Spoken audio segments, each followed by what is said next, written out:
What they did to us makes you numb. And you just decided to help me. Why would a Spartan do that? What does one do with a superhuman you're not sure you can trust? Hello, Master Chief. I'm Cortana.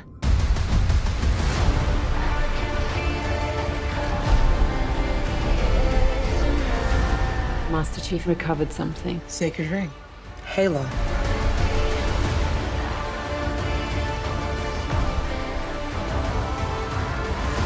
Humans. Surrender to the Covenant. Cortana, I'm gonna need you now.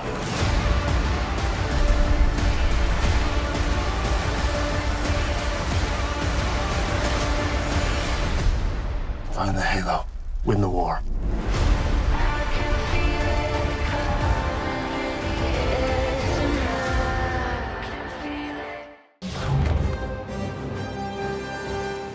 It wouldn't be a new MCU Spider-Man movie without at least one new costume.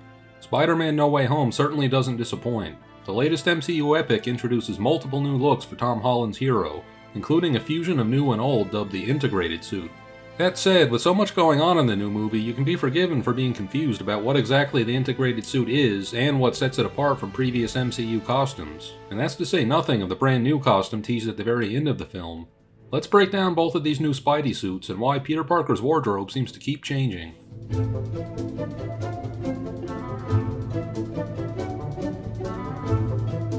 Holland's Peter Parker cycles through several looks over the course of No Way Home, beginning with the red and black costume introduced in the climax of Far From Home.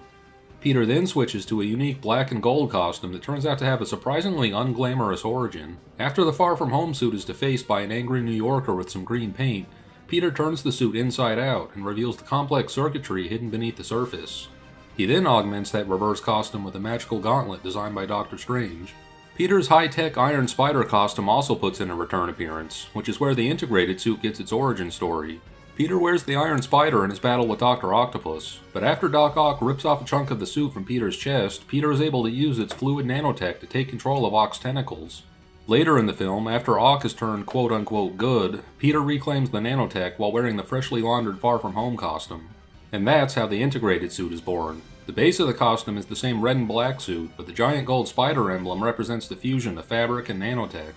The integrated suit is ostensibly the best of all worlds, combining Peter's personal design with the best gadgets the late Tony Stark could cook up. The catch is that we learn during the course of the film that the suits can no longer communicate with Stark servers, so it stands to reason the suit was never able to live up to its full potential. Cue the movie's final costume change.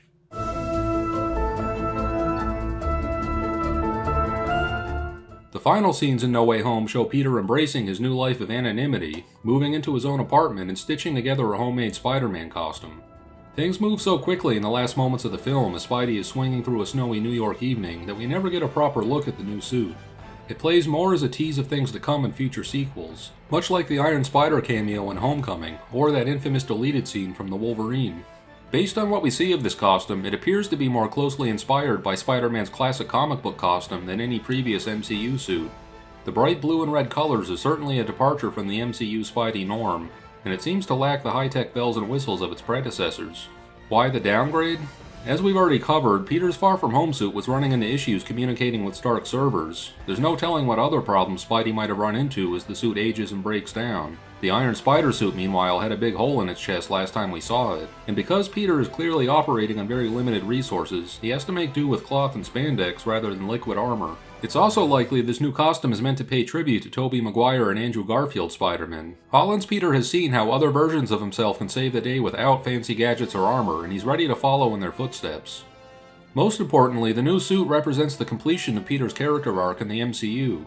In Homecoming, Tony Stark tells Peter, "If you're nothing without this suit, then you shouldn't have it, okay?" Peter had to learn the hard way that the costume doesn't make the hero. Now that he's a little older and a little wiser, Peter no longer needs to lean on Tony's inventions as a crutch. He doesn't need a costume with a personal AI system or an insta-kill mode. He's ready to get back to basics as a friendly neighborhood Spider-Man. At least until the next time the Avengers come calling. For more on No Way Home, check out our full breakdown of the surprise ending and learn more about Venom's potential MCU future. And be sure to like and subscribe to IGN wherever you watch.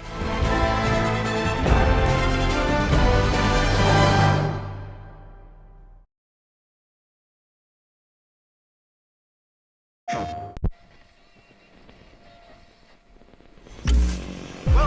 welcome. First, we're gonna have a little fun tonight, folks. Residents of Covina have reported strange interruptions in their radio broadcasts over the phone. 411, I need visual confirmation of the clouds above Edwards Island. Over.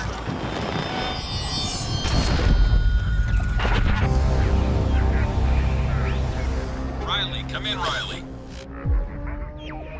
Can you hear me? Riley? Riley, are you there?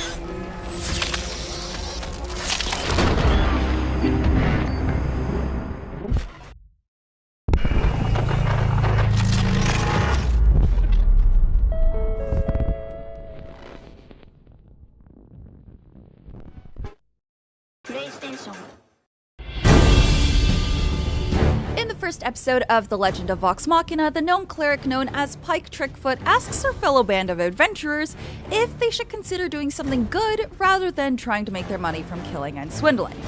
The idea is quickly dismissed by the rest of Vox Machina's party members, and this kind of sarcastic, blunt, but also somehow endearing exchange is what Critical Role has built most of its success on. It's also the basis of what makes The Legend of Vox Machina, the new animated show based on the first campaign of the Dungeons & Dragons web series, so much fun. Stunning animation and dazzling score aside, the true strength of the 3-episode premiere lies in the characters and voice actors behind them. Maybe we could try doing some good this time? Boring.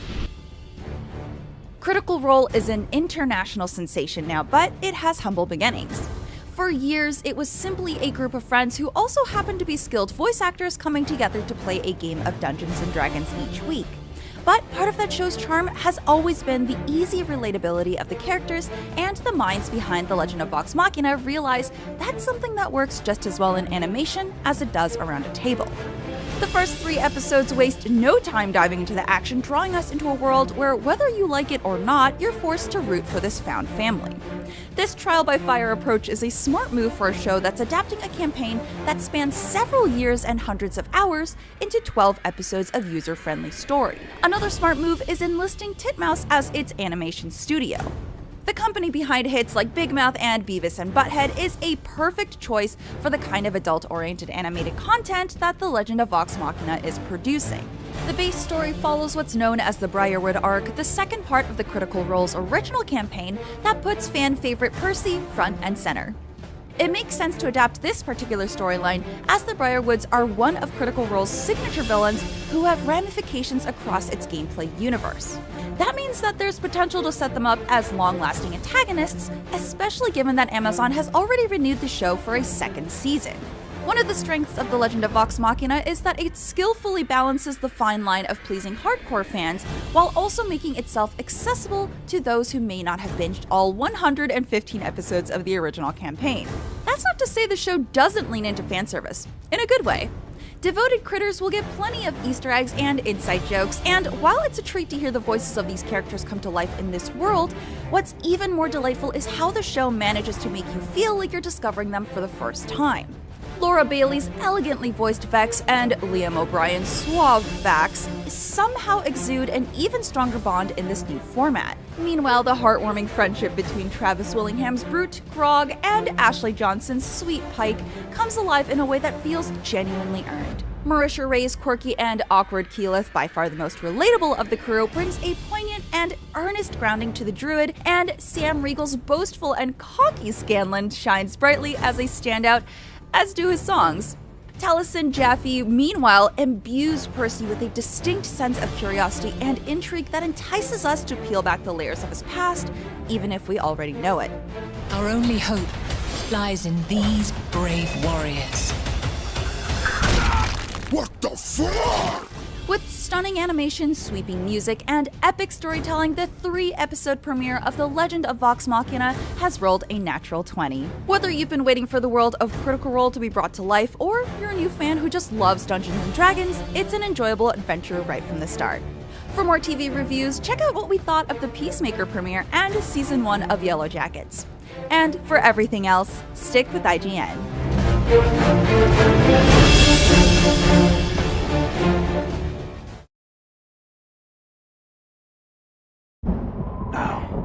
Behold.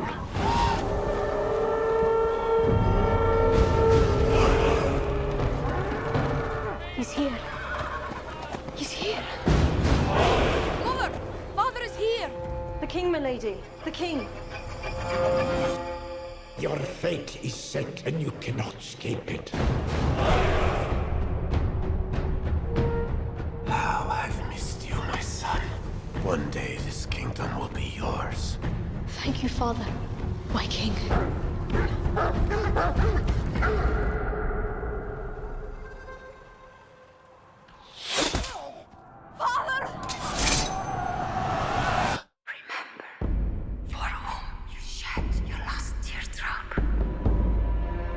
Fuel now.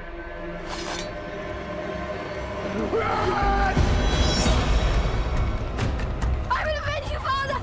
I will save you, Mother! I will kill you, Fiona! I will avenge you, Father.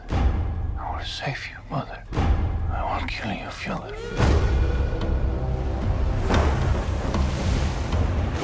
Why would he stow away to such a hellish place? To find what was stolen from me. And what is that? The kingdom. You must choose between kindness for your kin or hate for your enemies. Your strength breaks men's bones. I have the cunning to break their minds. And night by night, we will carry out my pledge of vengeance. I will avenge you, Father. I will avenge you, Father. I will save you, Mother. I will save you, Mother. I will kill you, Fiona.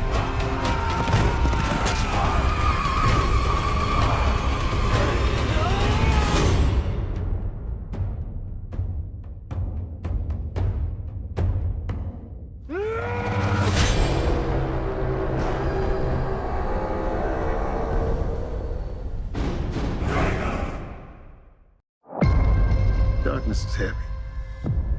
Some of us carry more than others. Because we're strong enough to hold the weight. Doing this all wrong. We survived everything for what? Keep fighting and killing each other? You see, when it comes to me, it's just a matter of time before you make the same call. My God, no!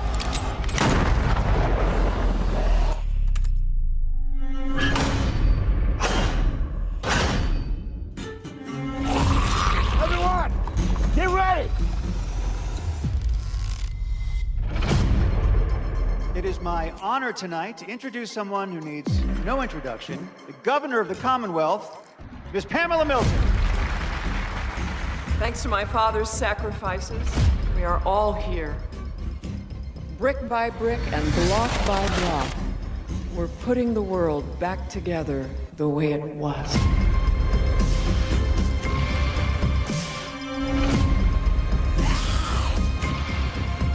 This place is like a city from before. Where people who can't fit in get cast out. You remember? Yeah, I do.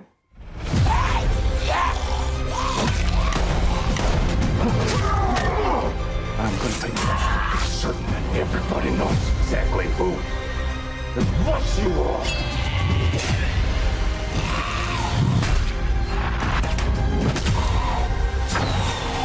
Get ready. We are going to remake the world.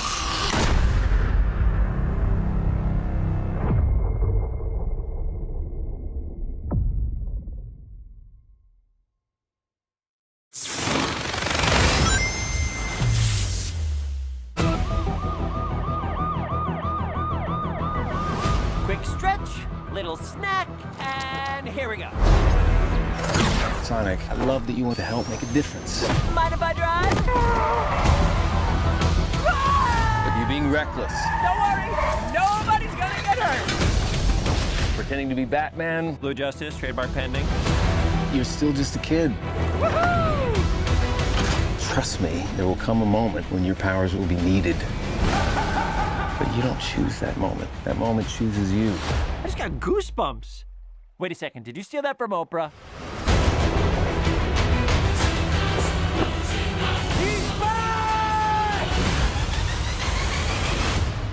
Papa's got a brand new stash. Since I've been gone, I've discovered the source of ultimate power. That sounds big. It's been on my vision board for years. Hope I'm not too late. I'm sorry, who are you? Name's Tails.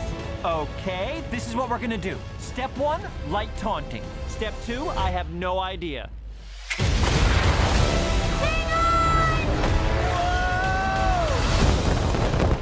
That wasn't too bad. Today's forecast calls for a 100% chance of adventure.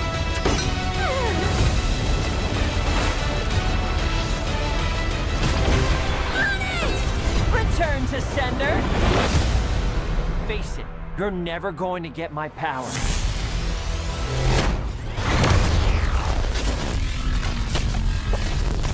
Do I look like I need your power?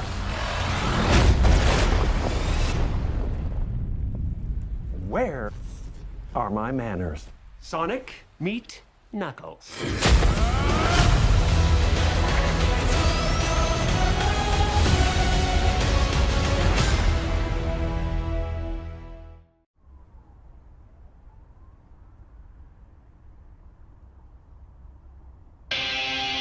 Teenage Mutant Ninja Turtles, Teenage Mutant Ninja Turtles, Teenage Mutant Ninja Turtles, heroes in the half shell.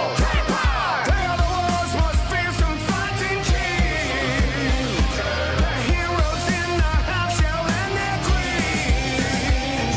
When the evil Shredder attacks, these turtle boys don't cut him no slack. Teenage Mutant Ninja Turtles, Teenage Mutant Ninja Turtles. Splinter taught them to be ninja teens. Leonardo leads Donatello does machines. Raphael's cool but rude.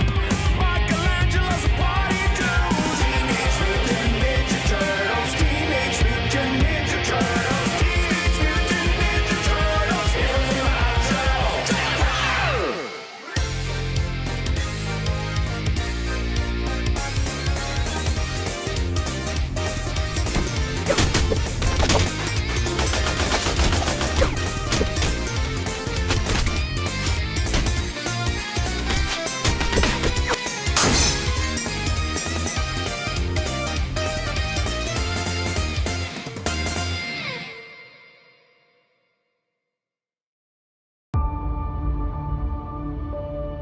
What's going on, honey? It's the third time you've been suspended for fighting. I know, you'd think I'd be better at it by now. I don't understand you. Dad would. I miss him too, you know. But son, you need to think about your future. Because it's coming.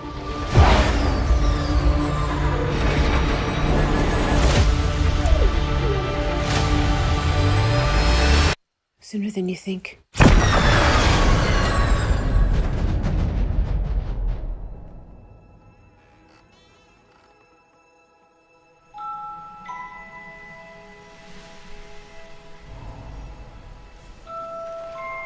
Whoa.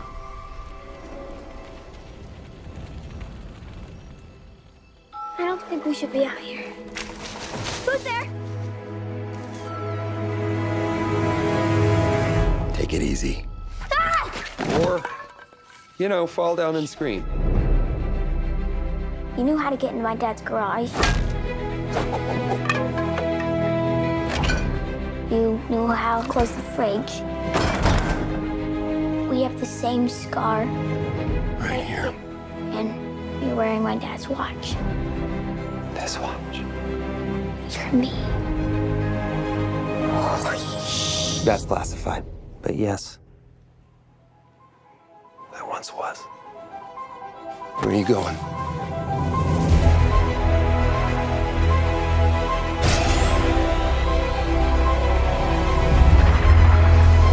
Time travel exists.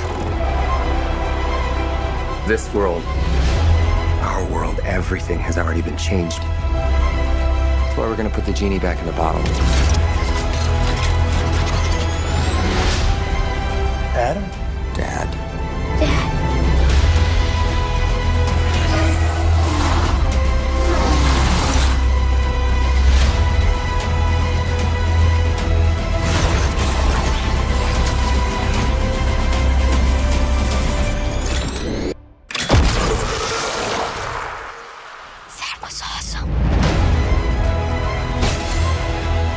Okay, grab onto that railing, hold on for dear life, and try not to pass out from the G's, okay? Hey, what's a G?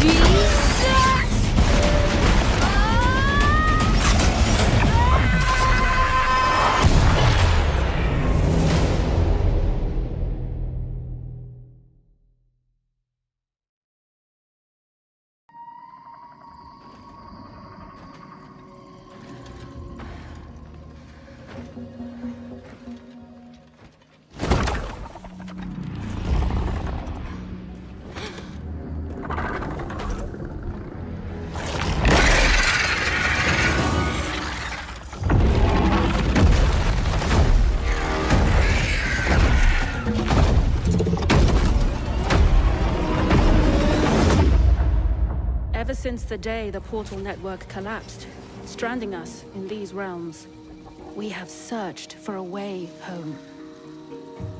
Lost and alone in the dangerous labyrinth of fantastical worlds. Welcome to the lands of Fae.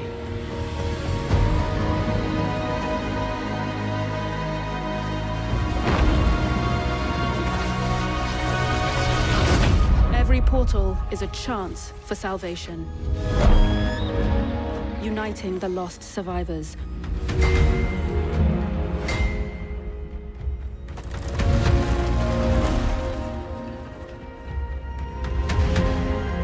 Or leading us deeper into this nightmare.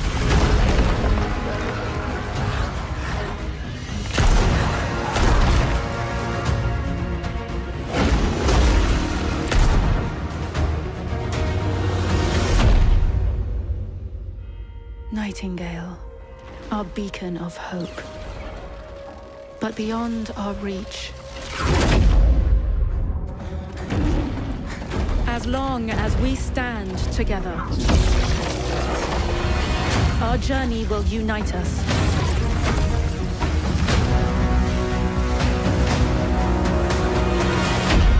You, the Realm Walkers, are all that is left.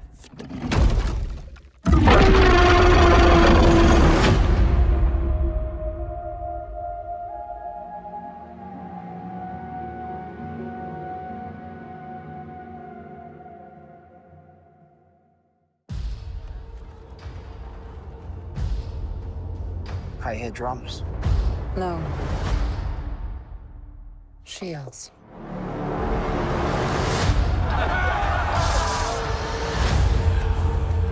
You have been summoned here to avenge the death of Vikings.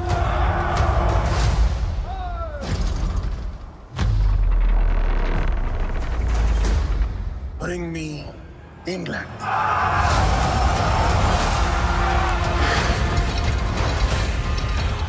This blood is not my blood. It is our blood. It is Viking blood.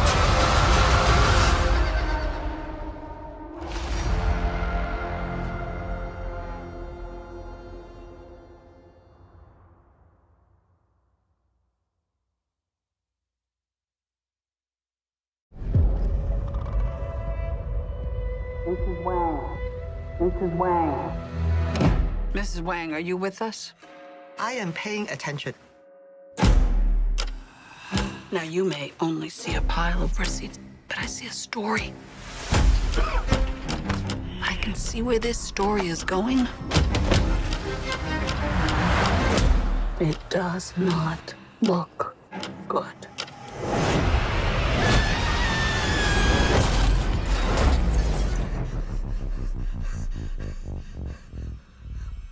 What's happening?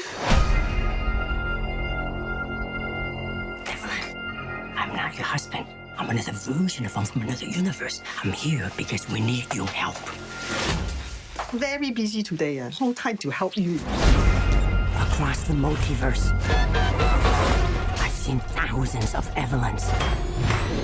You can access all of their memories, their emotions, even their skills. Their There's a great evil spreading throughout the many verses. And you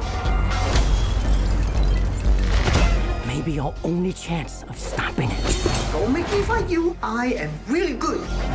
I don't believe you.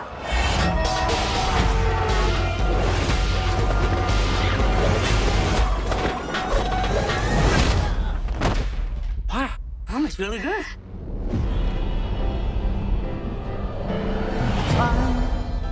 He's waiting in the wings. The universe He speaks of senseless things. is so much bigger Script is you and me. than you realize.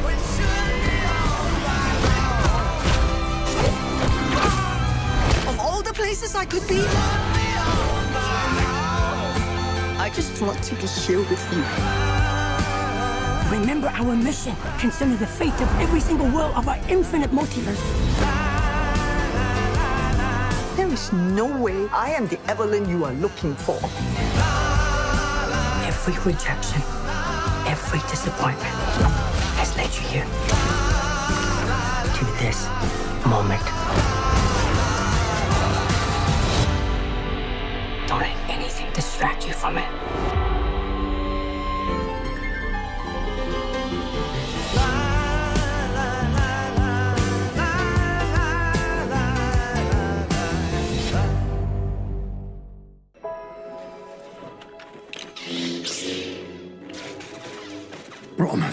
Promise me you will train the boy.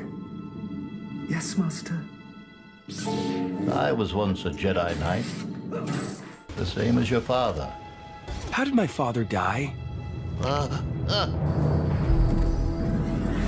Ready are you? What know you of ready? The rebellion is reborn today. The war is just beginning, and I will not be the last Jedi.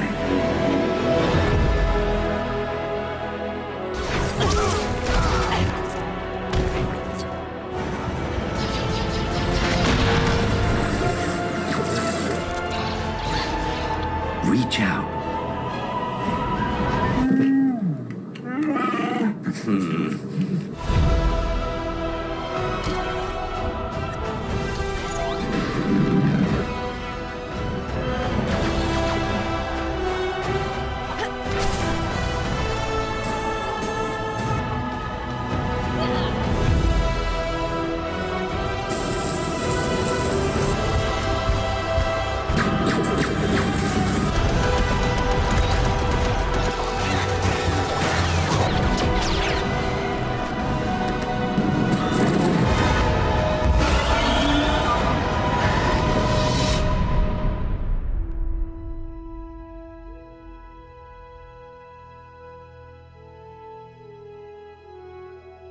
The boy has no patience. He is not ready. I am ready. Ben, I can be a Jedi. Ben, tell him I'm ready.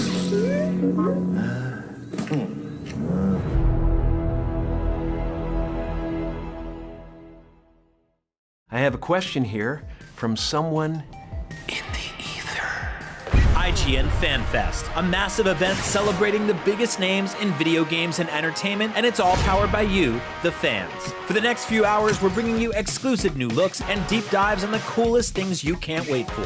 Halo the series, LEGO Star Wars The Skywalker Saga, The Legend of Vox Machina, Teenage Mutant Ninja Turtles Shredder's Revenge, The Northman, WWE 2K22, Spider-Man No Way Home, Sonic the Hedgehog 2, and so much more. We're hanging out with the coolest and most creative people making the things you love and asking the questions you want answered. We've got new gameplay, trailers, and behind-the-scenes looks at the most exciting games, movies, and shows coming soon, plus a ton of surprises that you won't want to miss. IGN Fan Fest, the biggest event of the year so far, and it all starts right now.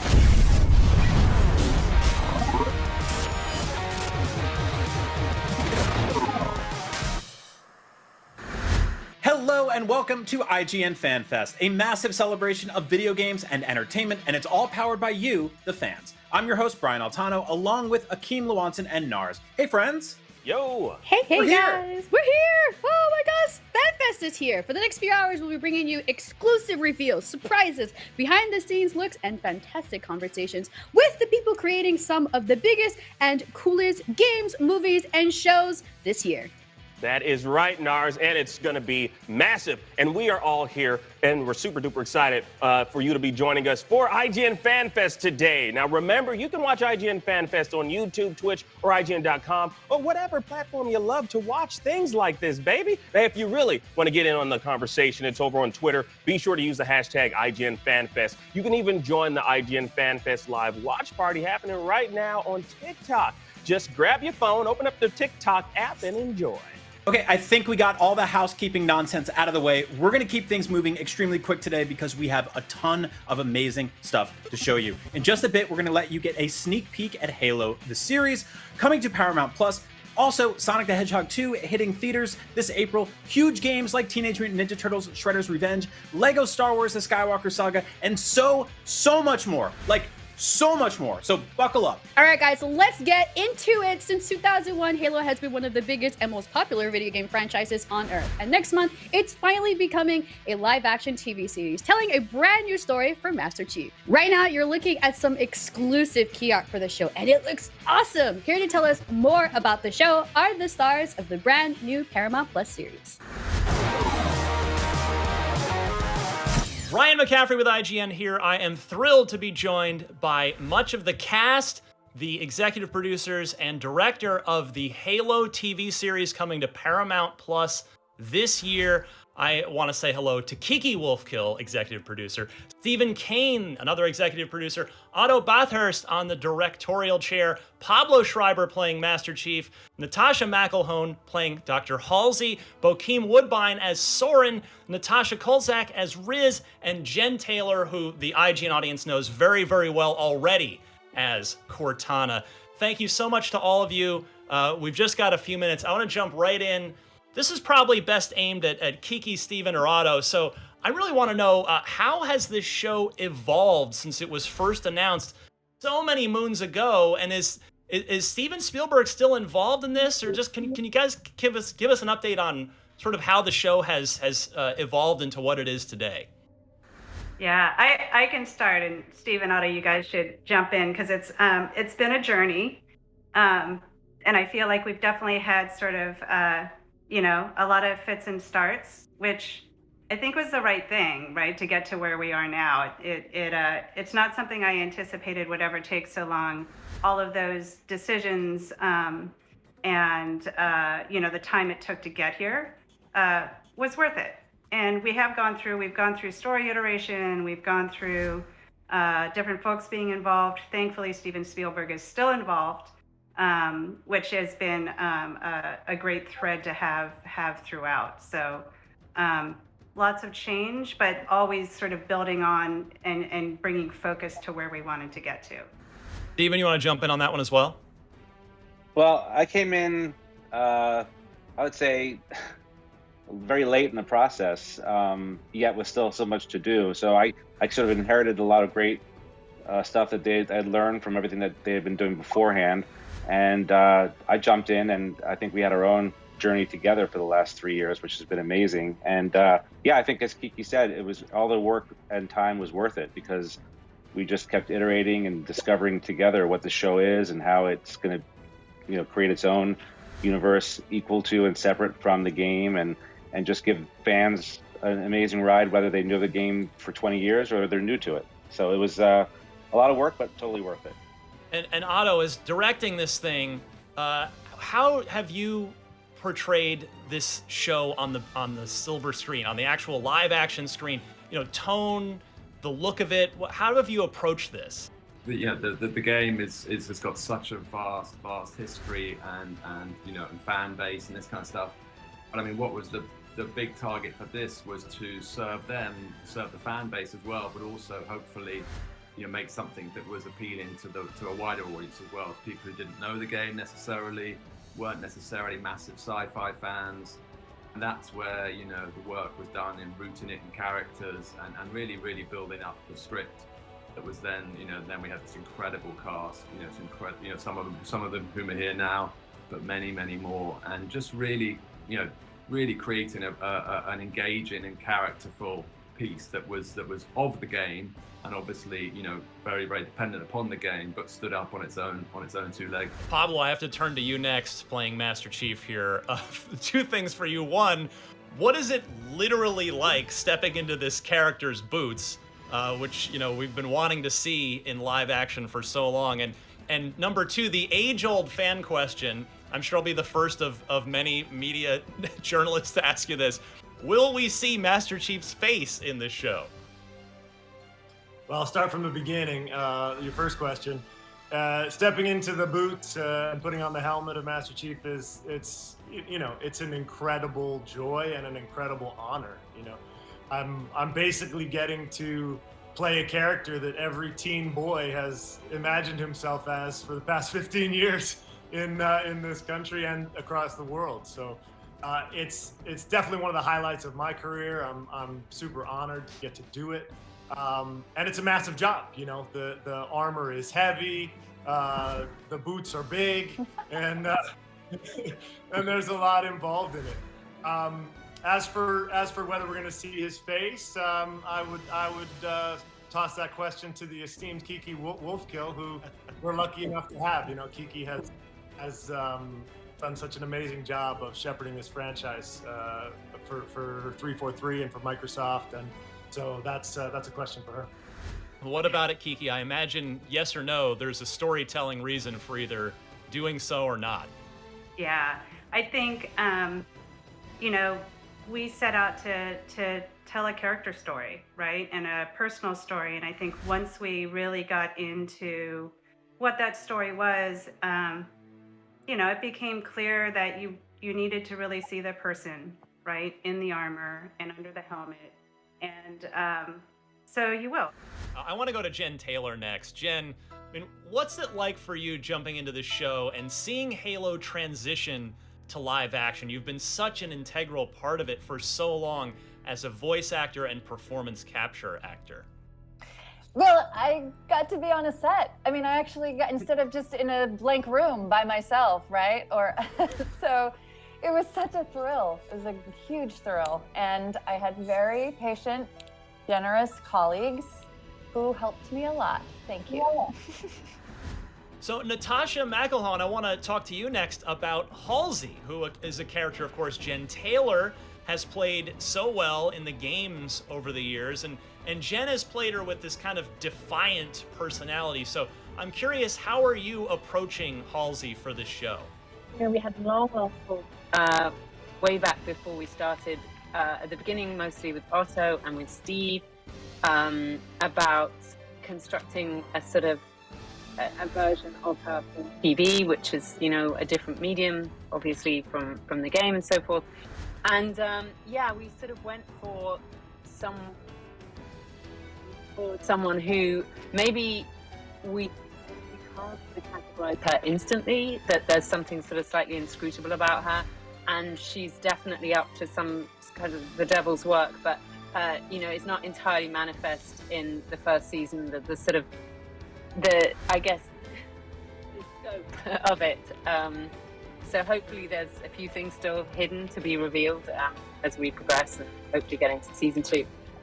But it was great. It was a really fun process working and building this. And actually the research that I ended up getting embroiled in was incredible and took me to places that that's what I love about this job. I get. It was really stimulating. It was great. Well, Natasha, both you and Bokeem are playing Spartan 2's Riz and Soren. They are not new to the larger Halo universe, but they're Spartan 2's that you got to go pretty deep into the Halo lore to get to. Can you each tell us a bit about your characters? Natasha, go ahead first. Sure.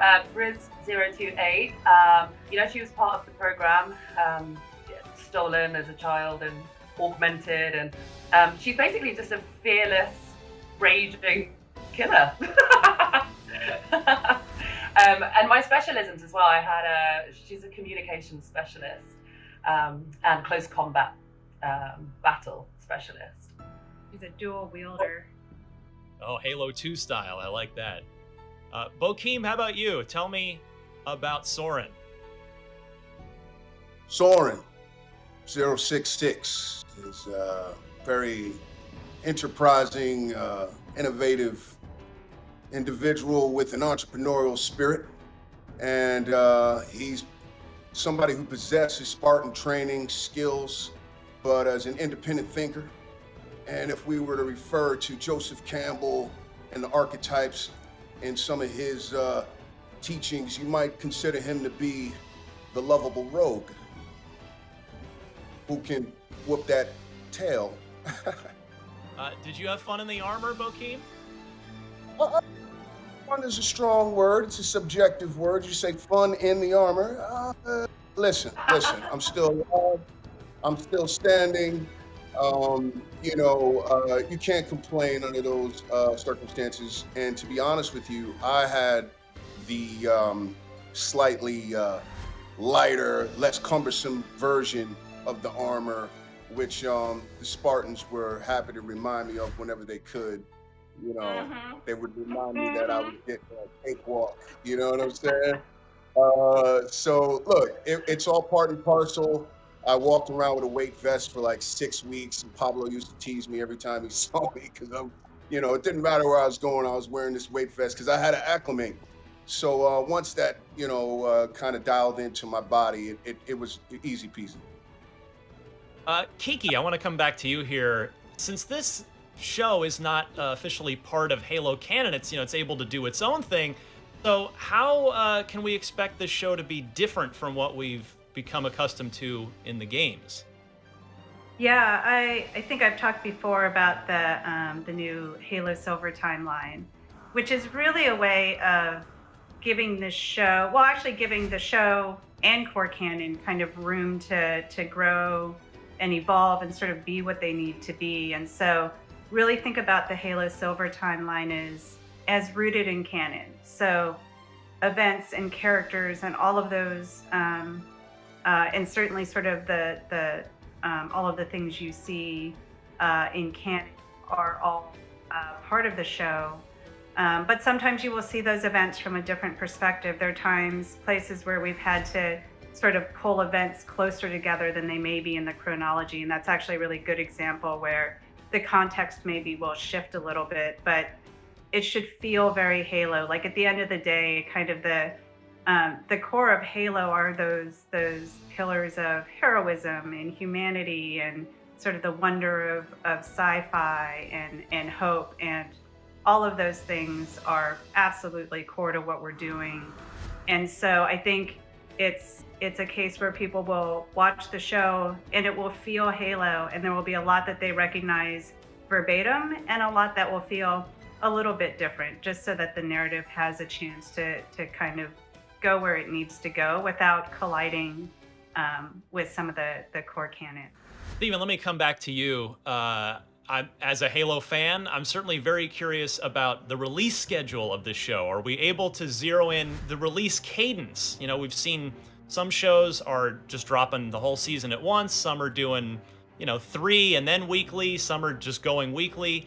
Are you able to speak to that at this point in time? I think the plan was to do it on a weekly basis here in the States, and there's a big plan for it to be released eventually all over the world, which it should be. And but I think it's going to be the kind of thing that you'll get your fill, and you have to wait and come back next week and see what happens next, which I think gives you time for it to breathe. You'll have that ability to have that water cooler moment or the kitchen sink moment, depending on if you're working from home.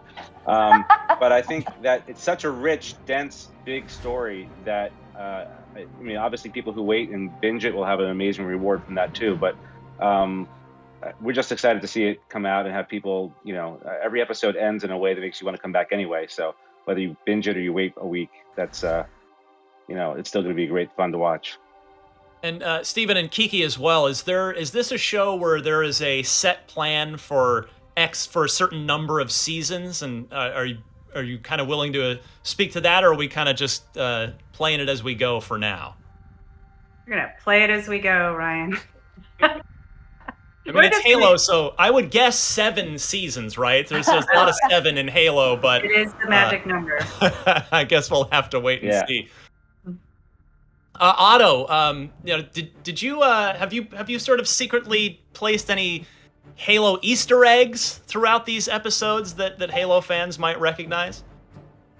That was actually one of the things that we really loved doing, actually, and really wanted to do, because Kiki, I remember when we went to boot camp, I was kind of blown away actually by the whole thing, but also just sort of really for the first time begun to respect fans and the sort of the extremity of the fans and the intensity of the fans as well, and how Kiki and Frank would tell us stories about kind of like how each frame will get frozen and blown up, and serial numbers on the back of a crate will get checked, and that was kind of terrifying, but also really fun as well, because you kind of go, okay, that's great, and there are a lot of Easter eggs in there, and it was a lot of fun put in, and we had an incredible team, particularly in the production design, and the graphic designer who just has taken it to the absolute nth level. So I'm gonna put my neck on the line and challenge you to freeze frame and zoom in,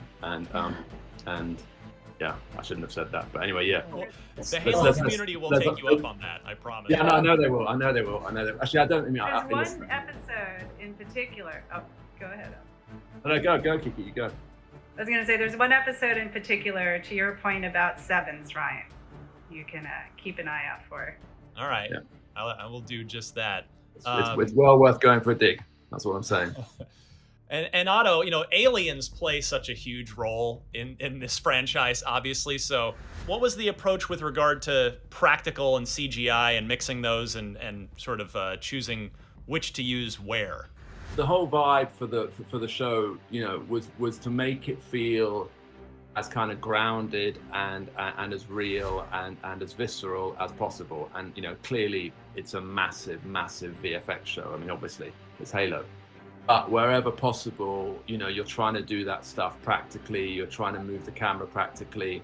So so if we when there was alien action, you've always got a human being doing the movement and doing and that's incredibly supportive for the other actors, but also for the whole crew, to actually kind of to visualize what it's going and the speed at which stuff's going, and just enables the camera to just be a lot more free flowing, and hopefully I mean, the visual effects on this show are just that they are, well, you guys can be the judge, but I think they're out of this world. They're incredible, and the creatures that we've got in there are really exciting and incredibly kind of really hold up to that sort of that intensity of the close-ups and the action, and I mean, you're with them, you're totally with them. It's amazing. It's very exciting stuff. I know we've just got a few minutes left. I want to come back to my Spartans here, Pablo Bokeem and Natasha Mcelhone. Vehicles are also a huge thing in the Halo universe. The Warthog, the Ghost, all these vehicles. Did you guys get to have any fun shooting with various vehicles, be them prop or actual functioning vehicles throughout the course of this show? Absolutely, we got some serious Warthog action in there. There's definitely a bunch of Warthog driving scenes, and the Warthogs are actually amazing machines. A lot of fun to drive, incredibly capable 4x4. They drive fast. They're exciting mobiles. But that's one of the challenges of the project in general, is that obviously all of the tech that we're dealing with, whether it's the vehicles or whether it's the weapons, is future tech, so it doesn't actually exist. I'm used to shooting military movies where we use real weapons, and you get trained with real weapons, and they actually fire, and so you get a feedback from them. And one of the challenges of this is trying to figure out how to make future tech look believable and look as engaging and real as real stuff, ballistics that you would be using on set in another movie. So it was one of the challenges, but it's a great challenge, and I think it came out looking amazing. For me, it was good times. I can, sit here and tell you that I am now one of the few brothers in science fiction that has his own spaceship, okay? Which I'm very proud of, all right? Not too many brothers flying spaceships in sci-fi. And I mean, when I saw that thing and I sat in that seat, I was like, what is this moisture in the corner of my eye? Oh. What is that? It was a powerful moment. So yeah, good times. Kiki, Steven, and Otto, any of you, the one other sort of pillar of Halo I can't end this interview without touching on is the music. Halo is so iconic with its music. So how has the sound design, the score, how have you all approached that for the purposes of a television show? One of the nice things is we have such a huge library of assets, but like everything, whether it's sound or the visual, it's all about taking that baseline and then making it really work and feel believable and sort of have the voice of the show.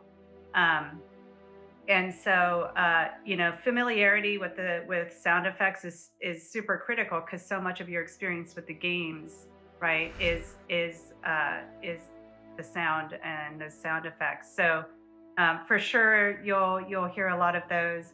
On the score, we have a amazing composer on board named Sean Callery, and he's been doing an original composition for the show, but also integrating some familiar elements as well. So again, the idea of how do we make sure we're grounded in Halo, but we do want the show to have its own voice, and so much of the score is about supporting what's happening in the story. And that should be bespoke because some of those story elements are bespoke. All right, before we go, there are a couple of fan questions that we have queued up here, ready to go. The first comes from Daniel Prindle, who asks, what is your favorite Halo weapon? So I want to quickly go around the table, whether it's if you have played the games, you have a favorite weapon in the game, or maybe just from the set, one of the prop weapons that you just thought was super cool. I guess maybe we'll start with Pablo on this one, the Master Chief himself. I mean, the battle rifle, come on. Bokeem, I don't know if Soren has a specific weapon of choice, or if you just personally have found one weapon or another particularly appealing on set. Long barrel 44 with armor-piercing rounds. Natasha Mcelhone, Riz. Does Riz have a favorite? Do you have a favorite? Riz's favorite is her Magnum pistols. My favorite is the Covenant Needler. See, yes. Good choice. That is a good choice right there. Cortana can't really pick anything up. Right. So, she's just getting into the network. But yeah, no, the Needler, I mean, if I could, Needler would be it. It's just gross. It's just gross. Yeah. And finally, we'll kind of end on this. This question comes from Bloomin, who asks kind of what each of you've touched on this, some of you have touched on this already, but what did each of you do to prepare for the role? Whether, we heard about Halo Boot Camp, we heard about some weighted vests, but, every actor has their own unique approach to any role, and Halo is this thing where it's already a big deal in one medium and you're bringing it to a new one. So I want to go around here. Let me start. We'll go kind of right back to Jen Taylor on this one. I don't know. You were probably the most prepared coming into this. I spent 20 years preparing for this role. Yeah, I did a lot of research. I've been researching this for a long time, so I felt really, really ready to know. What did I do? I didn't get to do any of the fun physical stuff. Because why would I do that? So I jumped. I just jumped. I said yes and I jumped. That's how I prepared. Natasha Mcelhone, how about you? How did you prepare for this role? I bought an Xbox and all the Halo games, but I didn't get through them all. And I read some of the the graphic novels as well. But mostly for the character, it was about physical training. And that was really the crux of it. It was just so much training. So much. Bokeem, how about you? I did a lot of drinking alone. Which was very helpful to get into the mind state I needed to be in. Lots of apple juice. Every actor has their own way. Natasha Mcelhone, how about you? I did a ton of research on AI because I just thought being able to build a super intelligence was something I should know. Obviously, in the context of our time, and it's not nearly as advanced as the Halo world, but that helped me believe that, like having some sort of knowledge of that world, which up until that point I've been pretty ignorant around, and that was really fun. And I visited all kinds of people and spoke to all kinds of people who are big believers in singularity and play Halo all the time as well, by the way. So sort of professors at universities and anything I could get my hands on. Yeah, I definitely immersed myself in that. And Pablo, finally, how about you? The Master Chief, John 117. What was the preparation like for you from either a research, physical perspective, etc.? Yeah, well, I won't bore you with too much of it, but it was wide-ranging. Obviously, the physical side, just getting in shape and staying in shape, eating more food than you'd ever want to eat in your life, and constantly in preparation and then on set. Then obviously the military training. I came with a background of military training from prior projects, which kind of gave me a depth of understanding there. But I think the biggest point of research and preparation I'd like to highlight was my entry point to this project, and the thing that kind of brought me to it, which is, when I first came to this, I knew of Halo sort of peripherally. I'd played when I was a teenager, but not much. And when I was asked to do it, I sort of got back into it. And the first thing I was struck by was the depth and the scale of the mythology and the lore. And for me, I'm a storyteller, and the way that I approach any project, or the thing that draws me into any project, is story, good story, right? And whether it's a video game or whether it's a science fiction, it has to be good drama. And what I was struck by, and that's what we want to do with this show, is we want to transcend, the genre of science fiction. We want to transcend the fact that it's a video game coming to the screen. We just want to be a great TV show, right? And the best way to do that is have a great story and have a lot of story to draw upon. And for me, that was the thing that I was struck by the Halo universe from the very beginning. Is I started, I watched all the cinematics for Halo 1 through 5, obviously, to get a sense of what had already been established in the video games, but then researching the actual mythology, like starting to read about the timelines of all of this stuff and where it went. There's 17 novels. I obviously didn't read all 17 of them yet, but the amount of material that's there is so exciting, and it's what excites me the most about going forward, right? Is that the amount of mythology that we have to pull from for subsequent seasons is such a gift, and so that's the thing that I'm the most excited about. Well, I can't thank all of you enough for your time. Halo coming to Paramount Plus March 24th. We have a date. I'm so excited to watch this show. Thank you to Kiki Wolfkill, Stephen Kane, Otto Bothurst, Pablo Schreiber, Natasha Mcelhone, Bokeem Woodbine, Natasha Kolzak, and Jen Taylor. Some of the stars and some of the behind-the-scenes folks of Halo. For more on all things Halo, whether it's the game or the show, keep it right here on IGN.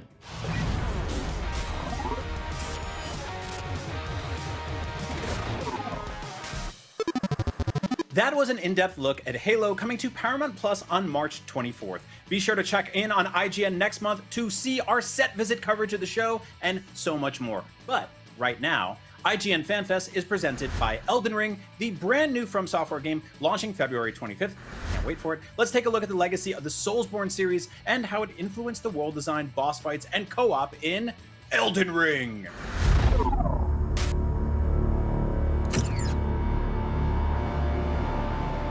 For many, Dark Souls' prepare to die mantra was a badge of honor for those willing to accept the challenge that lay ahead. While absent from Demon's Souls and future Soulsborne games, that slogan really embodied the notorious difficulty that lured some in and pushed others away. But the Soulsborne series has so much more to offer for those willing to give them a chance. And the same holds true for Elden Ring. But if you are still put off by the franchise's legendary difficulty, I have some good news. According to series creator Hidetaka Miyazaki, more players than ever before should be able to finish Elden Ring thanks to the level of freedom the Land Between's open world design encourages. So in celebration of its upcoming release, we're taking a look at how the Soulsborne series influenced the open world design of Elden Ring. Presented by Elden Ring. The Soulsborne series is known for crafting sprawling, interconnected worlds stuffed with personality. Whether it be the Nexus, Firelink Shrine, the Hunter's Dream, or that special feeling you get when you realize you can kick that ladder down after the Taurus demon fight, giving you easy access to a bonfire, the worlds all just seem to make sense with how they all manage to fit together logically. And judging by what we've seen of Elden Ring, the lands between are no exception. And yes, I'm sure it's still full of poison swamps that'll make the Valley of Defilement and Blighttown blush. But don't let that discourage you. Based on a recent preview from IGN's Brendan Graeber, Elden Ring's open world allows players the freedom to progress at a leisurely pace. So if you get stuck somewhere, relegate it to a mental note and come back later after you've managed to scrounge up some better gear. There's plenty of things to find and do in the open world, like discovering different dungeons, finding crafting supplies, discovering new weapons and armor, and so much more. There's no set way to play Elden Ring. According to the IGN preview, the game expects you to forge your own path through the lands between, and the same holds true for how you deal with bosses. A lot of the encounters are optional, so if you get stuck somewhere, experiment. Unless you're broken like me and force yourself to defeat any enemy that comes your way, no matter how long it takes. Looking at you, Demon of Hatred. But again, the choice is yours. Whether you want to brute force it or come up with other creative solutions, Elden Ring rewards exploration and experimentation. It's all about freedom. There's also a special kind of joy that comes with discovering a brand new area or boss you didn't even know existed because they're not on the game's main path. To this day, I'm still baffled that the Gwendolyn boss fight in the original Dark Souls was optional, which of course reinforced that part of my brain that said, yes, you should explore every nook and cranny from now on, a habit I plan on maintaining in the lands between.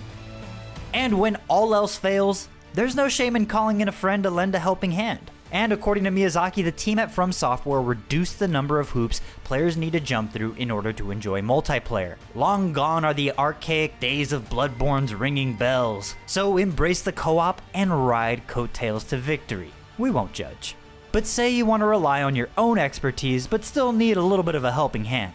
Then check out Elden Ring's Spirit Summons, allies that can assist you, available at your beck and call, not entirely unlike asking for help from NPCs in Dark Souls. The legacy of the Soulsborne franchise is one fraught with failure, triumph, and all sorts of strange body gestures. Witness the next part of that legacy for yourself when Elden Ring comes out on February 25th for Xbox Series X, Series S, PlayStation 5, PC, PlayStation 4, and Xbox One. And for more on all things Elden Ring, stay tuned to IGN. The Teenage Mutant Ninja Turtles are getting a brand new side-scrolling arcade-inspired beat-em-up game this year, and it's called Teenage Mutant Ninja Turtles Shredder's Revenge. Now, between the armies of foot soldiers, iconic mutant bad guys, and the evil Shredder himself, those turtles are gonna need all the help and pizza they can get.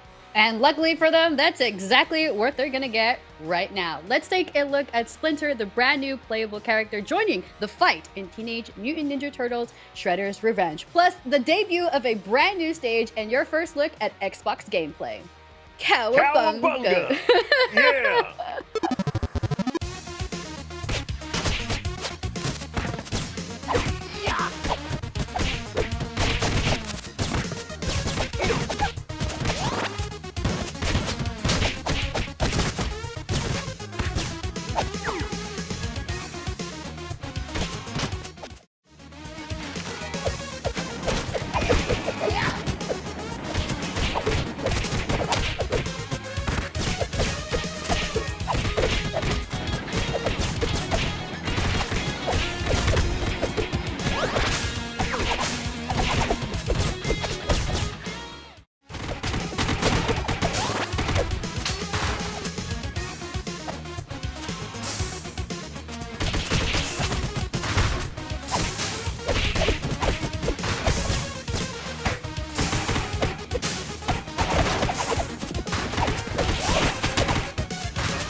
IGN Fan Fest is presented by Elden Ring. Explore a new world created by Hidetaka Miyazaki and George R.R. Martin. Available on PlayStation, Xbox, and Steam on February 25th.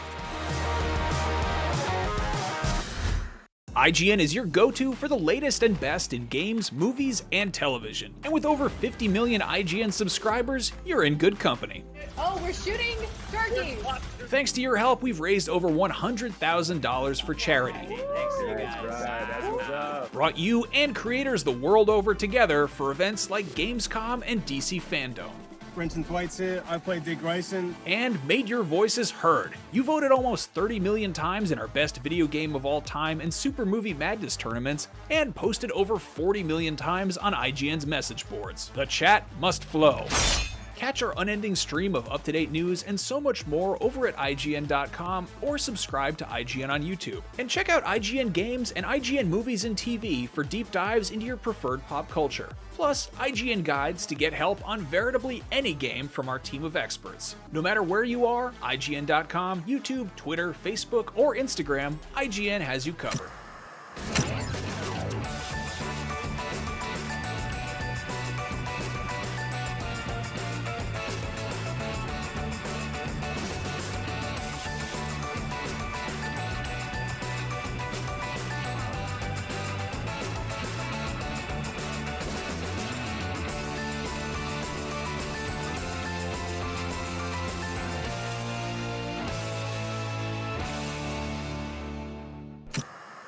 In a world with non-stop news about Marvel, DC, Star Wars, you need a show with accurate reporting, hard-hitting commentary, and me, Akeem Lawanson, host of IGN's news show, The Fix Entertainment. Whether it's the latest superhero scoop, film fiasco, or anime announcement, I'll be here covering all the breaking movie, TV, and streaming news that matters most to you. Make sure to catch The Fix Entertainment on IGN for your fix of entertainment news. Let's drop it. Yo, welcome back to IGN Fan Fest. Now, last month, we learned that one of the biggest games of the year, LEGO Star Wars The Skywalker Saga, is finally launching on April 5th. But, since we don't want to make you wait that long just to see more, let's get an exclusive behind-the-scenes look at the making of the game and then talk to its creative director to see if we can get him to spill some of the secrets of the Skywalker Saga.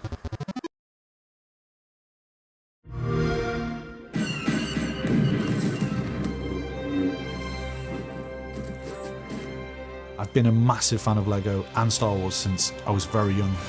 There's lightsabers, there's spaceships, there's weird aliens. It was just a privilege to be able to work on the game. It's just a franchise that spans all generations. I'm gonna make the jump to light speed.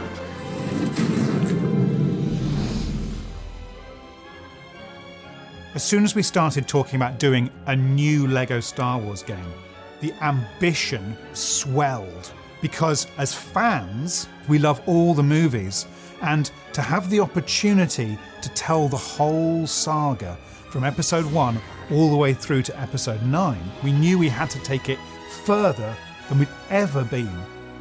We started off by having regular meetings with LEGO and Lucasfilm, discussing just everything about the visual design of Star Wars, what makes a Star Wars game, how we might integrate LEGO into this game. They gave us access to all of their libraries, which was the greatest thing to be able to dig into.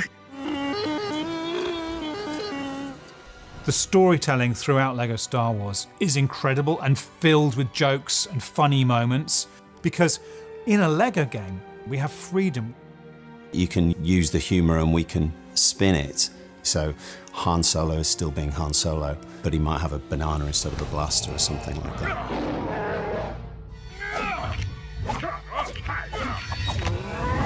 We knew we needed to refresh the game and get something that felt familiar but reinvented. The systems, the frameworks we put in place to enable us to do that, over like 100 different gameplay mechanics and all the different systems that make up that game. Real-time processing on the voices. So when you pick up a helmet and you put it on, your voice changes to sound like you're a stormtrooper. Well, looks like you've got a stormtrooper problem you should look into. We're putting a lot of emphasis on the lighting and the environments. We have something like 12,000 materials that were generated for the game, 20,000 unique models, and 26,000 textures.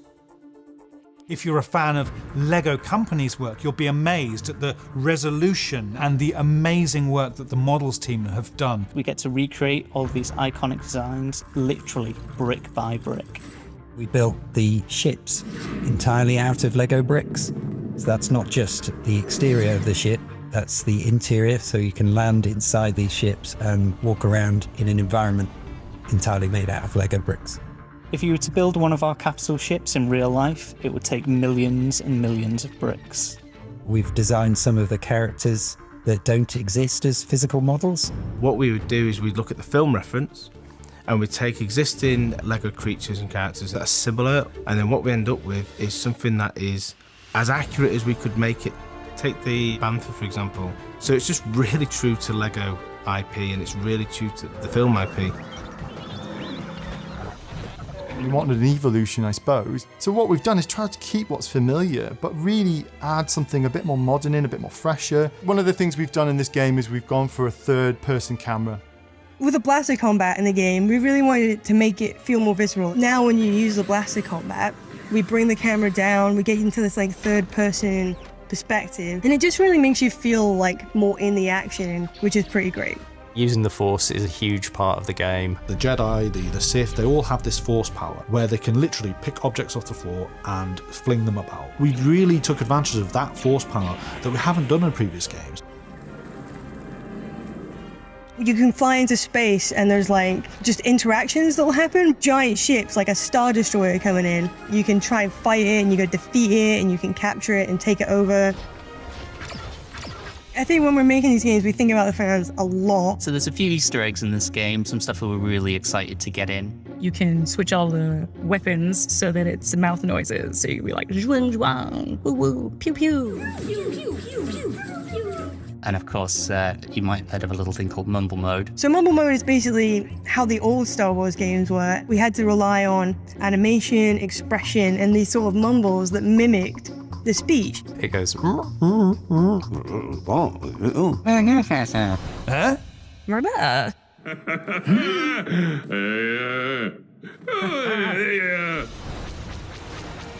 Seeing your work put together on a scale like this really makes it feel like it's something special. This is the ultimate experience of going everywhere in the universe as whatever character you want and really being in Star Wars. And I can't wait for players to see the hard work. It's been a really ambitious project. What they've achieved, they should be rightfully proud of.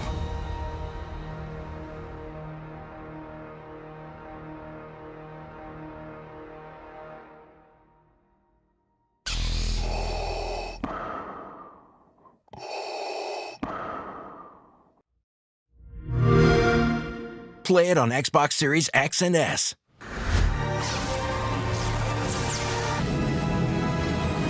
Nine movies, 45 years, and millions of Lego bricks later, Lego Star Wars The Skywalker Saga is almost here to bring it all together on your favorite video game console. Here to tell me more is Jonathan Smith, head of production at TT Games. Thank you so much for joining us, Jonathan. It's a huge pleasure. Great to see you. Thank you. So you've been with Lego and Star Wars for so long. I cannot wait for this game. This is the culmination of so many different aspects of the Star Wars and video games and toys coming together. One of the things that I really love about what we've seen so far about this game is that combat seems to be on a completely different level than we've seen before. It appears there's a lot of refinements, especially specifically to the lightsaber fighting. Can you tell me a little bit about how combat's evolved in the new Lego Star Wars game? Yeah, sure. I mean, everything is new. We've had the opportunity to build this game thinking what would be great now. Forget about the past. Let's take advantage of every element of skill and piece of technology we can bring to bear to make the ultimate Lego Star Wars game now. And when we look at those movies, there's a lot of fighting. And there's a lot of cool fighting. So the first question we asked ourselves was how to make combat more exciting, more intense, feel more personal than you've ever had it in any Lego Star Wars game previously.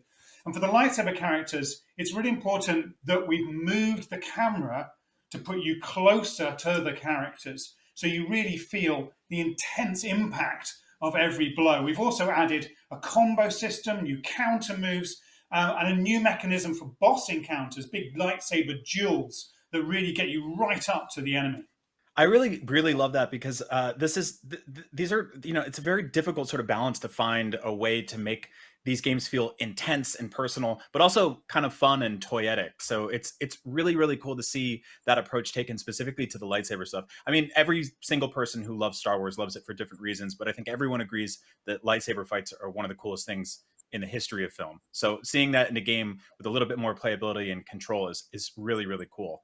Now, this is obviously like built from the structure of, you know, so much of what your team has done in the past with the Lego Star Wars games. But there are a lot of the original aspects of these games, the complete saga, you know, the Lego Star Wars games that I grew up playing. How are these levels brought in to the new game, to the new engine?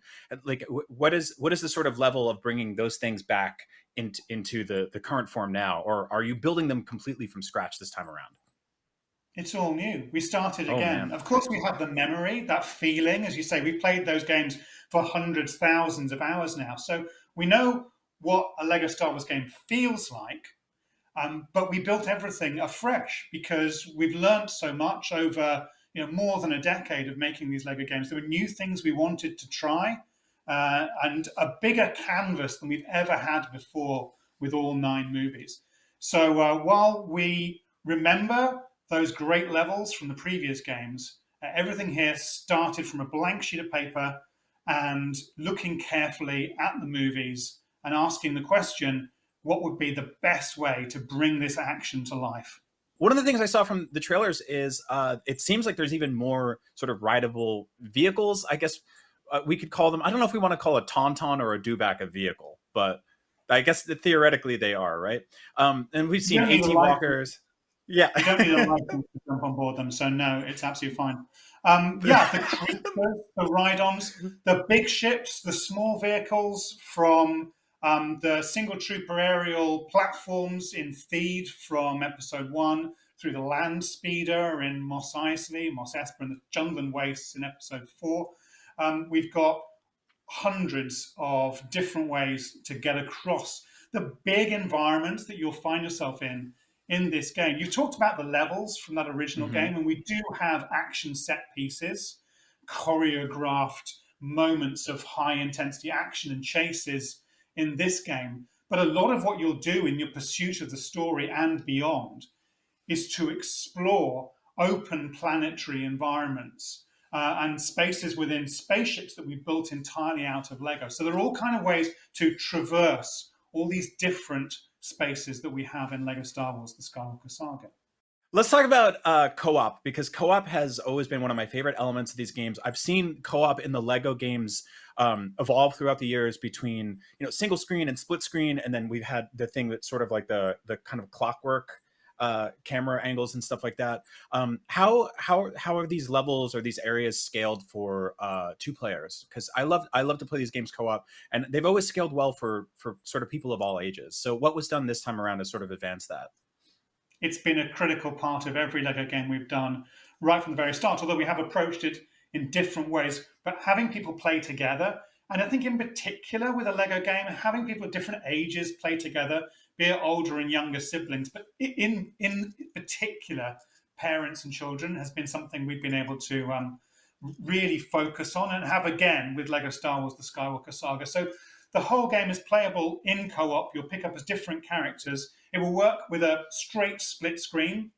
The dynamic split screen that you're talking about was something that we experimented with for a while, but we've gone to a fixed split screen now for this game. And the areas that you'll explore are generally quite large. There are set-piece duels and highlight, showcase, choreographed sections which bring the players very closely together. But also there are quite large spaces, like the whole of Coruscant, or large cities on Tatooine or Theed Palace, another large environment, where you'll be able to split up and explore and discover all the secrets that the game has to offer off the beaten track. So how does that work for sort of like the legacy features, stuff like you know, True Jedi collecting enough studs in each level? Is that stuff coming back, or have you kind of looked at that and kind of flipped it over on that end too? So the reasons for having many of those old features that we had, the reasons for having depth of collectibles and rewards for playing the games increasingly skillfully, rewards for experimentation. That the incentive remains the same, but we have freshened up our approach. And we think we're very closely this time immersed in the Star Wars universe. So we don't have gold bricks, but we do have shimmering, attractive, secret, hidden kyber bricks that you'll be able to collect across the whole game, both through progression with the story and also off the beaten track, in the hubs, in out-of-the-way places, by completing challenges and side quests and extra bonus missions.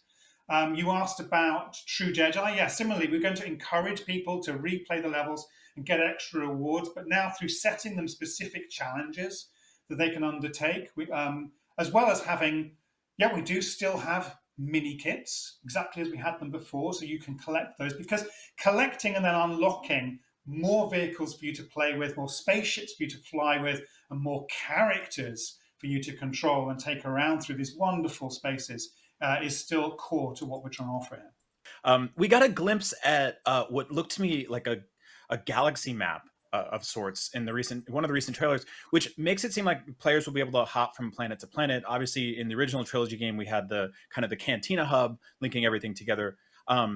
Tell me what this is all about. The galaxy map looks so cool.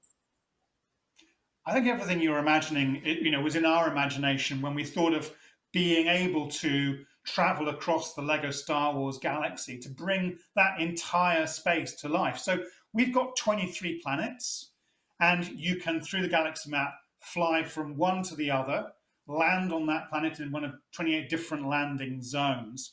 And the story will take you in a progression from planet to planet, from location to location. There'll be gameplay on the planets, in the open hub areas, and then through levels as well. And that takes you, as well as on the planets, through space. So there is gameplay out in outer space, beyond the planets. There are all kinds of missions that you'll undertake in the local space environments as you skip around. Again, pursuing the story, you can choose whichever of the sagas you want to start, be it episode 1, episode 4, or episode 7, and unlock new story that way. Or you can choose, as you unlock new planets and new spaces, to go back and explore in free play, to take control of different ships and characters. There's so much for you to discover in LEGO Star Wars, the Skywalker Saga. And the galaxy map and the data pad that supports it is going to be a central repository of information and tools to help you get the most out of discovering that huge space, our biggest ever game. Yes, that's my response. I'm just very happy about that. Okay, so I'm gonna get in a little bit more detailed here. The Lego games, for me, one of the coolest things about them is they've recaptured that sort of feeling that I have collecting Star Wars toys, right? Like there are just tons and tons of different minifigs and characters and ships and stuff that you can unlock. This is, for pretty much every Lego game you've made, there's been a deep roster, whether it's Jurassic Park or Indiana Jones, characters that are in the back corners end up playable in these games. Star Wars, especially for what you guys are taking on, which is 9 films, has some of the probably the biggest roster of anything in history. How did you attempt to get as many characters as you could in there? How did that process work? I mean, always, because we love, like you, these characters, these stories, these worlds. There's a huge amount of passion and love that means we want to put them all in our own hands and in the hands of players. And we've got an incredibly talented and hard-working team who have been working now for years with scrupulous and incredible attention to detail to really get the most out of the characters that are available. And there are hundreds of characters available. Now, we have to balance in some of those discussions the exuberance of a team who really would like to create every single individual that's ever been seen on celluloid in any Star Wars movie ever, with the sort of practicality and a player's sense of, look, there's a point where I have to finish the game. And there's a point also where we want to make sure that these characters are meaningfully differentiated from each other. But that has enabled us to go within the scope of this, our biggest ever game, really deep. I mean, even as we've been split up now for a while, working from home primarily, I think I was able to sense the disturbance and the force as though a million voices had cried out in delight at the moment we confirmed that we did actually have Yaddle playable in the game. And the design piece, such as the intensity of feeling from amongst the team when we had that approved, that I could sense it all the way from home. We've got fan favourites from previous games as well. Of course, the Gonk droid, the G&K Power droid is an important, iconic character in any Lego Star Wars game, and we'll go even further than that. This game is stunning. Like it's gorgeous. I didn't expect anything less, but it seems like it's really taking advantage of, you know, the power under the hood of the new consoles and PC and stuff like that. Tell me how this game came together visually, because I know you're trying to strike that balance between something that looks like a shiny little, you know, piece of plastic toy, but then also something that's epic and grandiose and gorgeous. I mean, it's simply the incredible work and talent of hundreds of people for a very, very long time, starting at a foundation with some of our amazing technology specialists and engineers creating new rendering systems that really make everything look better than it's ever looked in a Lego game. This was the right time for us to go back to Star Wars with the power of next generation consoles as well, and really give you vistas and effects that we've never been able to do before. But building on that then is the work not only of the character modelers who have sweated, again, you know, every detail of bringing these figures to life, every seam. There's new effects now weathering the characters dynamically so that the sand that they walk through actually appears on the physical models. And then the skill of all the artists and all the effects that go on top of that to make it all fit together and seem of a place. So you know you're in a Lego world, and yeah, it looks spectacular and it gleams where it should, but it also feels still Lego. That things that are made out of plastic bricks still have that connection that you have as someone who's picked these bricks up and played with them yourself. They still have the same meaning. It's a feat of technology, aesthetics, skill, creativity, and just hard work. Jonathan, thank you so much. This is everything I wanted to hear today. This is actual, real, palpable excitement coming from me because I love this series. I love these games and I love Lego, and I'm super excited to see it all come together. Lego Star Wars: The Skywalker Saga comes to PlayStation, Xbox, Nintendo Switch, and PC this April. So for all things Lego Star Wars and video games, stick with IGN. And thank you so much, Jonathan. It's been a huge pleasure. Thank you very much, Ryan. I am a Jedi, like my father before me. So be it, Jedi.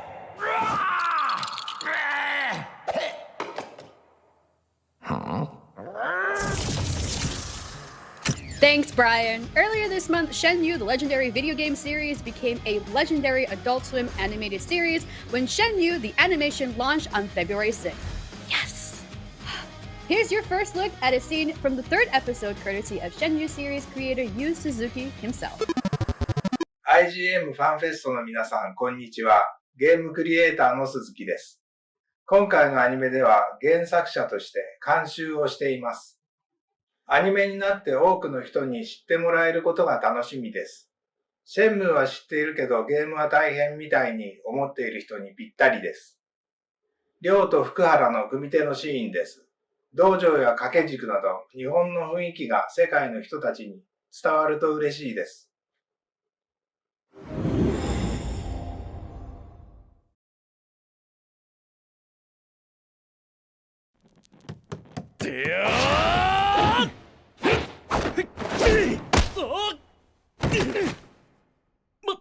負けました。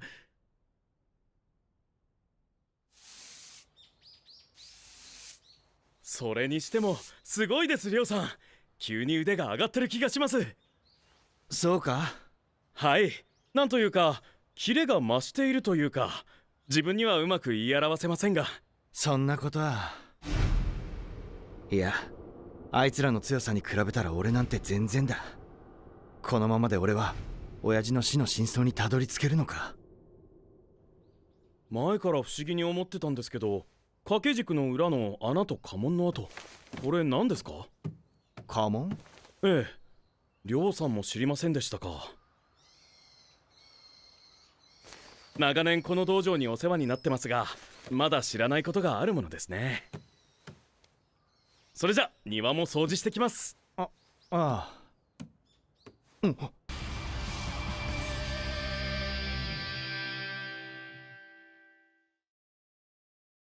IGN フェストの皆さん、ご参加いただきありがとうございました。I mean, I'm a 6-foot-tall, blonde, Swedish, murderous bitch, so I mean, there you go. Born Viking. IGN Fan Fest is presented by Elden Ring. Explore a new world created by Hidetaka Miyazaki and George R.R. Martin. Available on PlayStation, Xbox, and Steam on February 25th. If you're not following IGN on social media, what are you waiting for?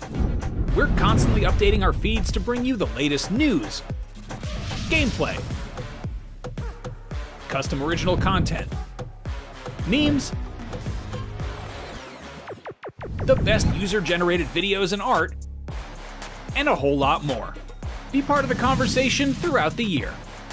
Follow IGN on Instagram, Twitter, Facebook, TikTok, and Snapchat. Competition brings out the best in all of us. Well, mostly. Oh, that's a controller break. That's unfortunate. Welcome to IGN Compete, where we bring you the stories behind the esports headlines. Reigning world champions! From the triumphs Daryl takes the game to the hardships It's not heavy. to the miracle moments that will go down in history. I just can't believe it! It's crazy. It's all here on IGN Compete. God, I'm in disbelief! In a world with non-stop news about Marvel, DC, Star Wars, you need a show with accurate reporting, hard-hitting commentary, and me, Akeem Lawanson, host of IGN's news show, The Fix Entertainment. Whether it's the latest superhero scoop, film fiasco, or anime announcement, I'll be here covering all the breaking movie, TV, and streaming news that matters most to you. Make sure to catch The Fix Entertainment on IGN for your fix of entertainment news. Let's drop it. Everybody loves watching a speedrun of their favorite game, but what if you got a chance to peek into the mind of the developers behind those games as they watch their hard work get completely destroyed right in front of them? What is happening right now? That's exactly what happens on every episode of Devs React to Speedruns. We invite you to ride along with the developers as they watch, react, and enjoy some of the craziest gameplay by the most skilled speedrunners on the planet. Tune in every Saturday for a brand new episode. You're watching IGN Fan Fest. Now, revealed last year at the Game Awards, Nightingale is a shared world survival crafting game that's brimming with cool ideas. More importantly, though, it's also got some big, awesome monsters in it, including a brand new one that you're about to see for the first time today. Let's check in with some of the folks behind Nightingale to learn more about these horrible beasts. I mean, the monsters, not the people making the game. The people making the game seem wonderful. Or are they? There's only one way to find out. Hi everybody, Max Scoville here for IGN, and I'm joined by Aaron Flynn and Neil Thompson from Inflection Games, showing off Nightingale. Gentlemen, welcome. Hi, Max. So Nightingale was a big, huge reveal at the Game Awards. It is a survival, crafting, shared world game that is has a very distinct kind of Victorian gas lamp aesthetic. There's a lot going on here. Before we dive into all that, can we get a little bit of background on sort of who Inflection Games are as a studio, what your background is, and where this all came from? Yeah, thanks, Max. So Inflection Games is about 3.5 years old now. We started this studio in the summer of 2018. Myself, Neil, a few others from BioWare, plus some new folks who joined us around the industry. We put together here in Edmonton, Canada, about 3.5 years ago, and we've been growing. We're about 100 developers now, and we're working on this one project, Nightingale, which we were very happy to reveal at the Game Awards about a month and a half ago now. Wow, time flies. Now, Nightingale is, I feel like BioWare has the pedigree of doing incredible, world building and RPGs and all that, but the sort of survival crafting side of things is a little bit new here. Can you talk a little bit about what makes Nightingale different from sort of other games in that genre? Yeah, sure. So definitely world building was something we wanted to invest in. You're right. We learned a lot of lessons working on Mass Effect, Dragon Age, other games at BioWare, and really, really understanding what players want, what creates a living, breathing world that players want to spend their time in, want to really invest in. And so we took a lot of those lessons here to Inflection as we put together the plans for Nightingale. What we decided to change up was the formula for gameplay. So BioWare, obviously, and a lot of us spent a lot of time building RPGs, action RPGs, great shooting mechanics in Mass Effect, wonderful mechanics in Dragon Age Origins and beyond. But we wanted to put this survival crafting spin in it, so we spent a lot of time understanding the survival crafting genre. Still learning lots in that area because it's a really, really interesting genre for innovation, for new plans, for these really, really smart teams coming up with really interesting and compelling new gameplay stuff. And so we're learning a lot about that and finding really fun survival crafting gameplay to put in front of players. Now, of course, there is the fantasy element. You've got incredible, gigantic monsters and creatures roaming around. Could you give me a little bit of context of sort of where players are? Like, what is this world? What are they doing there? Why are the monsters mad at them? Let's start there. You can think about our universe as a kind of series of it's parallel universes. Effectively, there's a seemingly endless number of realms, and as we call them, realm walkers that you play. You're lost within these realms initially at the start of the game. And the realms are inhabited by creatures, by monsters, by wildlife, and you got to kind of deal with them as you see fit. We saw in the reveal trailer we had creatures like the hill giant, and we saw him in the reveal trailer. He was kind of breaking up your house, but we also saw him taking an offering from players, and it was important for us that in your interactions with creatures, even seemingly monstrous creatures, there's not always a violent outcome. There's other ways to mitigate your situation than just by violence alone. Now, let's talk a little bit about the sort of the creature design. Neil, there's this kind of a wonderful Victorian aesthetic, and you have a monster called the Bandersnatch, which has some wonderful kind of Lewis Carroll DNA. Can you speak a little bit about the look of these creatures? Yeah, we very much, because it is that sort of Victorian period, which is an incredibly visually evocative period. And from a creature perspective, we wanted to really delve into this idea of folklore and fairy tale and gain our inspirations from there. So the Bandersnatch, in our world, it's kind of a pretty vicious cross between a raptor and a kind of bat-like creature, and they're pretty lively in the realms. Not necessarily something you would want to meet on a dark night, that's for sure. Would it be reasonable to expect that maybe a Jabberwocky would make an appeance? Could be. Could do. Okay. There are no limits to these things. Yeah. Now, can you talk a little bit about the Bound and the Harpies? Yeah, the Bound are great, yes. I like the Bound a lot. I think they're a wonderful faction. They're essentially our main enemy within the world of Nightingale is the Fae, and the Fae have created the Bound as a mimicry of humanity, effectively. They create them in vats. They're sort of magically spawned, and then they send them out into the worlds to combat against unwary realm walkers. And there's lots of different factions. In the reveal trailer, we saw some minions who are just kind of popcorn quadruped enemies that will just throw themselves at you. But there's also ones with more magical abilities, more ranged abilities, tank-like creatures. There's a Bound Bruiser in the reveal trailer who has a wheel for a head, just because it was kind of cool, and we thought it was interesting. So there's lots of variation, lots of factions coming along. And the Harpies were fantastic creatures. When we started thinking about kind of mythical and creatures from folklore, we thought about Harpies, and then our concept team took that idea and really ran with it. And then we started thinking about the ways a creature like that, who her behavior is that they steal things from players. They will steal your stuff in the encampment. And we started thinking about, well, maybe they disguise themselves to better meet their ends. And that's where the kind of idea that they might almost take on this sort of human visage with the face and the cloak around them to almost look like an old woman where they're in the realms. I mean, of course, it doesn't look like an old woman when you get up close, but by then it might be too late.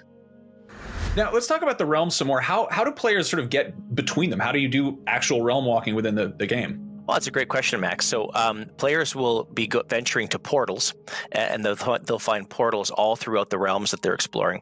And they'll have the choice then to decide to stay in the realm that they're in or go to another realm. And we're not talking yet about how exactly players will do that, but it'll involve a relatively complex process of deciding which realm you want to go to, of getting the right materials to make sure that you have the gear to go do that, and then ensuring that whatever's on the other side of that portal, you have the right tools, the right equipment, and even potentially the right party members with you to go off and to explore that realm on the other side.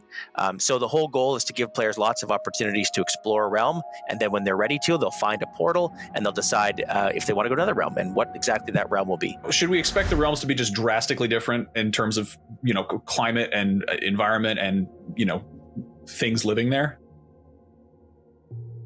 Oh, absolutely. I mean, the phrase endless adventures is absolutely key to the experience of Nightingale. So anything you can imagine within that context, we're looking at. Now, speaking of creatures, the name is a creature. A nightingale's a bird. What's the context there? What does that have to do with the game?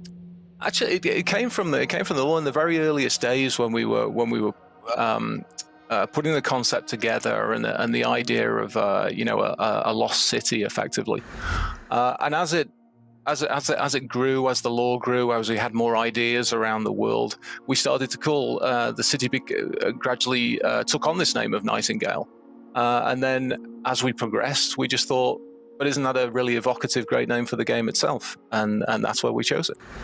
Can you talk a little bit about sort of your influences in designing the creatures and the sort of the look of the world? Was there any kind of art or media you were looking to for inspiration or drawing from? You mentioned fairy tales. Yeah, lots. I mean, it's such a rich period. I mean, one of the main inspirations, just conceptually, for the whole Nightingale experience was a book by Susanna Clarke called Jonathan Strange and Mr. Norrell. That Aaron and I both love. It was televised. It's a really fantastic BBC show as well, and not because it deals with the exact same themes, but what's great about it is there's this idea within the book that there's a world beyond the veil, effectively, and if you pierce that veil, bad things can happen, or you suddenly lose control over what can happen, and that was our kind of parallel between the world of Fae and the Feywild setting that we have within the game. And then visually, we look at lots of historical art. Our environment director Noel is very keen on Dutch art. So when you look at the game and you look at all the lighting within the game, we're using those kind of classical art experiences and influences to kind of influence the overall aesthetic of Nightingale as a product. Awesome. That sounds wonderful. The Dutch masters were definitely doing some very good lighting, that volumetric before its time. Absolutely. Now, absolutely. If you two say so, I don't know. I mean, sure. No, there's a lot of weird stuff, a lot of weird, vaguely fantastic looking historical art like that. Now let's talk about when players can get their hands on this. You're doing early access, is that right? That's right. Yeah. So we're going to start playtesting in the very near future here. So we've had you can sign up at playnightingale.com to learn more, and then we'll be inviting a few folks in as needed based on some parameters, things like PC specs and stuff like that, familiarity with the genre. All right, Aaron, Neil, thank you so much for showing off Nightingale. I'm dying to find out more, and if you watching at home are trying to find out more, you're already in the right place. IGN.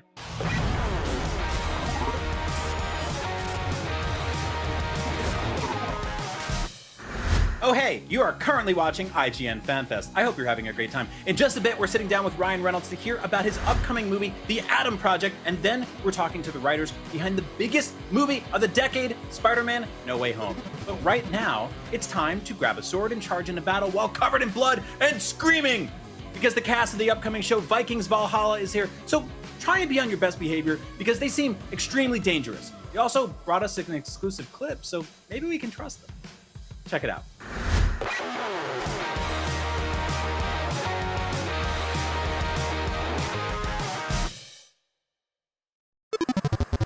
Hello everyone, I'm Stella Chung, and today I am joined by the creator and showrunner and actors of Netflix's Vikings Valhalla. Welcome everyone. Hi, I'm Jeb Stewart. I'm the creator and showrunner of Vikings Valhalla. I'm Sam Collette, and I play Leif Erikson. My name is Frida Gustafsson, and I play Freydis Eriksdotter, who is Leif's sister. Yes, hello everyone. I'm Leo Sisa, and I play Harald Sigurdsson, who is a prince of Norway. Before we get into it, let's go ahead and take a look at the official trailer for Vikings Valhalla. Did you just arrive from that storm? I did. And tell us your name. Leif Eriksson. Where are you from? Greenland. I'm Harald Sigurdsson. Why are you in Kattegat? I've come to find someone. The entire north is threatened. By the English king. Then I want to see if this fight is mine. And what have you decided? Vikings are preparing for an invasion. What do you intend to do? Fight. What do you see in this Greenlander? Maybe his courage. Courage is not rare here. His is. You're a long way from home, Freydis. I am on a mission to learn my destiny. Train her. Let's go again.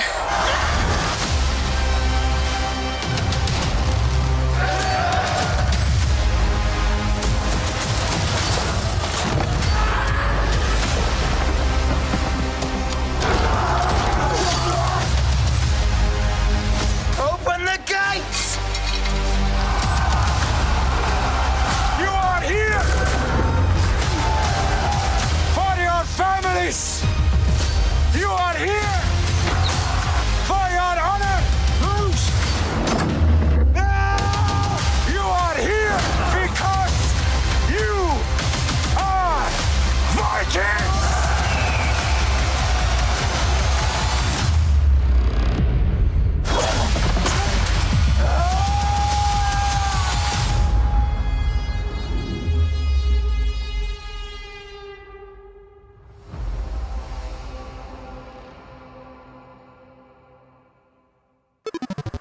All right, so first question, which is for the entire panel. Whoever wants to go first can. What made you interested in this project? Myself and my father, we used to watch the original series, and seeing that Jeb was attached, and after myself and Jeb had an amazing Zoom call, I was really excited, and I felt like we had the makings of telling a powerful story. And then coming to the test, the chemistry read, where we were all reading together, Leo, Frida, and myself, there was definitely a really strong chemistry. It was just really exciting to be able to tell a story of a brother and a sister, of a man trying to find his way in the world. And yeah, that was really exciting. I think it can speak for all of us that it was quite astounding coming to those locations and seeing them for real.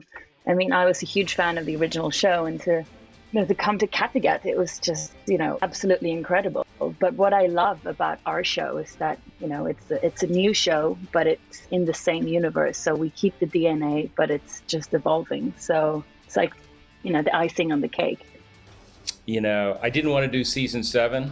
I thought what Michael Hurst had done with the original had found a really beautiful end to it. And the worst thing you can do is just sort of have an appendage to the end of something that works so well.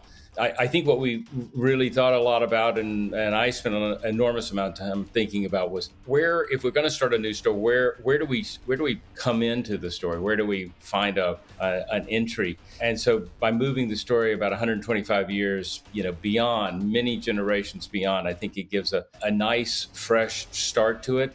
But as Frida said, we share so much of the same DNA as the original, but it does feel fresh. You don't have to have seen any of the original. If you choose to, you can just come into our show and just plop right down and get going right from the get-go. Vikings are known for action, so what was it like coming up with brutal battles and incorporating that sort of violence and bringing that to life on the show? And we can start with Jeb. Well, the original series set the bar pretty high. So, if we were going to do a new Viking show, we had to really, aim higher.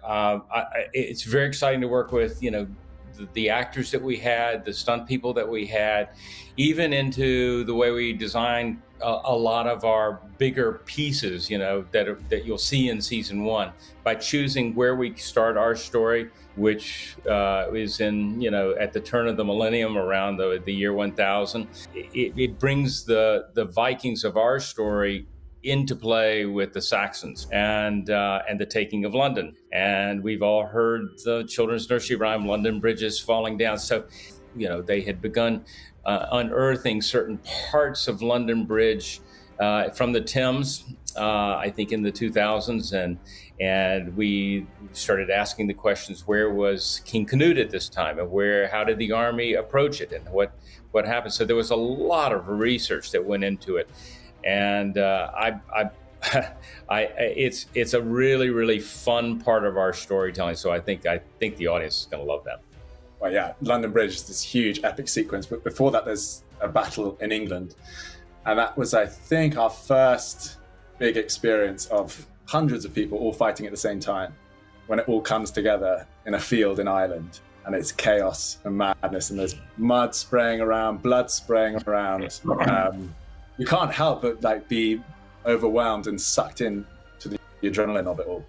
For Freydis, who comes maybe from a place where she knows violence, but she isn't trained per se like Harold would be, and she enters the Viking world as a fighter who just fights with whatever she has. She's scrambles to use anything, and she embarks on this incredible journey where she becomes a fierce, full-blown shield maiden.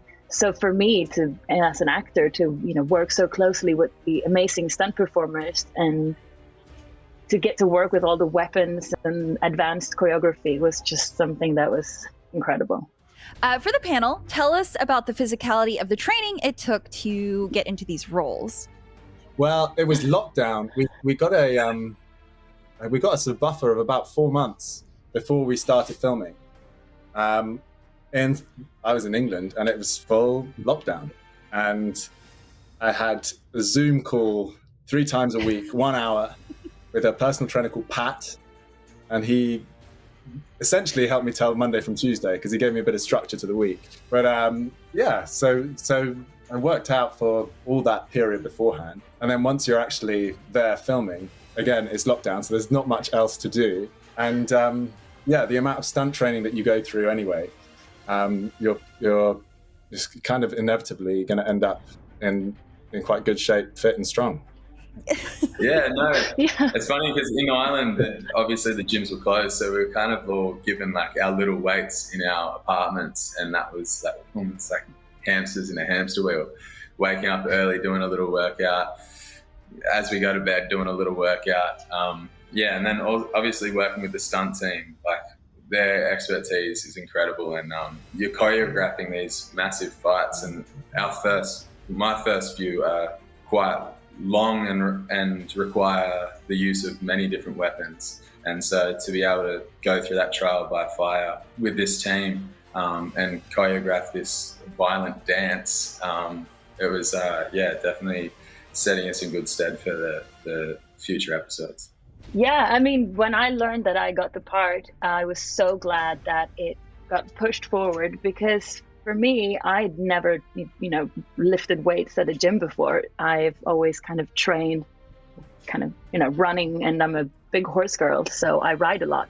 So for me, to be given those couple of months to bulk up, to be able to fight with all of these weapons and wear the costumes because they're heavy, I was so thankful for that. I've gained so much weight in a way that I didn't ever expect. So I feel like a true badass Viking woman walking down the street now. So I'm super excited about that.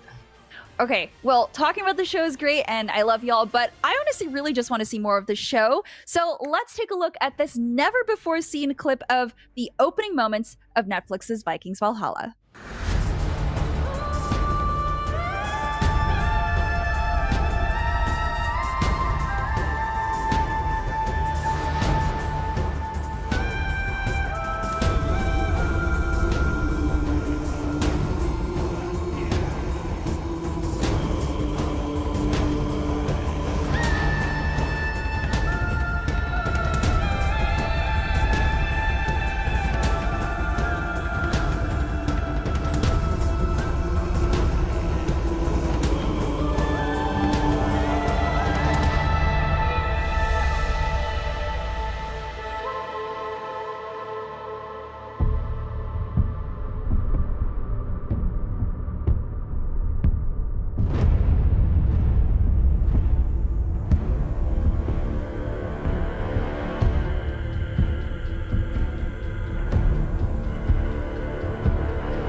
friends, tonight, on St. Brice's Day, we say goodbye to my baby brother, Prince Harald Sigurdsson, the someday King of Norway.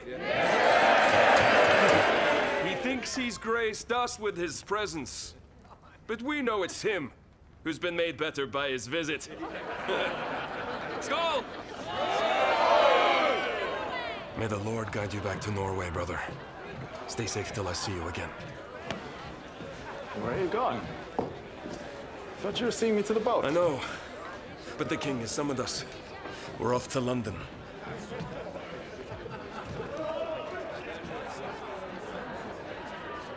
But I'm sure you'll find a better send-off than me. Brother.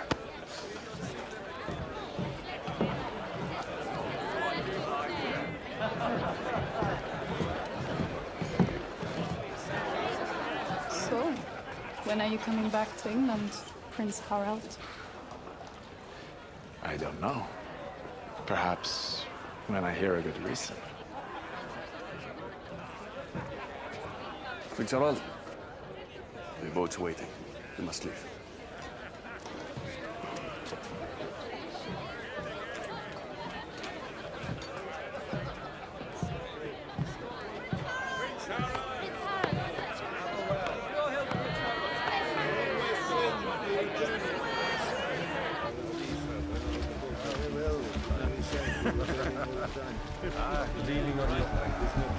Prince Harald.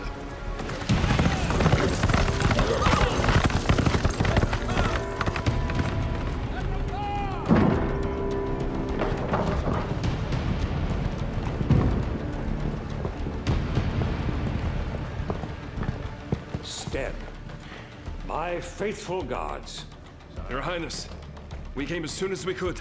I know it is St. Brice's Day, and you have undoubtedly left feasts with family, so please join me.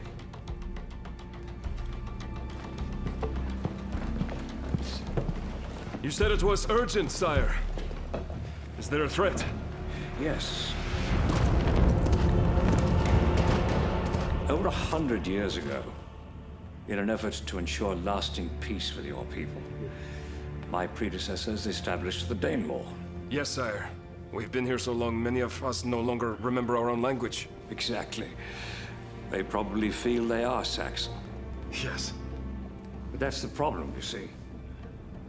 They're not. This is not their home.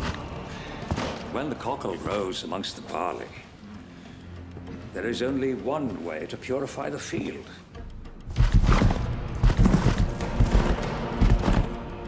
Therefore, tonight, I order that all Vikings living on this island be exterminated.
Wow, that was our first exclusive clip from Vikings Valhalla. I know everyone probably has reactions and I want to get to everyone, so we'll just kind of snake down the list. So Jeb, how does it feel to see this clip? It's very exciting. I mean, you know, when I see that clip, still I think about, and I'm sure everybody else does, all the talents that went into the show. I mean, you know, not just phenomenal hair and makeup and costume, but our great Tom Conroy, a great production designer, and Peter Robertson, our cinematographer. It's just a pleasure working with such incredible talent in Ireland. It looks great, and it's a very exciting show. And Sam? Yeah, it's the culmination of a lot of hard work and a lot of people's hard work, which is basically what Jeb's been saying. But yeah, it feels cool to watch everyone's endeavors like make it onto the screen, and we've actually got something that we're all pretty excited about and proud of. Yeah, and I think it's an exciting liftoff from the previous show as well, to see that the Danelaw, the settlements that happened there, and obviously beginning the show with such a traumatic event. It's especially for Harold's character, it definitely points to that sense of revenge, and it's pretty brutal. But seeing this, it just makes me so happy. I mean, I have to be such a little part of something, on this epic scale with incredible characters and the rich tapestry of the world, and to be able to work with such incredible people in every department. It's a joy to do it, but then to see it and to see how it all comes together, it just makes me so incredibly proud and thankful. So yeah, it's pretty epic. I know season 1 isn't out yet, but I have to ask, can you give us any hints about season 2's sort of identity? I think if season 1 was all about, a sort of where we started, season 2 is being thrust away from home, and so I think that's about as much as I can tease you, is that our Vikings have to go and start over. And it's a pretty cool thing, because now they have many, many skills that they didn't have at the start of their journey. Yeah, well, I mean, thank you all so much for coming on and talking to us about this. I'm sure it's really nice to be able to talk about the show, finally get these clips out there, and hearing everyone's passion for the show makes me very, very happy. So thank you so much. Jeb, Sam, Frida, and Leo, thank you so much for being here, for being with us. And remember, Vikings Valhalla premieres globally on February 25th. Exclusively on Netflix, so be sure to keep an eye out for that. And for more Vikings Valhalla news, be sure to keep it here at IGN.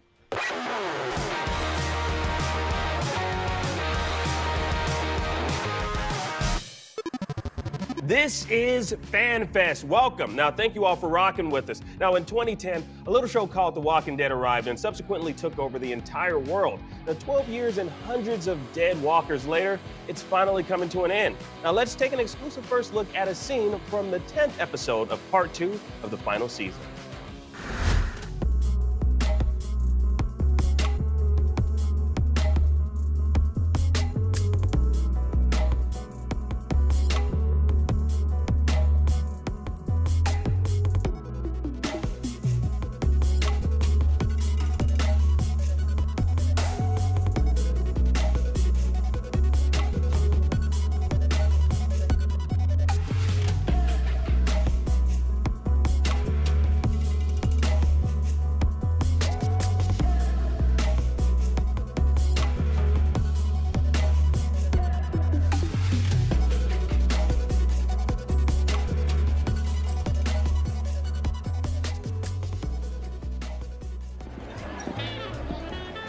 Pamela, how do you like the wine? It's fine. If you'll excuse me, Lance, I'm due for an interview. Oh, and we need to get a meeting on the books about this Alexandria thing. I have questions. I have a pitch. I'm sure you do. Connie, so lovely to see you again. Kelly, nice to meet you. Nice to meet you. I hope you're enjoying the festivities. Such an eventful day. But speaking on the record, you celebrate every holiday with such grandeur here. Traditions provide comfort and structure in uncertain times, so yes, we treasure our holidays here. But Halloween is extra special. You may remember from my father's time in the White House that it was his favorite. He always loved a good masquerade ball.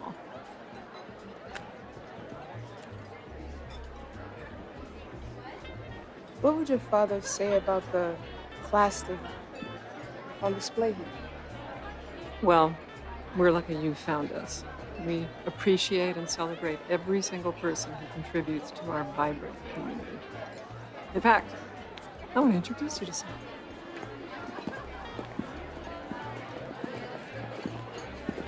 Carrie is last year's lottery winner. This is her first masquerade ball. If you'll excuse me. Excuse me, Emma. Excuse me, I'm sorry. Ms. Milton has a very strict itinerary tonight. Thank you.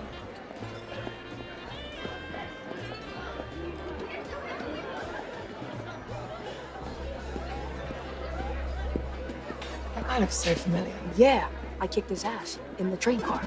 The Rockverse, I think, was my favorite universe of the entire thing, just because of kind of, we'll let people see it and experience the Rockverse, but I found that amazing as well. Key, I'm going to go over to you. Wait, one thing. For Michelle Yeoh, you were a rock star.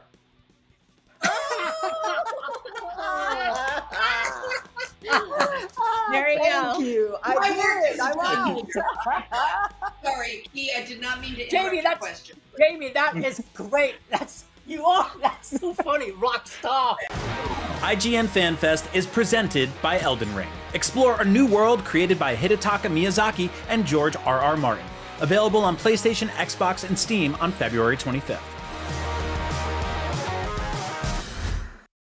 Everybody loves watching a speedrun of their favorite game, but what if you got a chance to peek into the mind of the developers behind those games as they watch their hard work get completely destroyed right in front of them? What is happening right now? That's exactly what happens on every episode of Devs React to Speedruns. We invite you to ride along with the developers as they watch, react, and enjoy some of the craziest gameplay by the most skilled speedrunners on the planet. Tune in every Saturday for a brand new episode.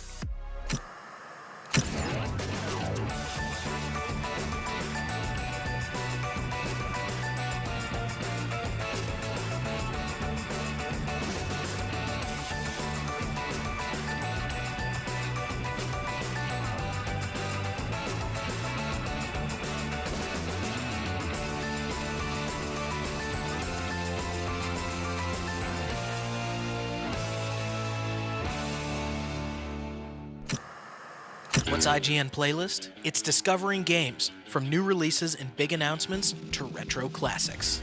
It's all your games in one place, from what you want to what you beat.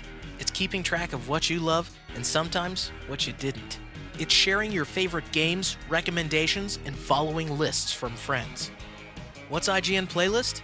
It's how you stop stressing about your backlog and start having a little fun. Available for Prime today and everyone this March. If you're not following IGN on social media, what are you waiting for? We're constantly updating our feeds to bring you the latest news, gameplay, custom original content, memes, the best user-generated videos and art, and a whole lot more. Be part of the conversation throughout the year. Follow IGN on Instagram, Twitter, Facebook, TikTok, and Snapchat. Hey, welcome back to IGN Fan Fest. Now, do you like wrestling? Do you like video games? Do you like wrestling video games? You do? Well, you know what? You deserve a brand new wrestling video game as a treat. Let's take a look at WWE 2K22 coming to PlayStation, Xbox, and PC this March, along with a walk down memory lane with legendary wrestler Rey Mysterio and his most iconic matches. What's up, IGN Fan Fest? This is WWE 2K22 cover superstar Rey Mysterio, and you are about to take a first look at WWE 2K22 Showcase when I defend my Intercontinental title against Dolph Ziggler at SummerSlam 2009. Take a look.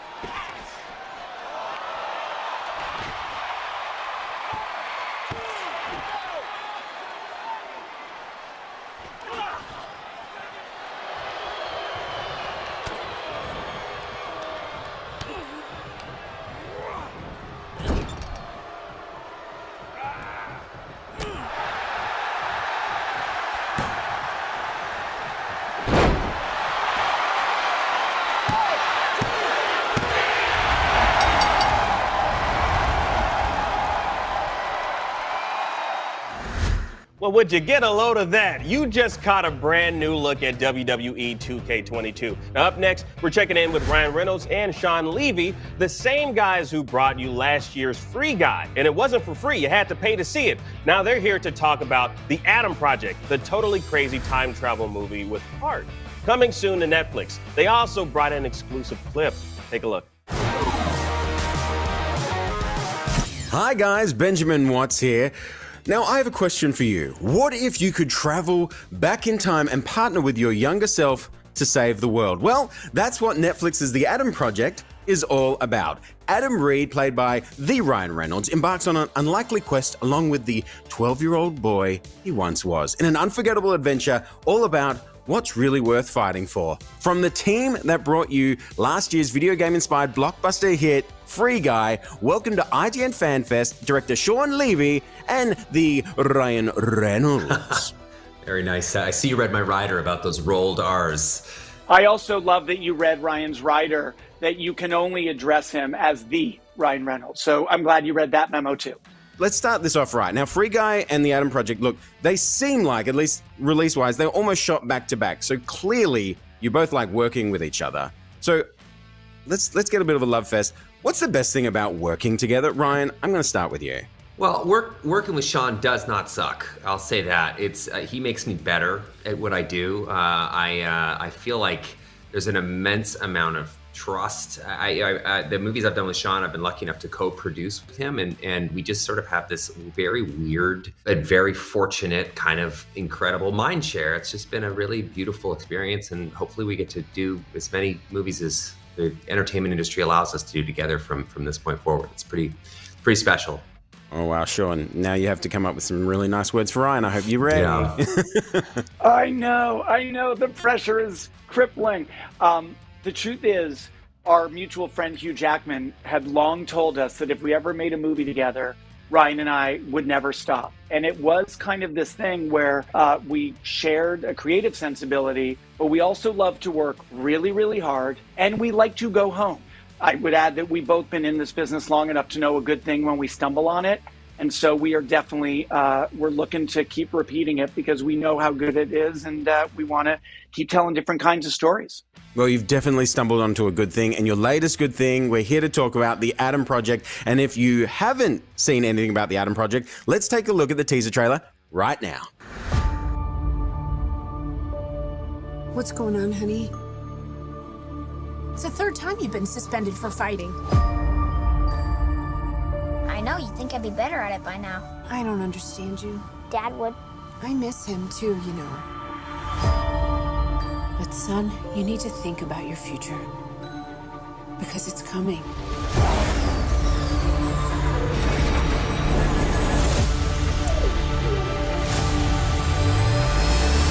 Sooner than you think.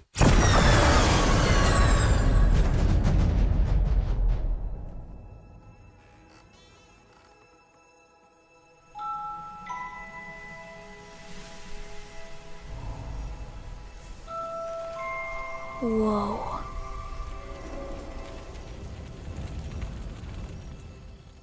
I don't think we should be out here. Who's there? Take it easy. Or, fall down and scream. You knew how to get into my dad's garage. You knew how to close the fridge. We have the same scar. Right here. And you're wearing my dad's watch. This watch. It's for me.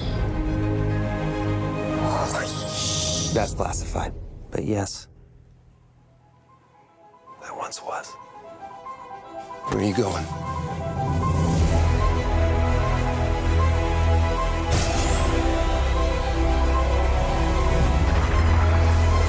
Time travel exists.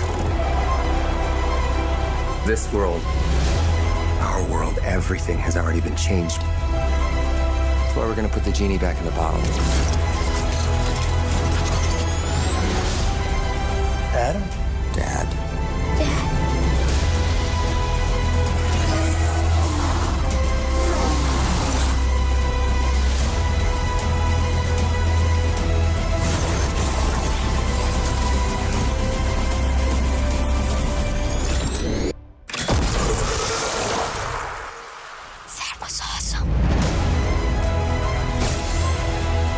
Okay, grab onto that railing, hold on for dear life, and try not to pass out from the G's, okay? Hey, what's a G?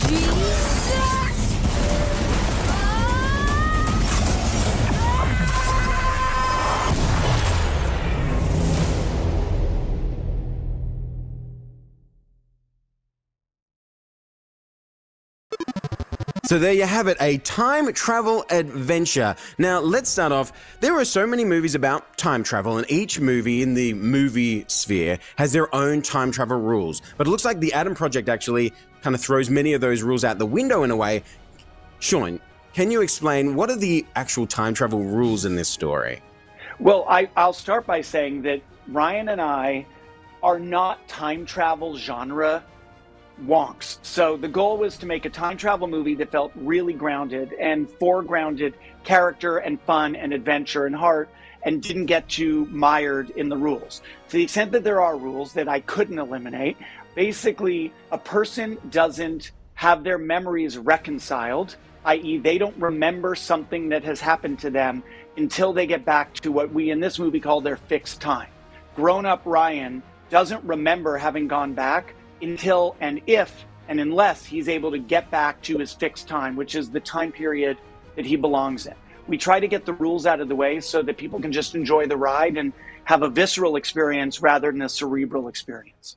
Now, it's also like, it's a huge like spectacle and the action and everything. And as you were saying, like it is, you do focus on a very emotional and heartfelt story. What is it about finding that balance that you can tell such an engaging story? You know, I tend to look more at like movies as feelings. You know, I think to a certain extent, Free Guy was meant to genuinely bring a feeling of joy. That doesn't mean it's not subversive or, you know, it doesn't do things that zig when you're expecting them to zag. But, you know, not unlike that, I feel like the Adam Proejct is also, it's a lot about a feeling of warmth. I think the sort of instrument with which we deliver that warmth is nostalgia, and so many of the movies that both Sean and I were weaned on, you know, with this kind of Amblin sensibility, so much of that love and appreciation has been infused into the Adam Proejct. So it's really, for us, it's more about a feeling than anything else. Sean, you were quoted as saying this movie features sick-ass tech, and we really see that in this fight scene. What's it like coming up with like your own kind of like original gadgets for a kind of future world? What's that like, that creative process? It's really daunting because it's, on the one hand, anything goes. At the same time, we've all seen a lot of time travel movies. And so coming up with designs that don't feel generic, you haven't seen in other movies, that really was a challenge that was exciting to Ryan and I. And one of the ideas, it's so weird where ideas, you know, kind of originate early on, almost like at least 6 months before we shot the movie, we're looking at how many time soldiers Zoe and Ryan's character kill. And yet we want to be very much kind of all audience PG-13 movie. And it was Ryan who came up with the idea of, well, wait, what if we just make up a rule? And our rule is that if you die out of your fixed time, you just have this molecular smear, what Ryan called digital Skittles. And that eliminates blood, gore, flesh, body parts. So suddenly making up a time travel rule, which we're allowed to do, freed us up to do all kinds of action that probably would have been too gory if we were actually doing literal deaths. So just the freedom of writing the rules was very, very fun. Now, taking from that point, I want to see an exclusive look at the film. Let's take a look at the clip between older Adam and younger Adam figuring out what the heck is going on.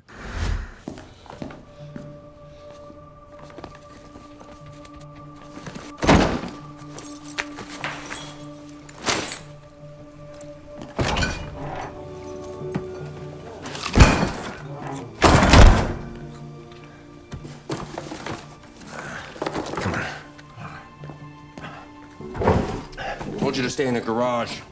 Let some creepy dude just wander around my house alone? Yeah. I don't think so. Yeah, believe me, I don't want to be here any more than you want me here. I just gotta stop bleeding long enough. Address the wound, prevent a nasty infection, and I will be on my merry way. Don't touch that. I was just looking. Don't touch my stuff. Is this a lightsaber? No, it's not a lightsaber. No, enough with the bat already, all right? If I wanted to hurt you, I'd have done it already, because if I'm being perfectly honest with myself, you have a very punchable face. Oh my God! Oh, that bullet went straight through. That's good. Pass. Wait. Bullet? You were shot? Yeah, no, actually, no. No, I was stabbed with a bullet. What do you think, you moron? I'm the moron. You're the one who was shot. Okay, that's it. That's weird. It farts when I cough. Gross. Super gross. I'm gonna go upstairs. I'm gonna grab some stuff. Stay cool. You can trust me. That's easy for you to say. I'm the one who ends up in a therapist's office telling them about where the bad man touched me. Oh, God, that's where you go? Immediately? You are dark, man. Who even are you? That is classified. Why are you here? Also classified. Are you in the Air Force? When I say classified, what is your brain hear? Chocolate? What's with the lightsaber? It's not a lightsaber. Jesus Christ, Adam, I need you to play it cool. I know that playing it cool isn't really your thing, never has been, and... Wait, how do you know my name?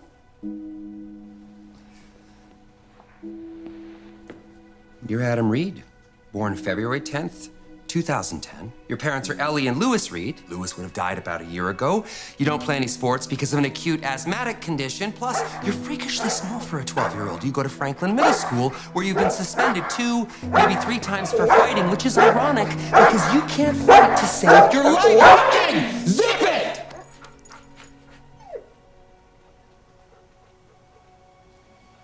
How do you know my dog's name? Because I named him. Where are you going? Oh, God. All right. Here. Ready? Deep breath. Hold it. 3, 2, 1. Everybody gets a trophy. When I was 7, I ran into a table on the patio. I got 12 stitches. Right here. You knew how to get into my dad's garage. You knew how to close the fridge. You knew how to time my breathing. We have the same scar. And you're wearing my dad's watch.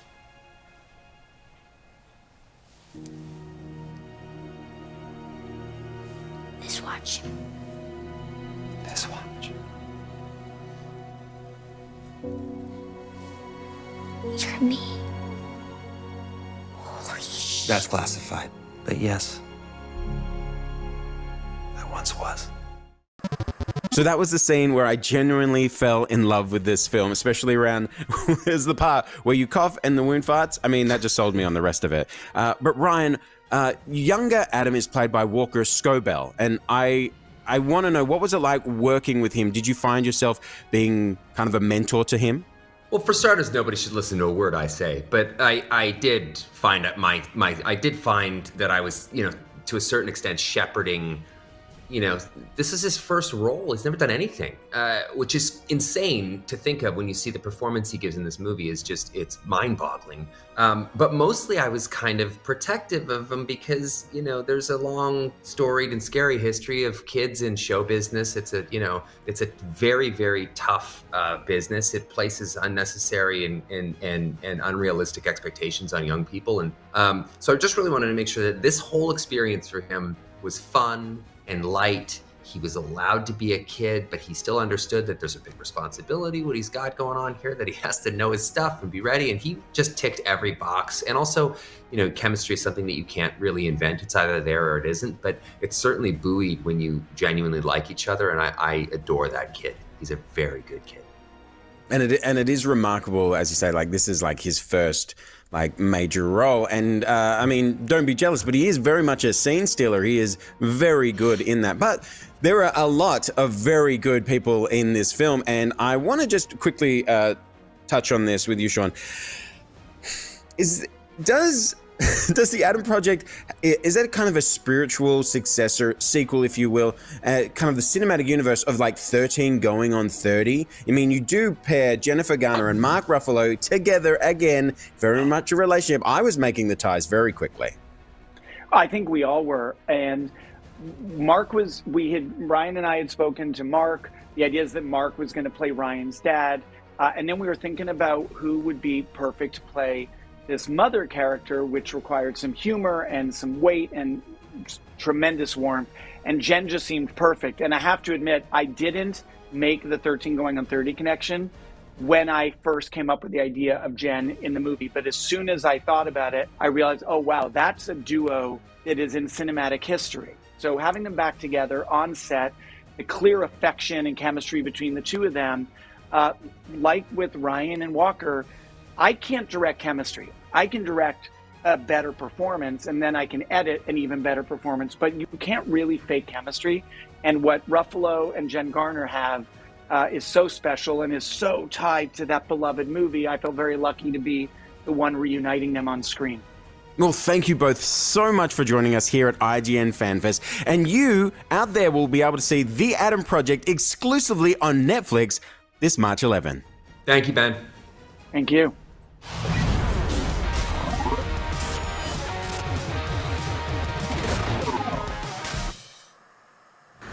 That was The Adam Proejct. I'm Brian Altano, and this is IGN Fan Fest. Earlier today, we kicked off Fan Fest with a look at the upcoming Paramount Plus Halo series launching in March. Now, IGN had a chance to visit the set of the show, so be sure to check out that coverage next month when it launches and find out if we stole any weapons or captured a flag or two.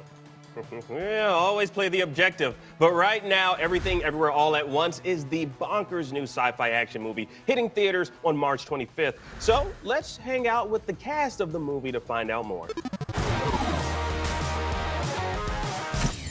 Hi, everybody. I'm Michael Payton, and we're here today at IGN Fan Fest to break down, you got it, the multiverse. We've got the cast of the new film by the Daniels, who were the directors of Swiss Army Man, Everything Everywhere All at Once. We've got the whole cast: Michelle Yeoh, Stephanie Hsu, Ke-Huy Quan, and Jamie Lee Curtis, here to break everything down for you. Hi, guys. Welcome to IGN Fan Fest.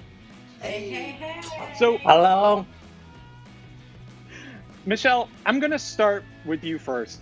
When the trailer for this movie dropped in December, I think everybody got really excited about the 2.5 minutes of the movie that we saw.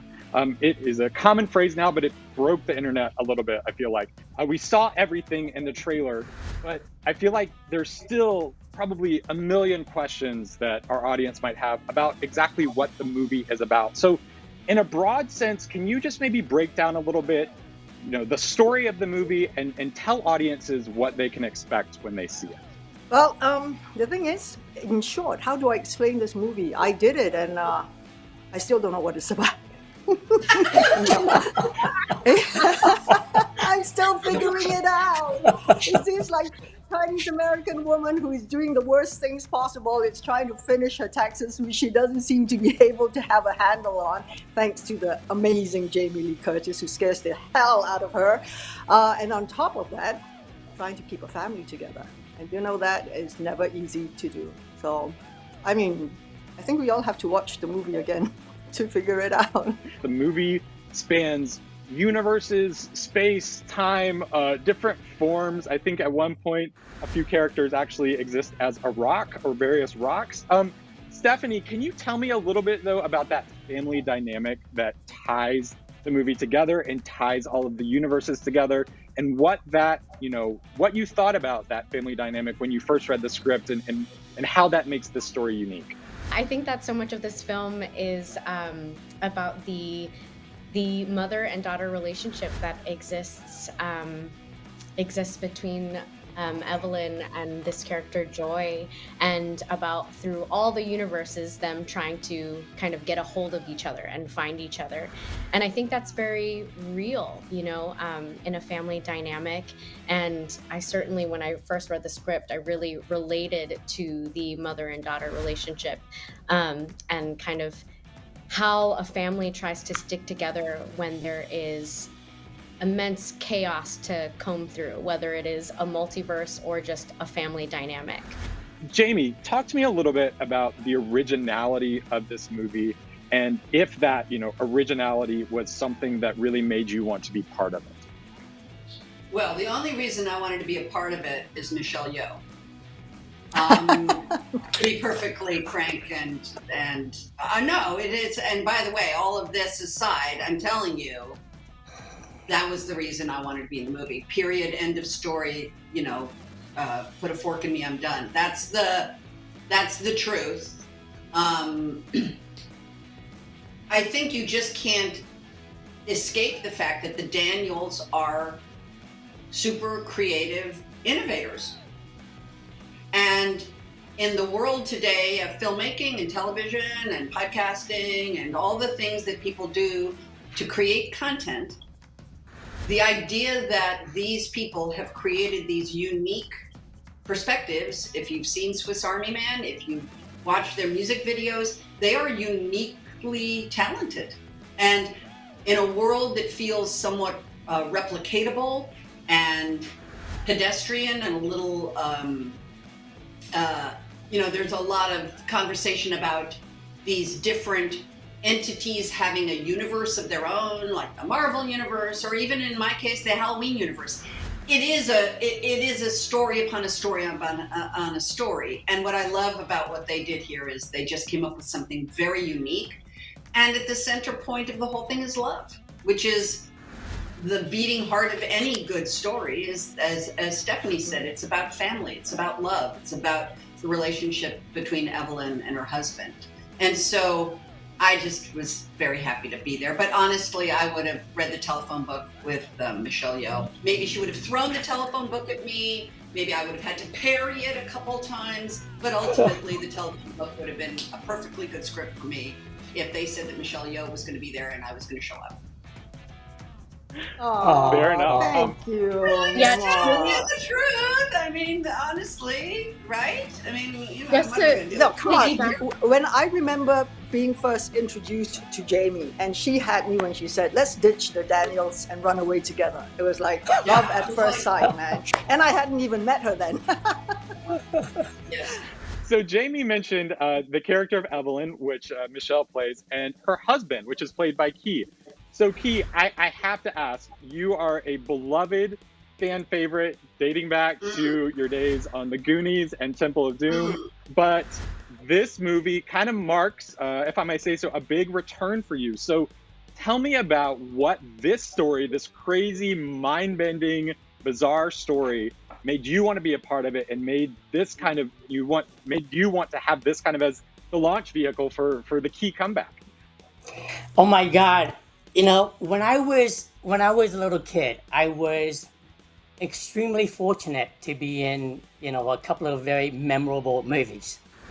But then as I got older, I realized that opportunities for an Asian actor at that time were just not many. And that's just the truth of it. So when I found that I'm just constantly waiting for the next opportunity to come along, I decided to step away from acting and enroll myself in film school. And after graduating from film school, I started working behind the camera. And it wasn't until 2018, a little movie from Warner Brothers came out called Crazy Rich Asians. I saw that movie. It hit me on so many levels, and I was really emotional about it. And the idea of getting back into acting started percolating in my head. Finally, one day, I called up a friend of mine who was an agent, and I kind of, begged him. I said, well, can you please represent me? And this is after like decades without an agent. And he says, yes, I would love to. Literally 2 weeks later, I got a call about this movie. I auditioned 2 times for the Daniels, and I thought I did really well. But then when I walked out and saw another Asian actor waiting in the lobby, waiting to read my role. And he looked like he jumped right out of the GQ magazine. I mean, he was tall, he was good looking, he was in a suit. And I went home, I called my agent and I said, listen, man, I tried so hard, but I don't think I'm gonna get this role. Weeks went by, and I finally got the call. And when I heard the news, I screamed so loud and I jumped so high. It was one of the best calls I've ever gotten in my life. And had you asked me back then, if I wanted to win the lottery or to win this role, I would tell you without a doubt that I wanted this role. I mean, it was just amazing. And of course, to be in a movie with Jamie Lee Curtis and Michelle Yeoh and James Hong, it was just, wow. So, and here I am talking to you guys.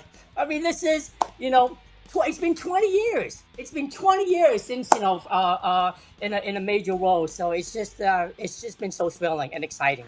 The family dynamic in this, as we've talked about a little bit, both it seems you know, on screen and off, really makes it special. I feel like maybe one of the other things that makes this movie really special is just the vast immensity of, I won't say the universe, I'll say the universes in which it takes place. So, Michelle, I want to ask you, just from the trailer, and I don't think this is spoiling anything from the movie, I'm going to read off, I have a list here.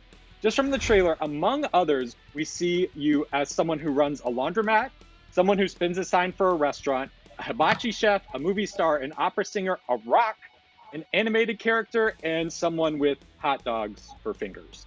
So can you talk a little bit about the challenge of playing so many different versions of the same character? And if you have a favorite among the, I guess maybe it was hundreds of Evelyns that you played in the movie. My process when I start a film, I go through the script and I tag all the scenes that I appear in. And by the time I finished with Everything Everywhere All at Once, the script had tags literally all the way around it, across it, everywhere.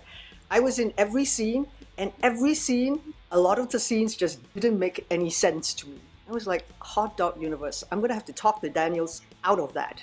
And that became one of, and afterwards, that's become one of my favorite, simply because they challenged me with all my years of experience as an actress to be able to play all those parts simultaneously, with contradictions, with emotions, I mean, who would take you seriously if you had hot dog fingers? And we had such a beautiful love story that was going on with the one person that scared me the most, Jamie, in the film. I don't know if I could have done it with somebody else apart from Jamie. And that's the honest truth. It was based in love, because it doesn't matter. I think ultimately at the end of the movie, it's about love. And in that universe, as you said, I think the thing that scares us the most, there's a reason it scares us. And the fact that they brought these two adversaries together into a love relationship, it was some of the most emotional work I've done, because we were so in love with each other. And it didn't matter that we had hot dog fingers. It didn't matter that they squirted hot ketchup and mustard out of them. It didn't matter. What mattered was we were breaking up. And that tension that occurred in those improvised scenes really were very moving, even though when I'm grabbing a suitcase to leave, we're trying to figure out how to grab it with hot dog fingers. It doesn't matter. The emotion connected to the scene with you, Michelle, was so real and so lovely and so poignant that it then belies the whole weirdness of it. And I think that's why that sequence works. And I'm sure that's why every sequence works, because you apply the same level of believability and integrity with every single person and every single universe. Key, I want to go over to you for a second. You have a scene with a fanny pack in this movie where you show off some incredible skills. Can you tell me a little bit about the prep work that went into that scene in particular, and just all of the things that maybe you learned for this film, or the things that you already knew that you were able to incorporate in terms of the physical fighting, just kick-ass stunts? Well, you know, I studied Taekwondo for many years.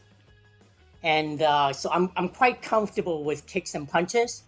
So when I read the script, I was like really anxious to do the scene, because I thought, oh, okay, I'm going to get to do a really cool fight sequence. And then when we got together and they started choreographing, they didn't utilize any of my punches or kicks. It was a fanny pack fight sequence, and then there's a lot of, the wushu stuff, which I know nothing about. So, and I was like trying to persuade the gang, hey, can you throw in a kick here and there? Because I'm really good at that. And he says, no, we just want to stick with the fanny pack, and that's it. So I ended up training for 2 weeks, every day for hours each day. And so when we got to do this scene, it was really short because, we were on a very tight schedule. But it turned out really well. And, I think the happiest moment for me was when they edited that sequence in the middle of production and they showed it to the cast and crew. And I was so nervous. They showed it to, at lunchtime. I was so nervous I didn't go see it. And then, and I know they were watching it. And then I got this knock in my, in my dressing room, and it was Michelle. And Michelle says, that was awesome. So, so to get that approval from Michelle, it means the world to me. And it was just incredible. You were brilliant in that. You were kick-ass good, okay? You were Thank you. "Woohoo, Bruce Lee, step aside. Here comes Key." Yeah, you're totally epic. And I also just have to say, because we're all like, yeah, the movie's crazy, and I didn't know what I was doing. This is a square room of squares full of legends, and honestly, everyone is freaking amazing in the film.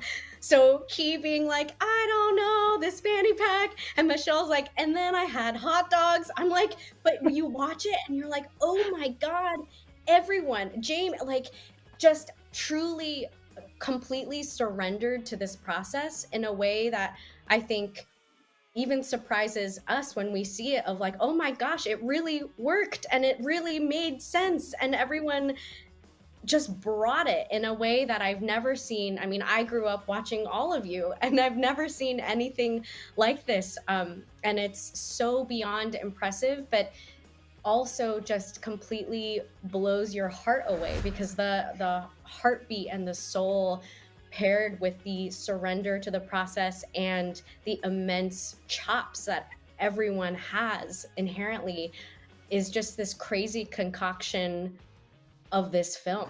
I want to switch gears for just a second, because this being IGN Fan Fest, we asked IGN fans to submit their questions for us to ask you. So we have a few. This first one I am going to ask first to Jamie. Which universe in the movie would you choose to live in forever, and why? I guess if you had to, is there a universe in the movie that stands out to you more than any of the others that you would want to live in?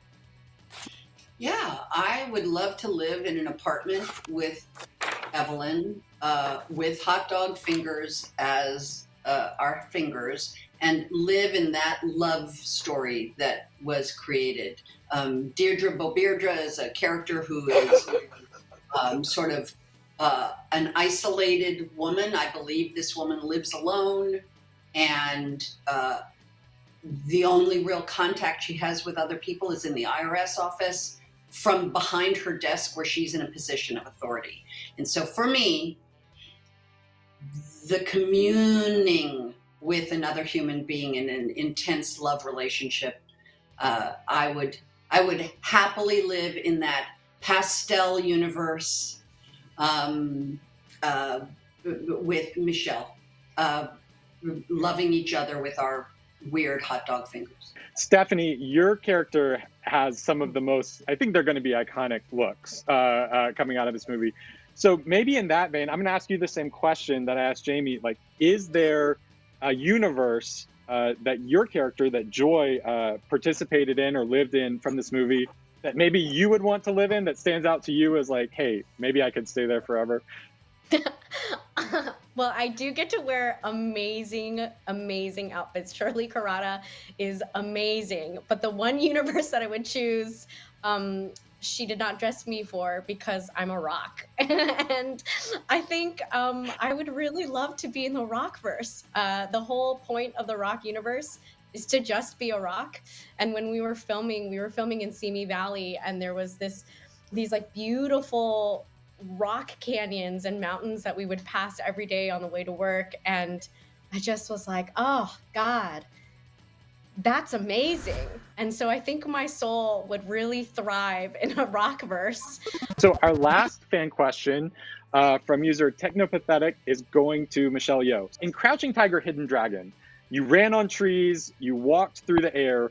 Did you have anything to do that was as difficult as doing that when you were playing one of your many multiverse selves in Everything Everywhere All at Once? In EEAAO, the Love Brothers, Andy and Brian, were coming up with very specific, very physical kind of action with comedy, which I haven't really done before. So that was challenging in itself. But I think what it was the physical comedy where you're not trying to be funny, but the situation is so funny at the end of the day. It was much more physical in this one rather than, running on rooftops or things like that. In fact, actually, that's the easiest part of doing wire work because it's just you doing your stuff. When you are fighting with someone, it's always about coordination. It's like doing a very elaborate dance piece.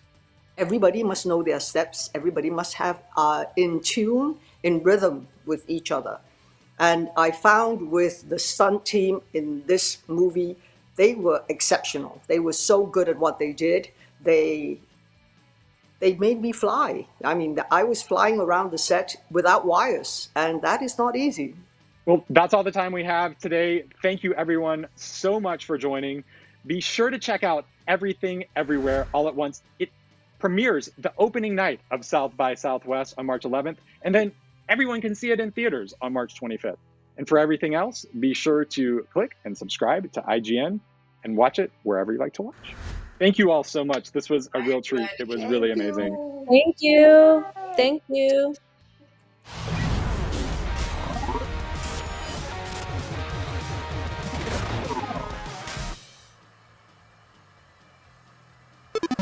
What do you think your character tastes like when eaten by a Titan? Do you think they prefer grill or skillet? Or should they be dry rubbed, marinated, or smoked first? With Aaron, you could taste the anger coming through his pores. There would have a unique, very angry taste. I don't know what that taste would be, but it would just taste like anger. IGN Fan Fest is presented by Elden Ring. Explore a new world created by Hidetaka Miyazaki and George R.R. Martin. Available on PlayStation, Xbox, and Steam on February 25th.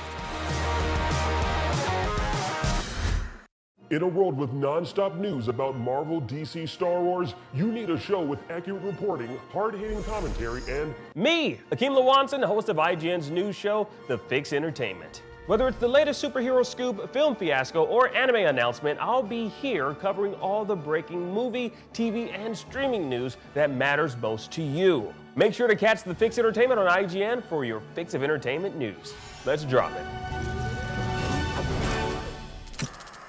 What's IGN Playlist? It's discovering games, from new releases and big announcements to retro classics. It's all your games in one place, from what you want to what you beat. It's keeping track of what you love and sometimes what you didn't. It's sharing your favorite games, recommendations, and following lists from friends. What's IGN Playlist? It's how you stop stressing about your backlog and start having a little fun. Available for Prime today and everyone this March. IGN is your go-to for the latest and best in games, movies, and television. And with over 50 million IGN subscribers, you're in good company. Oh, we're shooting turkeys. Thanks to your help, we've raised over $100,000 for charity. Brought you and creators the world over together for events like Gamescom and DC Fandom. Brenton Thwaites here. I play Dick Grayson. And made your voices heard. You voted almost 30 million times in our best video game of all time and Super Movie Madness tournaments, and posted over 40 million times on IGN's message boards. The chat must flow.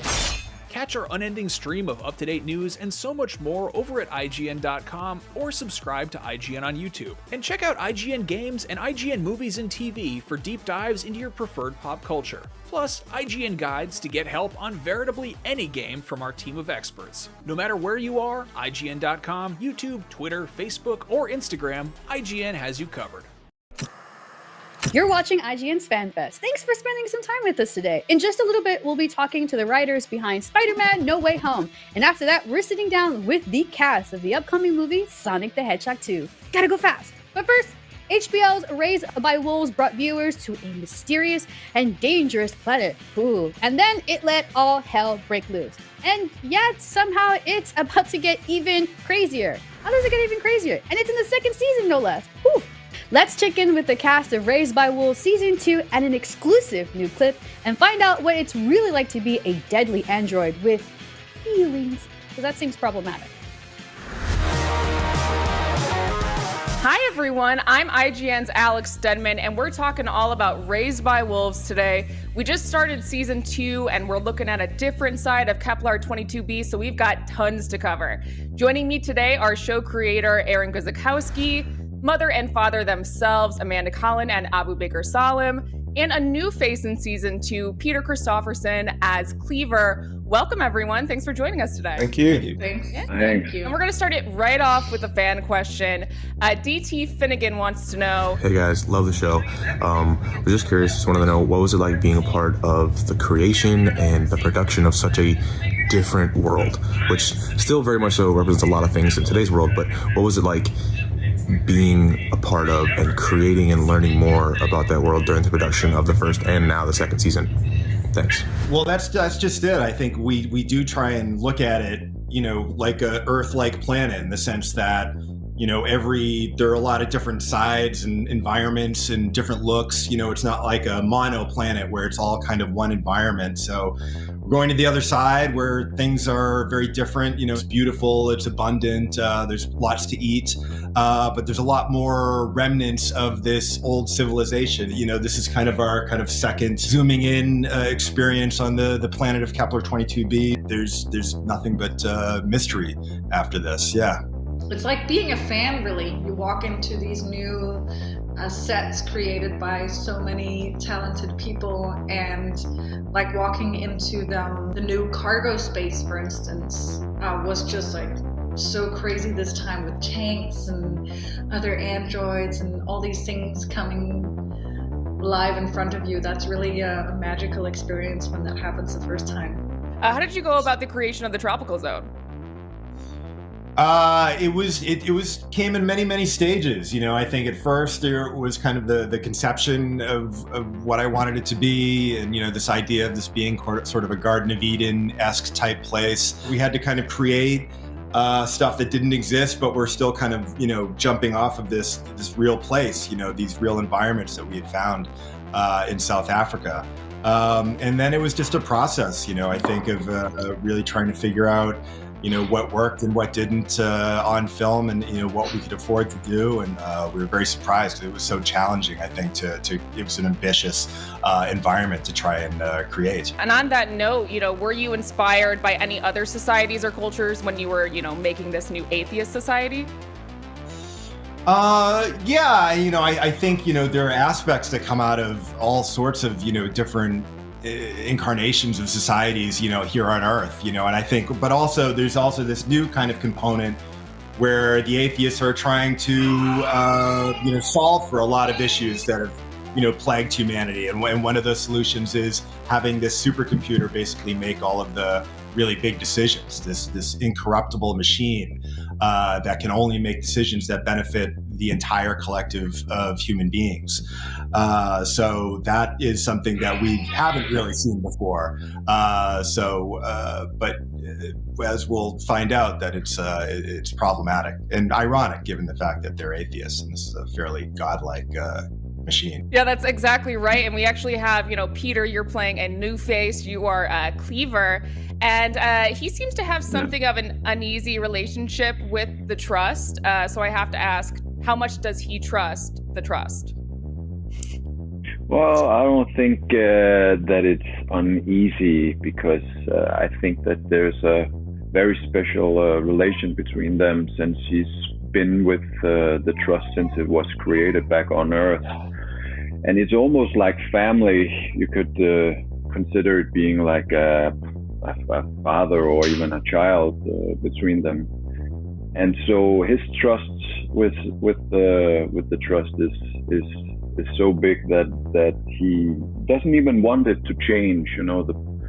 The kind of prophecy there is with the trust is that it's going to pass the baton when a certain person shows up that's got the ability to take charge, and a lot of the people in the collective is really being eager for this to happen, but not for Cleaver. I think he'd be happy just to let the trust be in charge forever. Actually, I'm glad we have both Amanda and Abu here today, because mother and father's relationship is, put simply, a little messy these days. So do you guys think that they're going to be able to get through their issues that they had in season 1 and now season 2 and, you know, still be able to stay together? Never. I don't think so at all. I think actually we both hate each other, both in character and out of character. So I don't think that's going to happen. That's Abu, and all I'm hoping for is a kiss. So we'll leave it up to Aaron to decide which direction. Yeah, we want to go with it. But on a serious level, though, I do think that there is something really interesting about two androids, two computers, where their relationship isn't perfect. I think there's something really fascinating about exploring that element of it, because it is, even though it's very human, these two beings aren't. And I think there is, I think this clash and this tension between us both is, again, so beautiful to explore, and something that I think, as you know, you go later on in the season, you realize actually it develops and evolves in itself, without spoiling too much. But yeah, I think it's one of those things where definitely their relationship is developing as they're learning not only about each other but also about themselves as they go along, which is really cool to play. Yeah, absolutely. And Amanda and Abu, you know, you guys kind of have an interesting struggle as actors, you know, having to portray this wide emotional journey while still kind of keeping a robotic restraint, because they are still androids at the end of the day. So how do you approach portraying that? From a psychological point of view, I think a lot about it as season 1 was very much my teens, going back to my teens, and all emotions were very available and new and exciting. And then I think season 2 is more like the 20s. You think you know a lot and you try to play the game that's being played in a society, and you place your trust in authority, which is interesting. And then I can't wait to see what the 30s bring. I'm in them now, so we'll see if Aaron and I are in sync. In season 1, you know, me and Amanda had a lot of chance to play, and we had a lot of chance to really explore what these characters were. I think, you know, really helped a lot in regards to finding the cadence and the musicality of these characters, which really helped. I mean, I kept referencing a video game, Detroit Become Human, because that explores sort of AI and that sort of space really really fascinating me in regards to kind of comparing it to both mother and father and that kind of relationship. So yeah, we pulled a lot, but we also had that room to play, even from the script, in order to find what this AI was, who these characters were, and again, the gift is that we do have space and time to keep evolving, which is really, really cool throughout the time as we go along and through the new experiences that we experience. So yeah, it's that whole thing of like what Amanda said, like I wonder what's next going to happen and how we're going to evolve differently in that space, because it is so crazy. It's almost like I almost imagine it as we're learning almost as fast as Frankenstein's creature, in a way, of how to kind of adjust and adapt to the society that we are constantly being exposed to. You know, to play with the android aspect, you're like, when you turn a corner, for instance, in a corridor, you never just randomly turn a corner. You always like make sure you're in the middle, or there's always a choice, walking even, or you can walk blindfolded, and you have super hearing, and you have all these super fun directions to play with as an actor that I just think makes every scene so exciting. You just have so much fun exploring that still. So yeah. Yeah, and you guys are accommodating to this atheist society, and we kind of see, you know, an early relationship evolving between mother and father and Cleaver. So Peter, how would you say that Cleaver views these androids now in his community? I think Cleaver thinks they're really, really exciting since he more or less lost his faith in humanity. Or not in humanity, but just in like the hope that that the humans can take care of themselves. That's why he's so reliant on the trust. So I think that he secretly is just really admiring them. The conflict that does arise for him is the realization that Mother's not just an android, she's also kind of the trust sister in a sense, that she was created by the same guy who built the trust, and that they might have some connection that, you know, that in some ways makes Cleaver feel a little bit uncomfortable, a little bit, you know, in the same sense you would. It's just almost like human jealousy in a sense, that he loves this machine and everything it represents, and he might be a little worried that, you know, perhaps that his sister is going to be a bad influence as he gets to know her a little bit better and realizes, you know, how her priorities are very much built, you know, around her children first, and everything else comes second. Which in the trust, of course, you know, even your children have to be counted the same as everybody else. So there's a little bit of potential conflict there. Shifting gears a bit, Abu, something that might be of interest to IGN's audience in particular is that you actually have a video game studio of your own, Silver Rain Games. So I have to ask, did you have any input in the Necromancer game? Oh man, I mean, like I've been pitching this to Aaron from the beginning. HBO, I'm like, come on guys, we got to make this into a game. So no, I didn't, but I'm sure again, like there's so much reference out there, and I know Aaron knows games as I do, in the sense that, you know, there's definitely going to be something really cool there. But as soon as I read that, I remember thinking to myself, this would be a great video game. Yeah, but Abu, and you mentioned Detroit Become Human earlier, and I'm curious, you know, given the AI of it all and how much that is in games, are there any other games whose themes or aesthetics remind you of Raised by Wolves at all? When I look at games like, for example, like Mass Effect, you know, touching upon that, again, that sense of like this sci-fi sort of world, and I'm not even just saying it's because it's sci-fi, because it deals with especially that kind of relationship between AI, especially in the first game when it comes to like, again, sorry guys, I'm going to completely nerd out on this, between the Geth and sort of the way that the rest of the other species kind of interact with the Geth.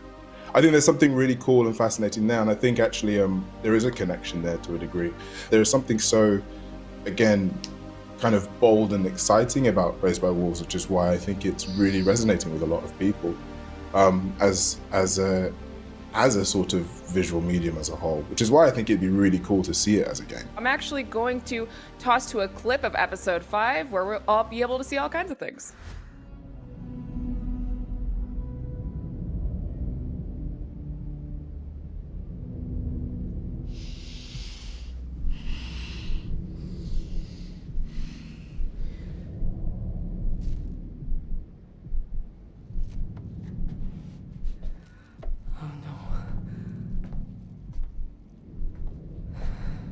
Allsvir?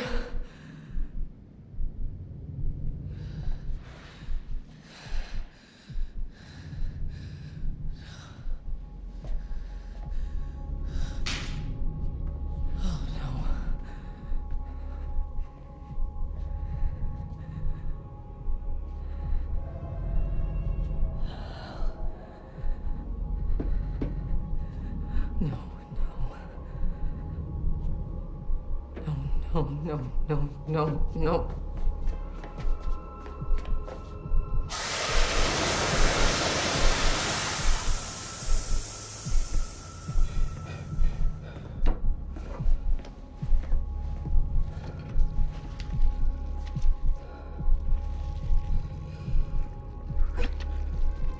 Got you, motherfucker.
Aaron, you've said in the past that you could envision going for, 5 or 6 more seasons. What would each of you like to explore if, that were come to fruition? Oh, wow. I think just more of the kind of world building of it all. I think there's I think Aaron's created such an incredibly, like, almost it is a world of its own, this own universe. It's such an incredible story world to even be able to even have, like, maybe even a season where it is on Earth, let's say, where you explore that kind of that journey up, leading up to where we are, or even cutting to the future to what happens on Kepler 22b. If there is this, what do we do it again, or is it evolved in a different way? I think there's so much to explore. Yeah, instincts versus authority. A quantum computer who decides for you instead of empathy. Like, those are topics that are super fun to discuss with the people around you, and even just the fact that, we're right now exploring to go to Mars, and people are so excited about leaving this planet, but really this is like utopia. And especially when you're in South Africa filming, you're like, we need to take care of this insanely beautiful planet. We've gotten to know Mother and Father pretty well, but we're still getting to know Cleaver. So Peter, do you think there's anything about this character and his journey going forward that's going to surprise us? Well, just the view he's got upon he's so reliant on the supercomputer, on the trust, and if that changes, what is he gonna be like? Because I see him as a complex person with many conflicted layers within him, and that trust. It's going to be interesting to see what he's like, if that's going to change. And he looks so, in my eyes, so old school with his glasses and his facial tattoo. Well, that's a joke, but still, there's something really human within him that I'm looking forward to exploring even more. Absolutely. Well, I can't wait to see it all play out in season 2 as it continues to go on. So thank you all, Aaron, Amanda, Abu, and Peter, for joining us today. And I can't wait to see it all play out. Thank you. Awesome. Yeah, Thank you. Thanks.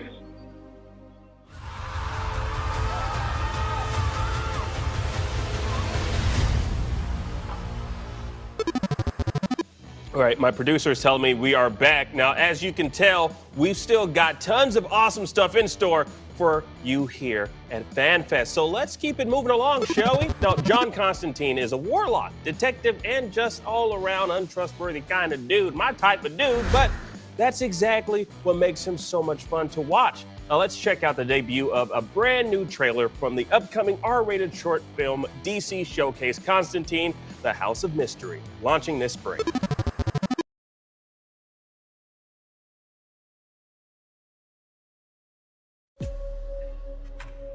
And the dad says, the aristocrats! That's good, mate. You know what to do with a bad hand, John? Get rid of it. Come on, folks, let's give him a hand.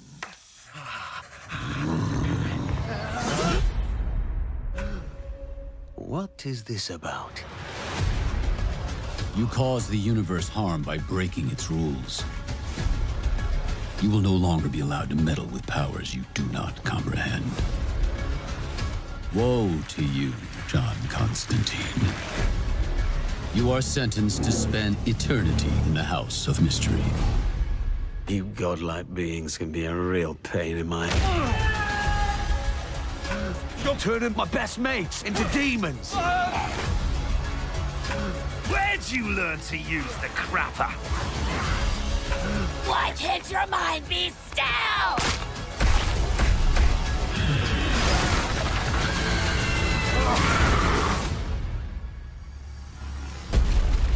What's this? Did you think you were the only one who wanted to torture me?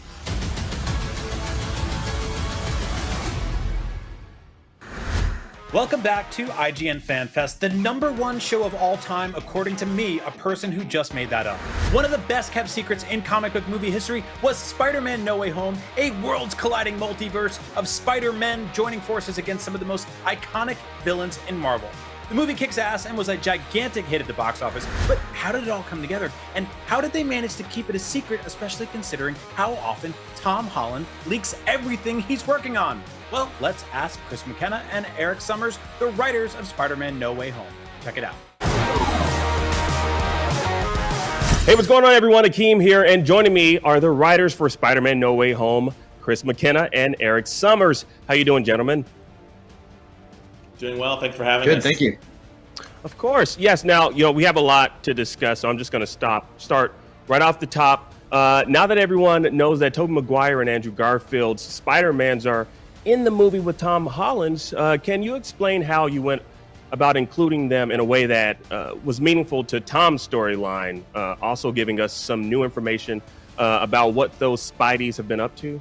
It was obviously going to be a challenge from the get-go. We took there were sort of two angles we had to approach it from.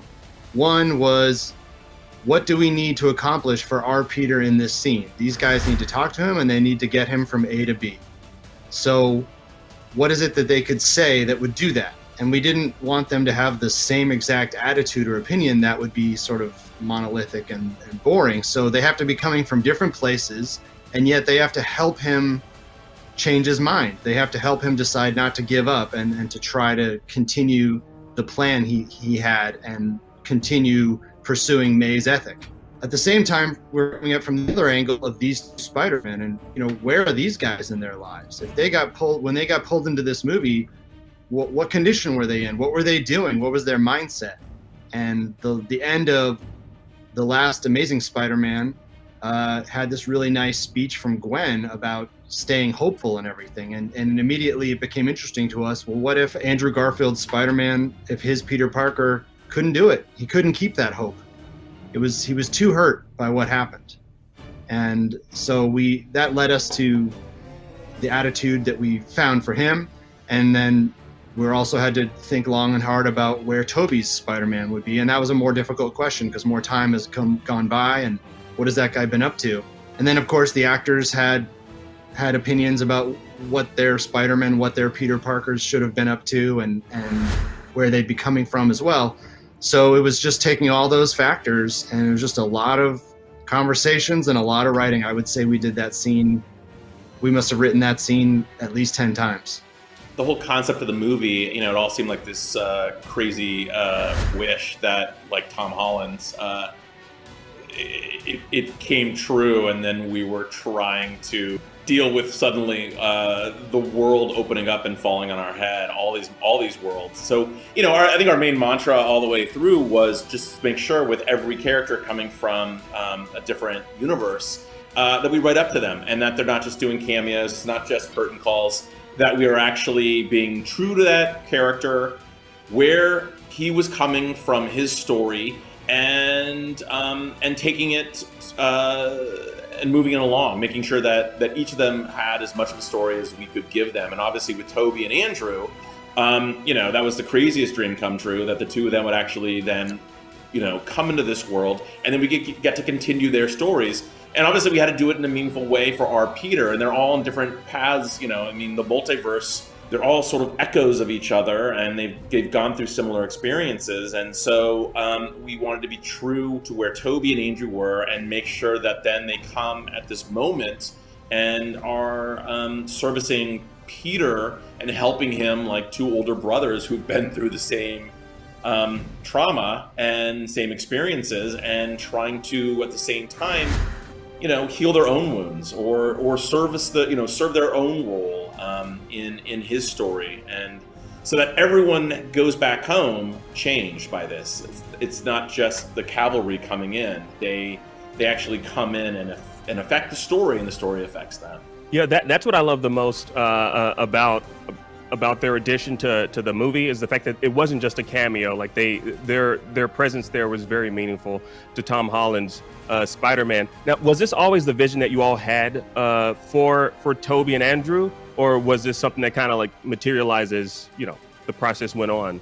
When we all got together, and this is all a collaborative experience with effort with Kevin Feige and Amy Pascal and John Watts and many more, and we're just all working together. Off of Far From Home, we knew that we were going to start in a particular place where his identity has been revealed to the world. It was constantly evolving. Once we knew we had Tobey and Andrew, obviously we have a Peter Parker, MCU Peter Parker story to tell, and we knew we'd be holding off on Tobey and Andrew till the third act, but yeah, we definitely talked a lot about how they would be coming in, so it didn't feel like it was just Deus Ex Machina, that they were coming in a way that we could have a lot of fun of Tobey and Andrew not knowing each other, meeting each other for the first time, then going to help Peter, who's on the brink of making, the worst decision of his life, which is, betraying May's mantra of with great power comes great responsibility. Yeah. Now I want to talk about some of the villains and kind of like Tom Holland's Peter Parker, how he kind of interacted with them. I find it kind of fascinating how you all chose to bring all of the villains together by essentially putting them like in group therapy with Spider-Man as like their sponsor. Because you honestly could have just had like Spider-Man hunt them down and beat them up, but you didn't. So could you talk about like why you took this more empathetic approach as it pertains to the villains? Peter Parker is the one who took that approach. I mean, that's the way Peter Parker is, and as soon as we arrived at this kind of story and we knew that we had these villains and it was possible they would be sent back, very quickly the team, I don't know whose idea it was, but very quickly the team arrived at the idea that, he doesn't want to send them back. That's not what Peter would do. That's not consistent with his ethic, with the lessons that May has taught him. And so it was just natural that's what Peter would decide to do. He's going to do something else. He's going to try to fix them. He's going to try to make this right for everybody. And then, of course, he's going to pay a price for it.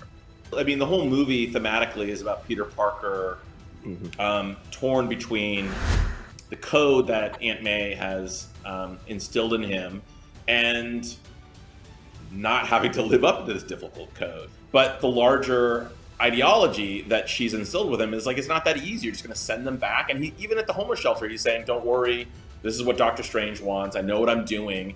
And it's only when he finds out that they're going to die that voice that has been in his head since he's a child told him that he can't let this happen.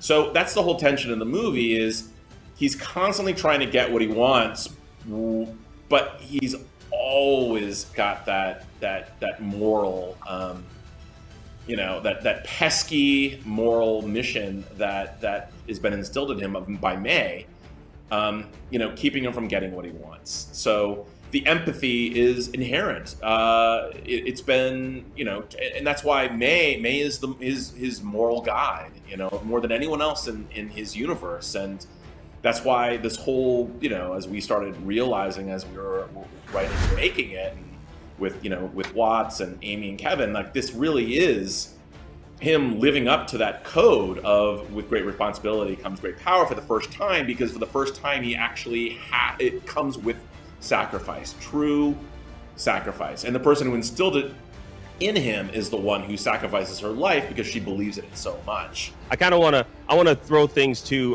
the fans, although I'm a fan myself, but we scoured our social medias for fan questions. And this first one is coming from Trent Sinning on our YouTube channel, who is asking the question, what happened to all of the physical evidence showing that Peter Parker is Spider-Man after Strange's final spell? Yeah, I mean, deliberated a lot. And, you know, is it going to be like a Back to the Future kind of thing? Or are people going to be disappearing from photos? Are physical objects going to be disappearing? Or, you know, all these things. And like Chris said, ultimately we decided that it would take so much time and real estate in the movie to explain all of that. It would just detract from the emotion of it. And that's what we really wanted to just focus on is, okay, some of these details we don't have room to fully explain, but getting the emotion of it right, understanding what he's sacrificing, that these people he knows and loves are looking right at him and they don't know who he is. And then his decision to keep it that way for them, to keep them safe. And that was what was the most important thing to communicate. It's a great question. Believe me, we have answers to it, but I don't think we're not allowed to divulge that. So, but we have answers. Say no more, Chris. Look, Eric, look, you got me. You mentioned Back to the Future. In my mind, I'm just going to use Back to the Future logic that people are disappearing in newspapers. That's what I'm going with. I'm a huge Back to the Future fan, so that's what I'm going with until we get the actual answers, however long down the line. Placeholder or explanation, and then you can work with that until you get new information. Were Toby and Andrew's Peters affected by the spell, as well in their respective universes? Or is that another one of those questions where it's like we're gonna have to wait? Okay. Great question. Fair enough. Believe me, we talked about it, and we actually had ideas for, you know, ways of showing the effects. But if there were any, I mean, believe me, these are all great questions. Yeah, Chris and I even were tempted. You know, we wanted to maybe to pitch a tag where you got to see something. You know, oh, what would happen if this guy goes back and this has changed, or, you know, wouldn't that be fun? But again, it's we didn't want to distract from the emotion of what was going on with our Peter Parker. Mm-hmm. Now, I want to talk about the final fight scene that we witness in the movie. The Statue of Liberty is the backdrop for it. Can you give us like a bit of a backstory, or if there is a backstory behind Lady Liberty holding Captain America's shield, and what was the significance behind that space being used for the final fight? I assume that was John's idea to do it, you know, someplace iconic. There's a running gag in you know, in the MCU Spider-Man movies where Peter tends to destroy landmarks or be a part of destroying them. So it felt like on that level felt like a fun idea. Obviously, the idea that that particularly John was really hitting on, you know, early on was the idea of second chances, and you know, Statue of Liberty definitely represents thematically second chances. I think originally Statue of Liberty was that copper, you know, so people have talked in the past about like, you know, returning it to its sort of original copper look, but I don't know whose idea was to put, you know, it was going to be sort of rebranded too with, you know. I don't know if that came from a creative conversation with the team, or again, if it was maybe inspired by a piece of artwork. You know, I mean, we have these incredible artists doing concept paintings before we even get into pre-visualization of things, and it might have just been something that one of them came up. They're so creative, but once that idea was out there, everyone grabbed onto it because it seemed like a neat idea that maybe the nation has decided to put a Captain America shield on the statue after everything that's happened, and then of course the fun that once again Peter would come along and completely wreck this national monument. And that rebooting of like, maybe we don't need Cap's shield on Statue of Liberty. Maybe there's a way to sort of restore things. And it, you know, so that final shot that John does, you know, it's sort of like the Statue of Liberty restored without the shield to a new day, but also, you know, so another person whose life was restored by the sacrifice that Peter makes, and the world doesn't know it. Now there was concept art that was trending on Twitter featuring a fight scene between Mysterio and Doctor Strange, done by Andrew Reeder. who did concept art for the movie. Now, obviously, you know, that didn't happen in the final version of the movie. So what's your reaction to seeing that particular image? Have you all seen it? The way these movies work, obviously, they have such an incredible arsenal. You know, we worked on a few of these now. Like, they'll bring you concept art. You're like, wow, that someone thought this up idea, and now this is going to be a set piece.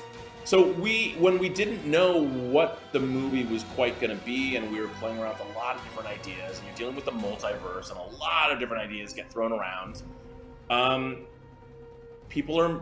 Brilliant artists are taking their own ideas, or taking inspiration from the director and the producers, and making incredible artwork. I am familiar with what you're talking about. I mean, look, I will say, when you open up the multiverse, you get a lot of conversations where anything can happen.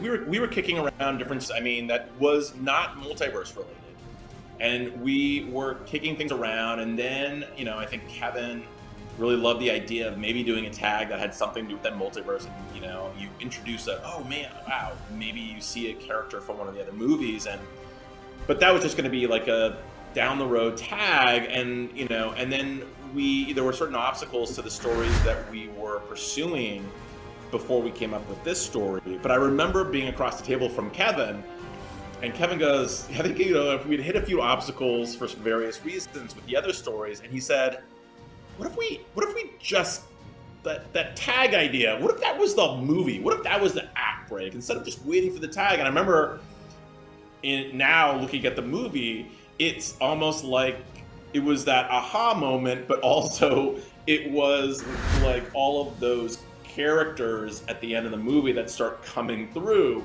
because it's overwhelming. You just go, oh, wait, now the sky is the limit. I mean, it's infinity is the limit, and it means there's no limit, and it's overwhelming because you really have so many different things you can now do with that concept. So it was the lightning bolt that got us all going, yes, that's it, that's the concept, can we really do that? But are they going to want to do that? But then when it started actually coalescing, when, you know, feelers were put out and actors were like, yeah, I'm game for that, then it became this overwhelming thing, because you're like, okay, this is the reality now, and you can't just be swimming in a million characters. You have to now be choosing characters wisely and making sure that they don't overwhelm the story and Peter himself. And it's just like a crystallized memory in my head of when Kevin came up with that, and it just was a whole sea change for the whole creative process,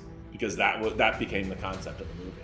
We had so much fun pitching on, like, who should you see, you know, whose silhouette will you see, what shape will you see, or can they start to come through, or, you know, I mean, that's when, yeah, just being a fan really comes out in your wish list. Now, at the end of the film, you know, we see glimpses of a new Spidey suit, which looked freaking dope. I loved it so much. Now, can you explain some of the features, if you know of any, of the suit, and how it might affect future Spider-Man stories?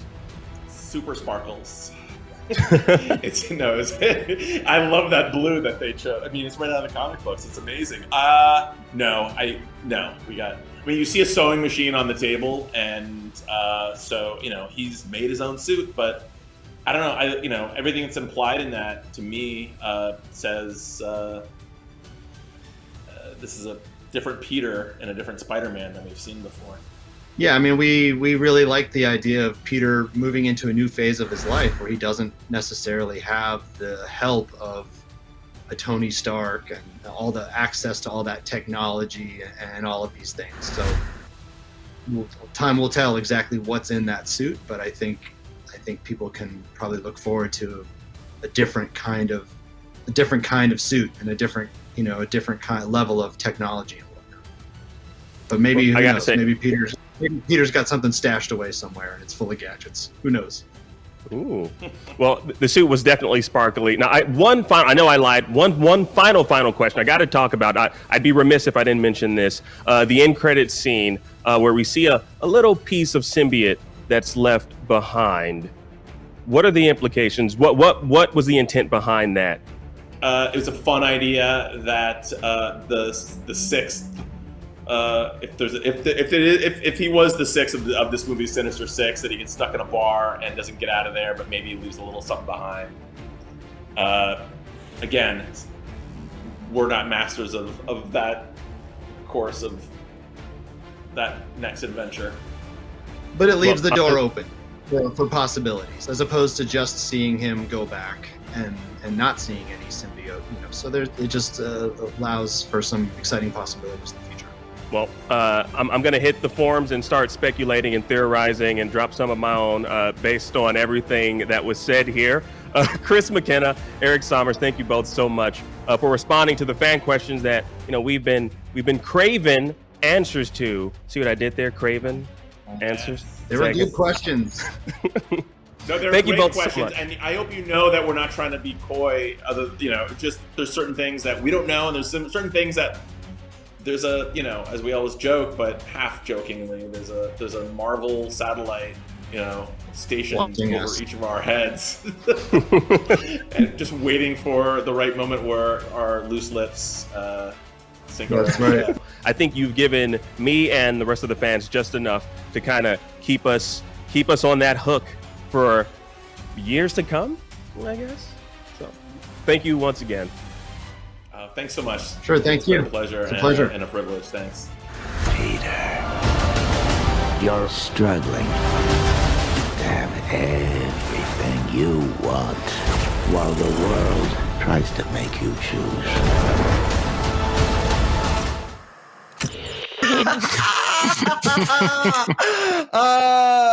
That was amazing. Great job, guys. Thank you. That was so tense. Like, I had read the script and knew what was going to happen, but still, like when Joe, you disappeared, I was like, oh no, this is getting real. IGN Fan Fest is presented by Elden Ring. Explore a new world created by Hidetaka Miyazaki and George R.R. Martin. Available on PlayStation, Xbox, and Steam on February 25th. IGN is your go-to for the latest and best in games, movies, and television. And with over 50 million IGN subscribers, you're in good company. Oh, we're shooting turkeys. Thanks to your help, we've raised over $100,000 for charity. Brought you and creators the world over together for events like Gamescom and DC Fandom. Brenton Thwaites here. I play Dick Grayson. And made your voices heard. You voted almost 30 million times in our best video game of all time and Super Movie Madness tournaments, and posted over 40 million times on IGN's message boards. The chat must flow. Catch our unending stream of up-to-date news and so much more over at IGN.com or subscribe to IGN on YouTube. And check out IGN Games and IGN Movies and TV for deep dives into your preferred pop culture. Plus, IGN guides to get help on veritably any game from our team of experts. No matter where you are, IGN.com, YouTube, Twitter, Facebook, or Instagram, IGN has you covered.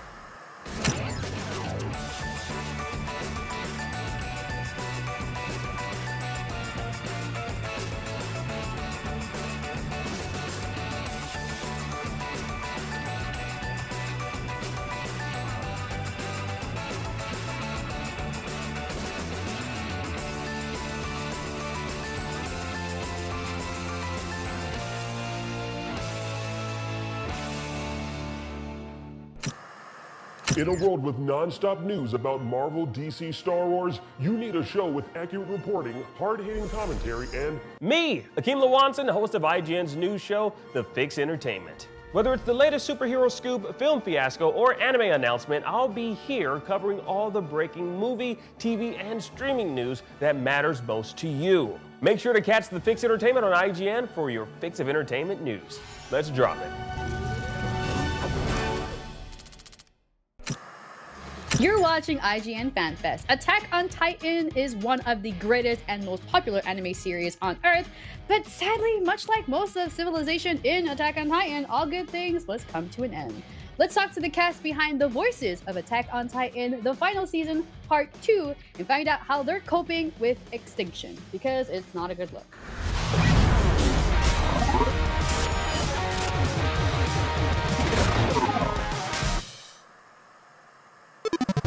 Hey, what's going on, everyone? I'm your host, Akeem, and as many of you know, if you're watching this, Attack on Titan is currently in the second part of the final season, with things heating up between Eren, Armin, Mikasa, and the entire cast of the hit anime series. So we figured now would be a great time to talk to the English voice actors behind those three friends, or foes, along with having them answer some of your fan questions. Please welcome to Fan Fest the actors behind Armin, Mikasa, and Aaron, respectively, Josh Greeley, Trina Nishimura, and Bryce Pappenbrook. How y'all doing? Doing great. Happy to be here. It's good. Let's just get right into it. Attack on Titan has been around for many years now. When you went into this particular anime project many moons ago, did you ever fathom that it would be such a phenomenon? And how does it feel to be a part of it all? I knew that I was a part of something special. I was a fan of the show before I got the audition, and I would have been happy playing any character in the show, even like guy who gets stepped on by Titan. So I was blown away that I got to take on the role of Aaron, and I had no idea that it would resonate through, the community so deeply and touch so many people. And I know for me personally, it's kept me on the edge of my seat the entire time. How about you, Trina? So starting with Attack on Titan, I had no idea.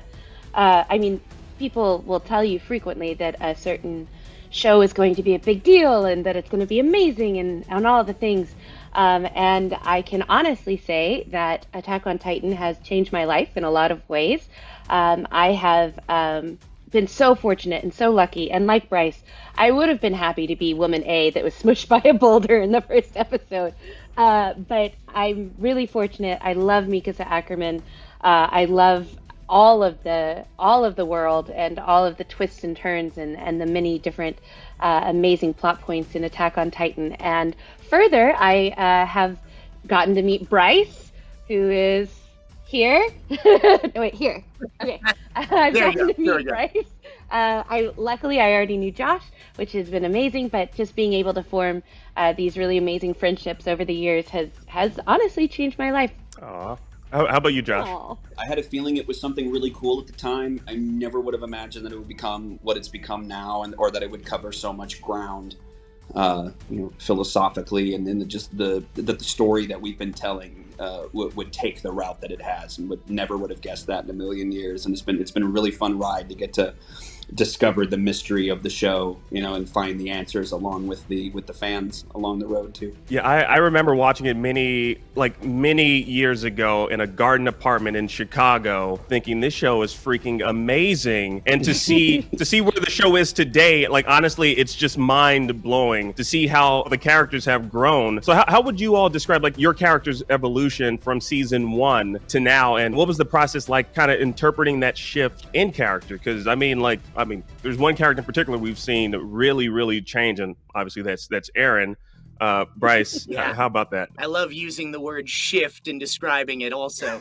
I would describe Aaron between season 1 and 3 as angry. There's this anger that comes through every word he says. And in this latest season, that anger is still there, but it's under this layer of coldness, which makes him absolutely terrifying. And the really interesting thing is, I don't know where he's going with this. I personally haven't been spoiled. I haven't read the manga.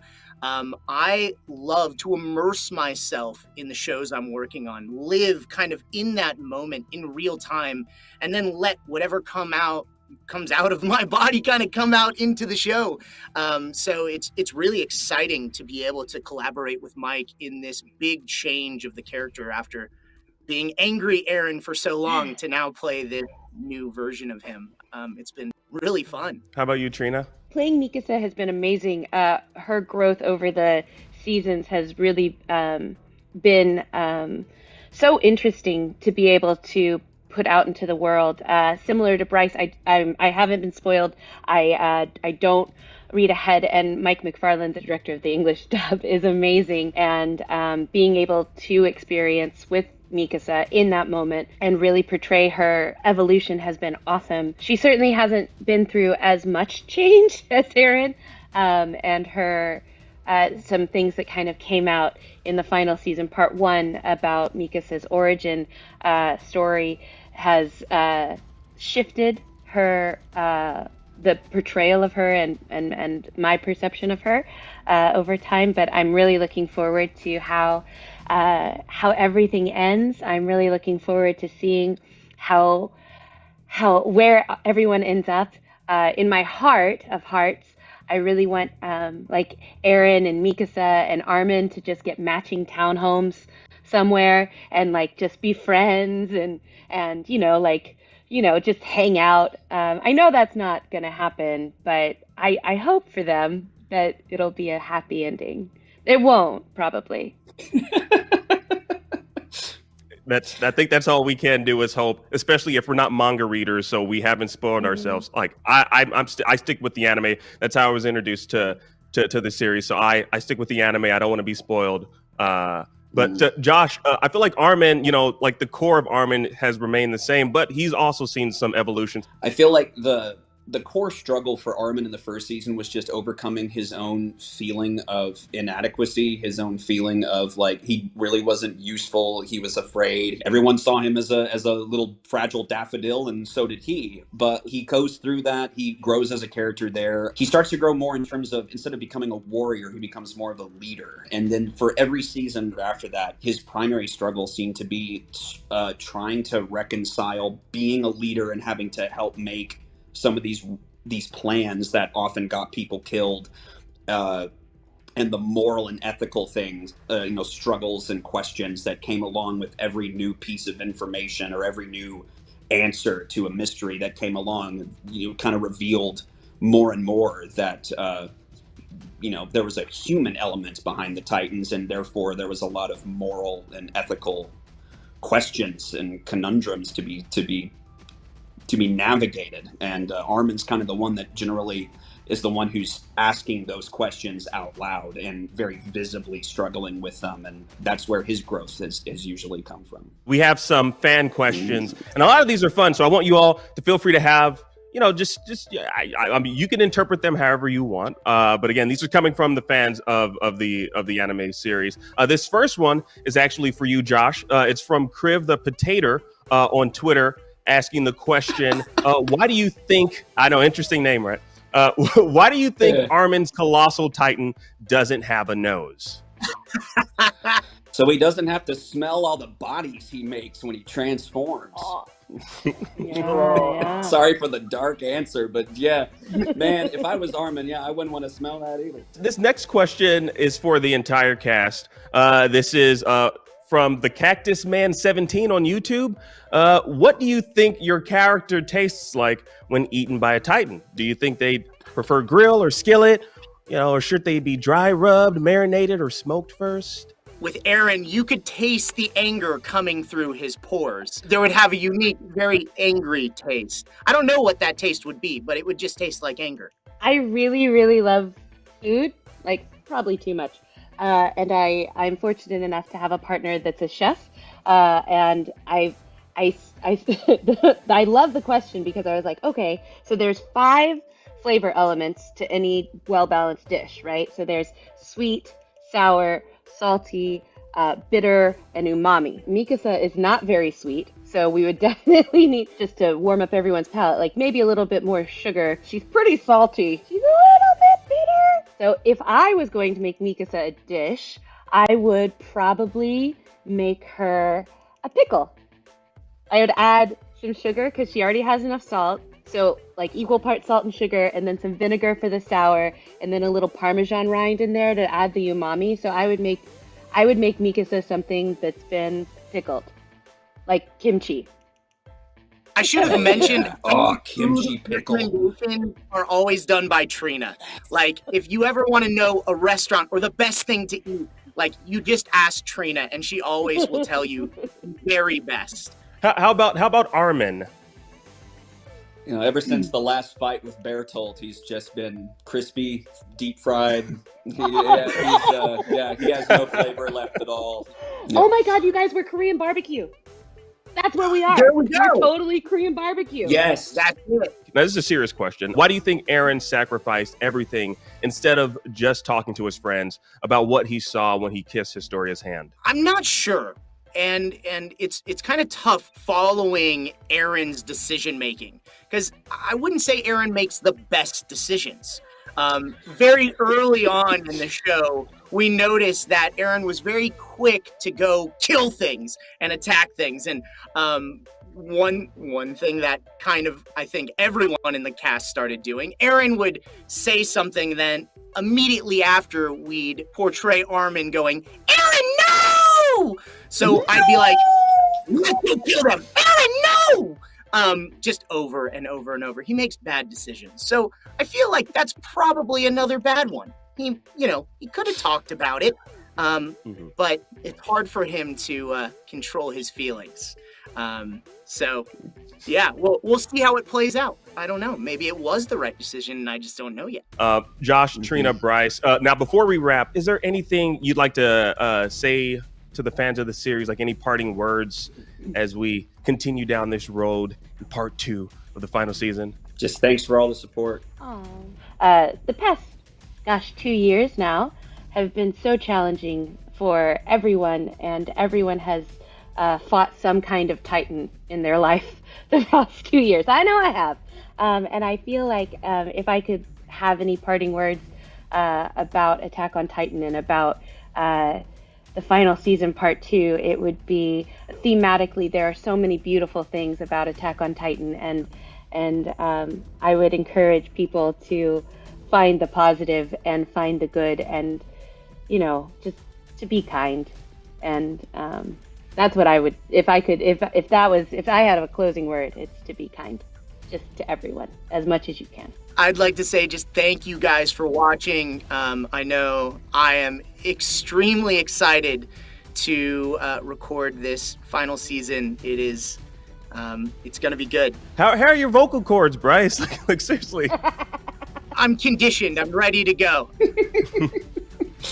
Bryce, Trina, Josh, thank you all so much for sharing your time with me and, of course, the fans. Attack on Titan Part 2 of the final season is happening right now, so be sure you get all caught up. Thank you. Thank you. Thanks, everybody. Coming up next, From is a brand new TV show from John Griffin and the Russo brothers, and it tells the heartwarming story of a town that traps every person who enters it. What could possibly go wrong? Let's take a look at From, coming to Epix tomorrow.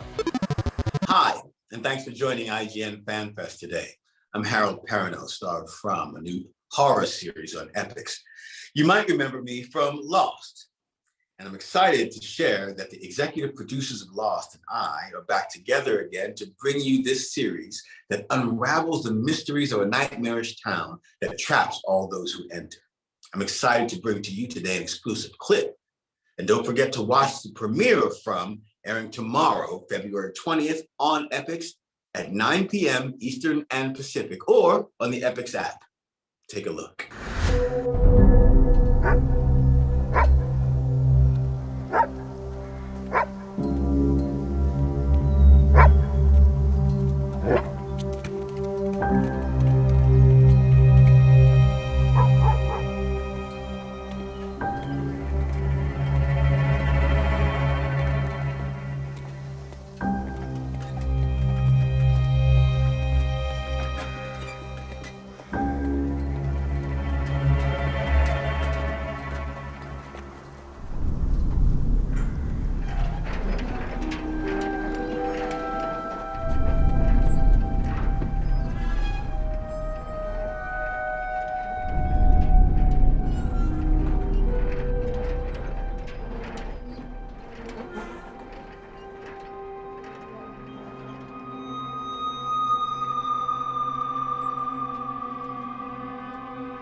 Yo, welcome back to IGN Fan Fest. We're hoping you're having a fun day today. Now, you just hung out with the cast of Attack on Titan, along with me hanging out with the cast of Attack on Titan, the final season part 2. And since actors are always a ton of fun, we've got more coming your way. Now, here's the cast and writer of the upcoming video game OXENFREE II performing a scene from the game exclusively for IGN Fan Fest.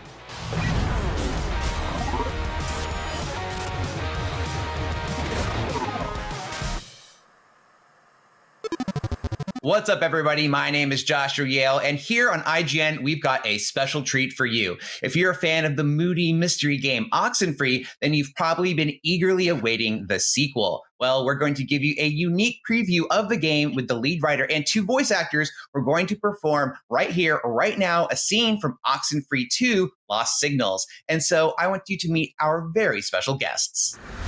I'm Joe Bianco. I am voicing Jacob Summers. Hey there, I am Elizabeth Seda, and I am voicing Riley Poverly. And I'm Adam Hines. I'm one of the writers on OXENFREE II. Awesome. I am so excited to have all of you here to do a table read for a scene from OXENFREE II. And just to set the scene, in the sequel, we're going back to Kamina, we're going back to the island. It's 5 years later, and we're introduced to two new characters, Riley and Jacob.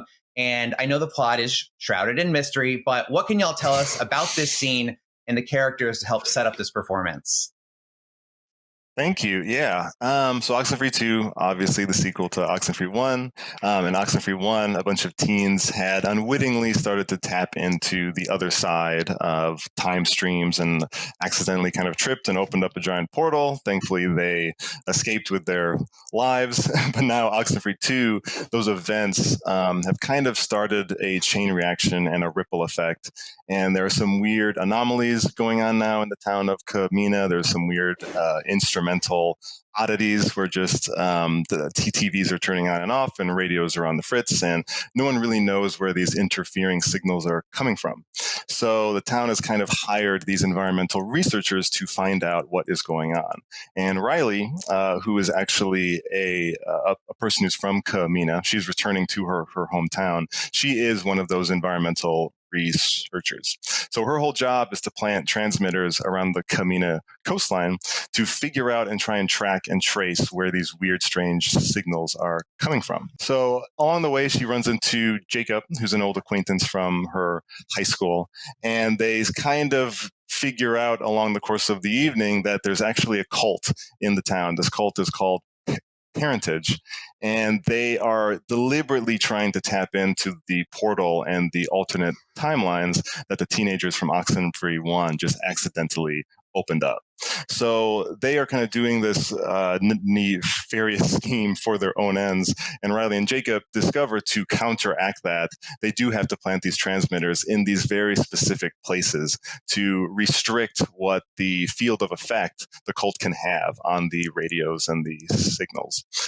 So this scene that we're going to go through is about a third of the way into the game. They're just kind of starting out on their journey to do this. And they're heading over the beach to plant their first transmitter to see if their plan will work. Enough out of me. Let's get this table read started. So everyone at home, please sit back, relax, and enjoy this scene from OXENFREE II: Lost Signals.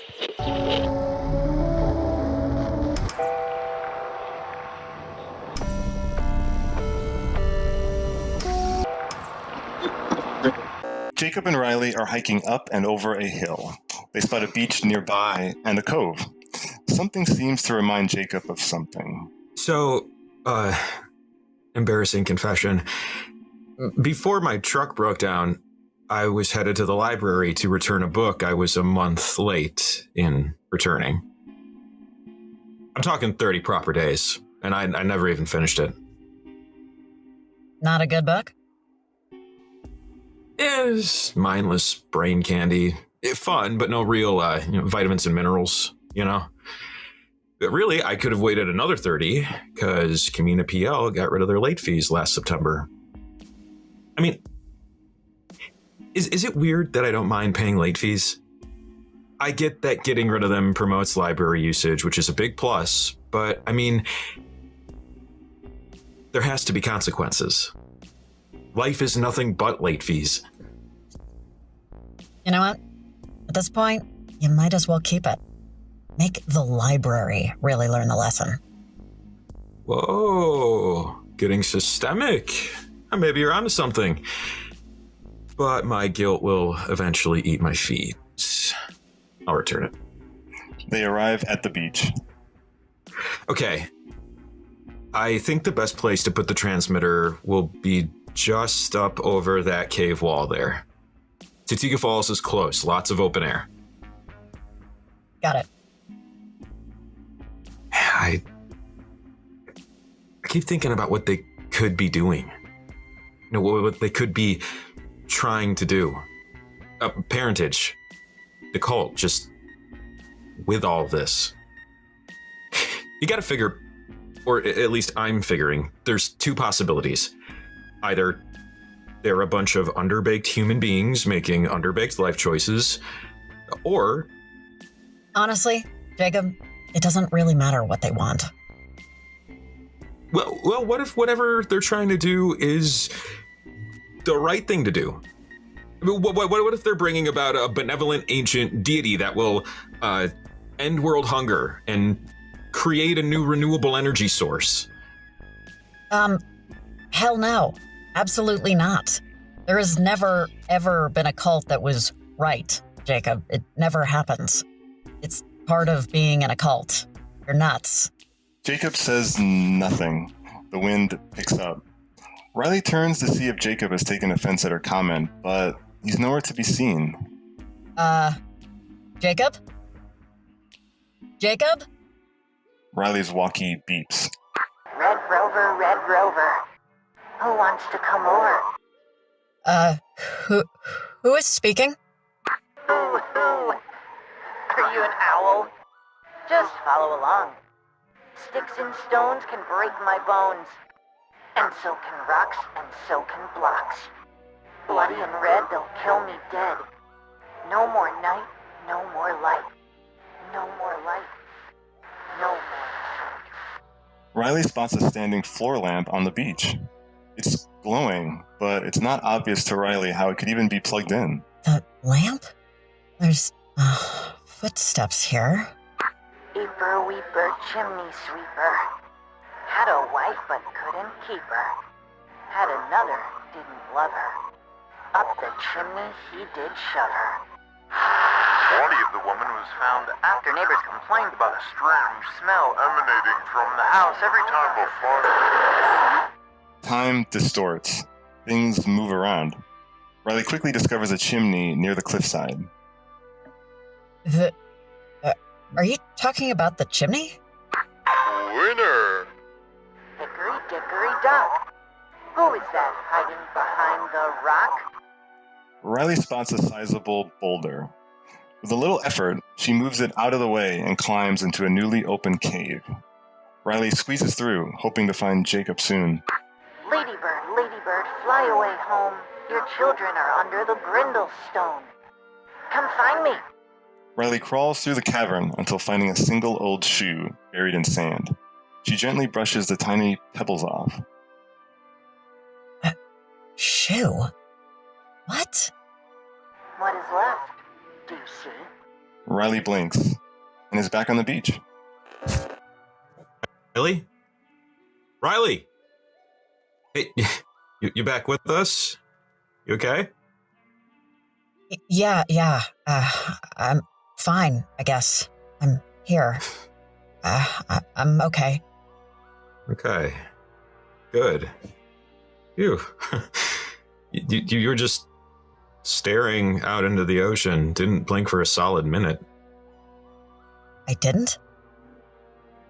It was impressive, I'll say. You might want some eye drops, though. Jesus. I went over the hill up there to see up ahead how far we were. Tatiga Falls is just over yonder. Come on, let's hurry. Plant that transmitter. See if our theory holds up. Or somewhere around the waterfall should be a good place for it. Yeah, they should bring back those late fees. What was that? Sorry, I forgot what we were talking about for a second. Hey, we're almost there, Riley. Pancakes on me as soon as we're done. That was amazing. Great job, guys. Thank you. That was so tense. Like, I had read the script and knew what was going to happen, but still, like when Joe, you disappeared, I was like, oh no, this is getting real. It's getting scary. I actually did get chills. That was awesome. Great job to everybody. Before we go, I want to know a little bit more. I actually wanted to ask all of you, what personally has you most excited about the game?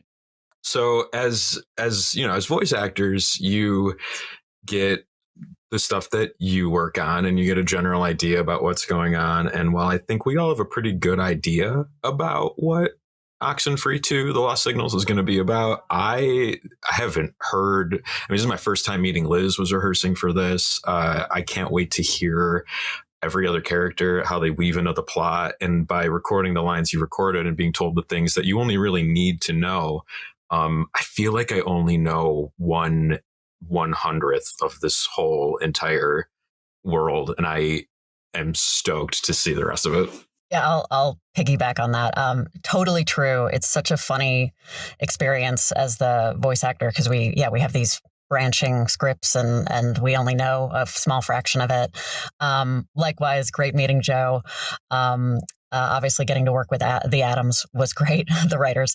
And I'm just so stoked for all the fans to get to experience this world. I mean, they have just created this awesome, fully realized, it's such a cool world that they've created. And it always blows my mind because it's so complex and so, oh my gosh, complicated. And, I'm only part of such a small part of it. So I'm just so excited for the fans to see it. And it's been like 6 years since, the first OXENFREE. So, I mean, they've got to be ravenous. So I'm very excited for them and to see it all come to fruition.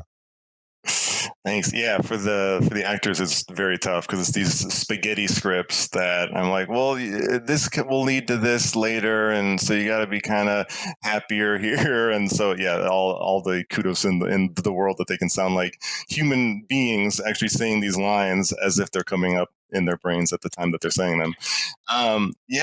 For me, I'm most excited, I think, for the fans of the first game to really see all the little connections that the sequel has to that first adventure that Alex and her friends went on. And a lot of the ideas that if we had more time on OXENFREE 1, wanted to get in there, now we had the time to really put them into OXENFREE 2 and really flesh out the world, make the story a bit more malleable to what the player wants to kind of attack first and try. We have really tried to just say yes to the player as much as we could, and really let them experiment and just have fun with the world and the ghosts and the cult and everything that's going on. I'm just really excited for people to see the links to the first game and how we were kind of able to expand on the mythology and the rules of this really weird world. Yes, the very weird world, but something that it's just really captured people's imaginations and is very special and very cool. I'm looking forward to it. Hearing what makes you guys excited has now made me even more excited. It's funny how that works. Perfect. That was great. That's actually all the time we have for today. But Adam, Liz, Joe, thank you so much for that amazing performance. Thank you. Pleasure. Thank you. And thank you everyone at home for joining us on this special preview of OXENFREE II Lost Signals. That's all from us, and now we'll leave you with a little teaser for the game. Enjoy. I need visual confirmation of the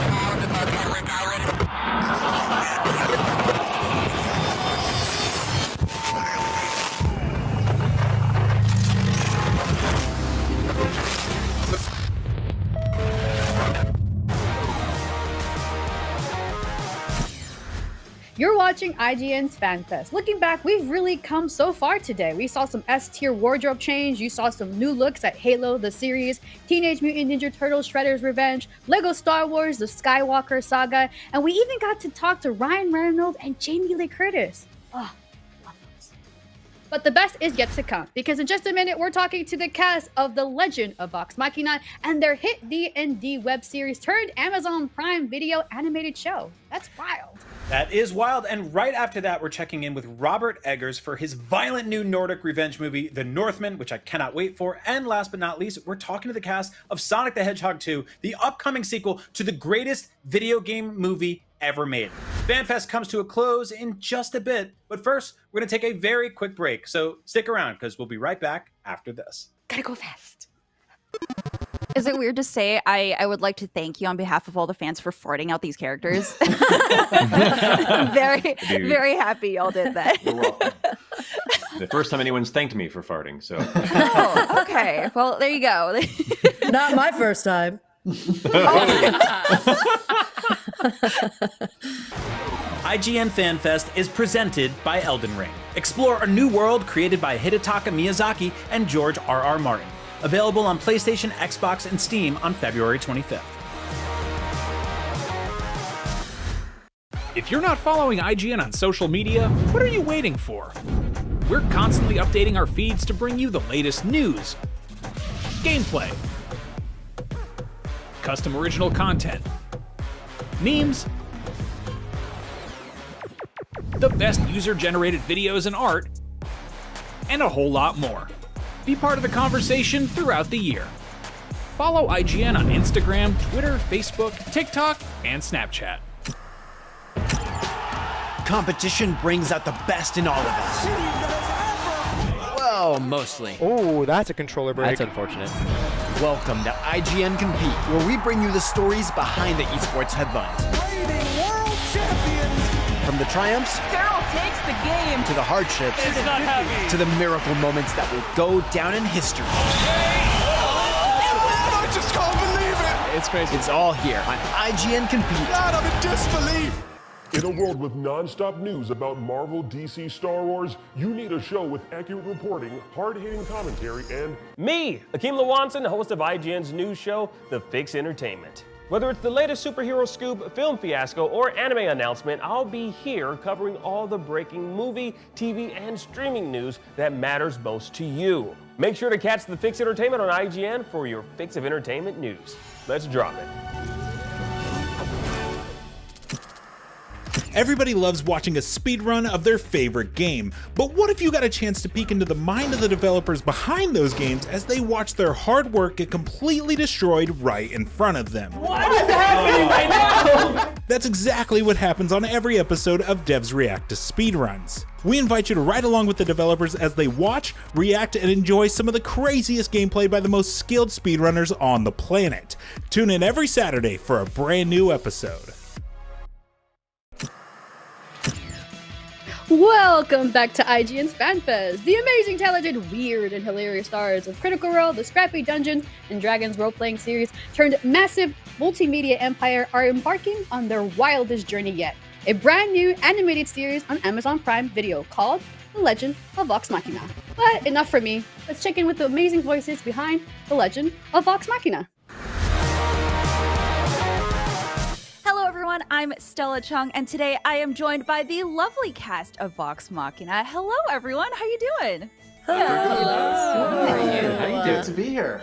Just for a quick little recap, let's go around the table and introduce yourselves and the character that you voice. We'll start with Ashley and kind of sneak around. Sure. My character that I play is Pike Trickfoot. She is the group's healer and Mama Bear. I'm Marisha, and I'm playing Keyleth, who is the kind of nature magic wielder who is really just trying to find herself and her place in the world. I'm Sam Riegel. My character is a spicy individual, and so am I in real life. I play Scanlan Shorthalt, a master of music and magic, and a bit of a Lothario, and someone who thinks very highly of himself. My name is Matthew Mercer. In our stream show, I'm the Dungeon Master, but in this cartoon series, I voice mainly the antagonist Silas Briarwood, as well as a smattering of other characters throughout the world of Exandria. I'm Laura Bailey. I play Vexalia. I'm Travis Willingham, and I play Grog Strongjaw. He's a big, beefy dimwit with a heart of gold.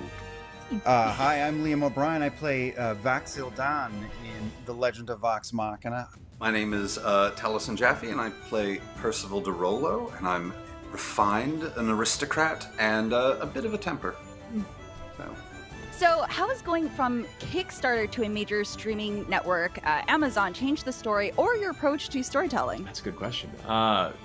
For one thing, it allowed us to tell more story from the original Kickstarter, which has been a pleasant element of it kind of expanding what we were initially setting out to do, which was a very small 22-minute. With your support, we're going to make that dream a reality.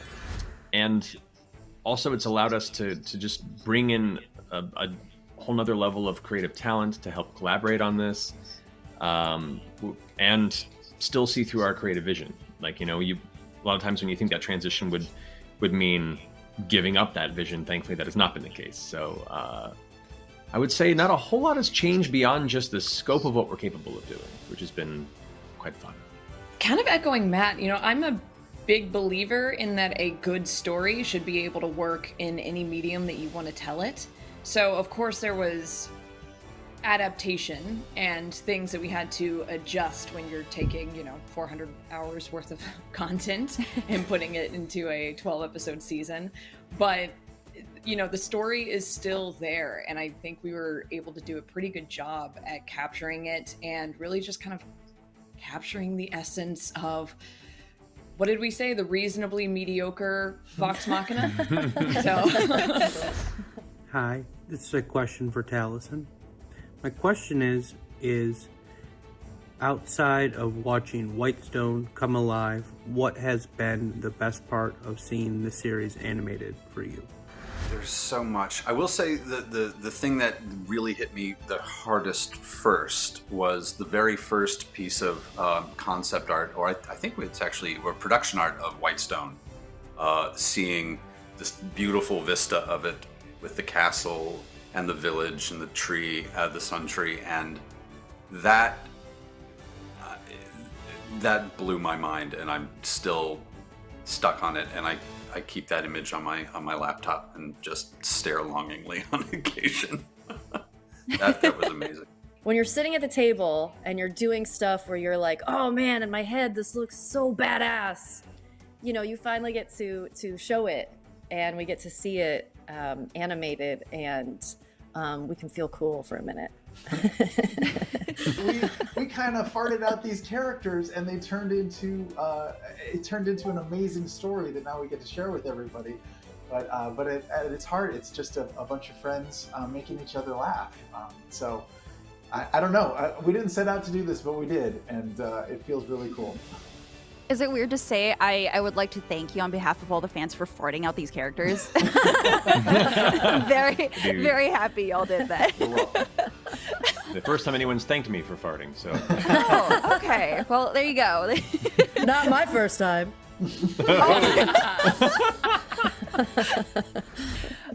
So speaking about this being, I know you mentioned this earlier about being like a largely improv-based story. What was it like bringing this to like a set structured script? And are there story decisions you wouldn't have made if you were doing the campaign now? And I guess whoever wants to answer first, whoever has thoughts on this first.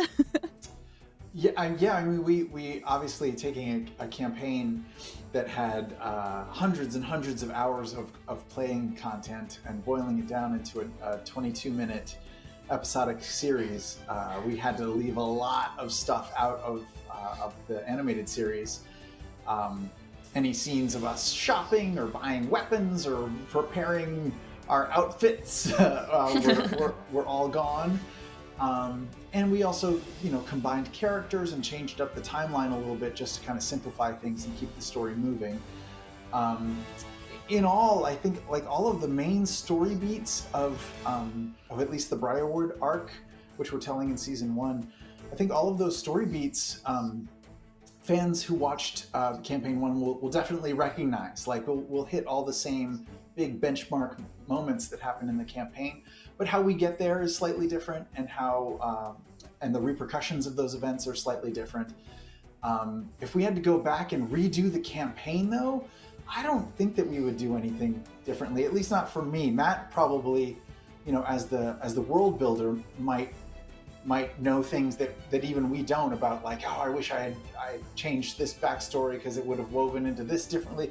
But for speaking as a player and now as someone who's helping make the show, I loved the twists and turns that the original campaign took, and it made for such a great, unpredictable but satisfying story, and I loved it. Yeah, from my standpoint, I think doing this has been a cool opportunity to go back and kind of even further massage elements of the narrative with other far more talented creatives than I. A lot of it worked out great, and everyone kind of agrees and just kind of fine tunes that. But there are opportunities to bring, NPCs that weren't as important in the story a little more to the forefront. There are opportunities to, just kind of polish it in ways that the improvised nature sometimes doesn't allow me to do from my side of things. And because it isn't all through the eyes of the players, like a campaign is, we get to see a little more of the antagonist side of things. We get to experience parts of the story in the world that aren't specifically revolving around the main characters, which gives us a whole opportunity to tell elements of the story that previously just kind of existed in my head. So that's a really exciting part about doing the animated series. As far as redoing the full thing, I mean, yeah, there's always things like, I could have done that better, I could have been more impactful, or like, oh, that would have been a cooler twist in hindsight. But I don't want to also change up what made the first story magic. So I don't know. I'd say minor tweaks, but nothing major. Yeah, I think as players, we all have these kind of star standout moments in our brains when you look back of like, man, that was cool. That was a badass, iconic Keyleth moment or an iconic Pike moment. So whenever, we had an opportunity to incorporate anything like that, we definitely tried to get it in. So seeing really badass spell moments, amazing moments where you get to see the day and seeing that realized on screen, that was awesome. Now this question is for Ashley, from Annie at Firefly_Spirit says, I have a question about Pike. I'm so excited to be getting more of her in this animated series, and I was wondering from Ashley's perspective, what it was like to dive deeper into that character, and for all of you, what it was like to add Pike into those scenes that she wasn't in the original series. I think just being able to be a part of the story a bit more, and especially the Briarwood arc was one of my favorites to watch when I was in New York, and it was just, it had everything, but I loved watching it, and I love that we were able to sort of put me there and put Pike there. Felt really special and really cool, and at the time we never thought we would be making an animated series, and it was just sort of watching the stories go down on the stream. I was like, oh man, I wish I could have played that. But now, in some ways, I got to be there and got to be a part of it, and that feels really cool. How much of the dialogue are direct quotes and interactions from the campaign? And did you have to go back through the stream show to try to grab some of those quotes? I guess we can start with Matt. Yeah, I mean, when we were preparing this whole project, it was a heavy process of going back and rewatching season 1 and extensively detailing the major story beats, the minor story beats, the character moments that really were awesome and impacted both us and the community that helped make this happen. So yeah, that was a heavy part of the pre-production process, which is kind of outlining that and asking each of the cast members, what are things that you really want to see in this? What are the things that you're really excited to see about your character in the story? And so kind of through that collaborative process, and countless hours, especially on Travis and Sam's side, of pouring through campaign 1 again, we were able to kind of to really find a solid path to keeping as much of that as possible. Yeah, the writers of the show also went back and listened to or watched all the pertinent episodes that they needed to for especially for the Briarwood arc for season 1, and that meant listening to our old podcast episodes. Sometimes they would probably listen at like 1.5 or 2 times speed just to get through it a little faster. But yeah, we definitely went and looked back at stuff. I would say that the dialogue is not all direct quotes, although like I said, the writers definitely heard the original campaign and were influenced by it. There are some epic quotes or meaningful moments that are definitely given their due and given homage in the series. But a lot of the dialogue was just crafted to suit the needs of the scene, and written by professional writers. And I think it's about 36 hours worth of content that we squished down into about 6. And there are certainly like iconic lines that we both love and that the fans love, and we knew that those were going to have to stay. But for the most part, it's really like Liam and Laura said, just finding what's true about the characters, their relationships, the arcs, making sure that's represented in the way that they speak or emote or move for some characters that are less wily with their words.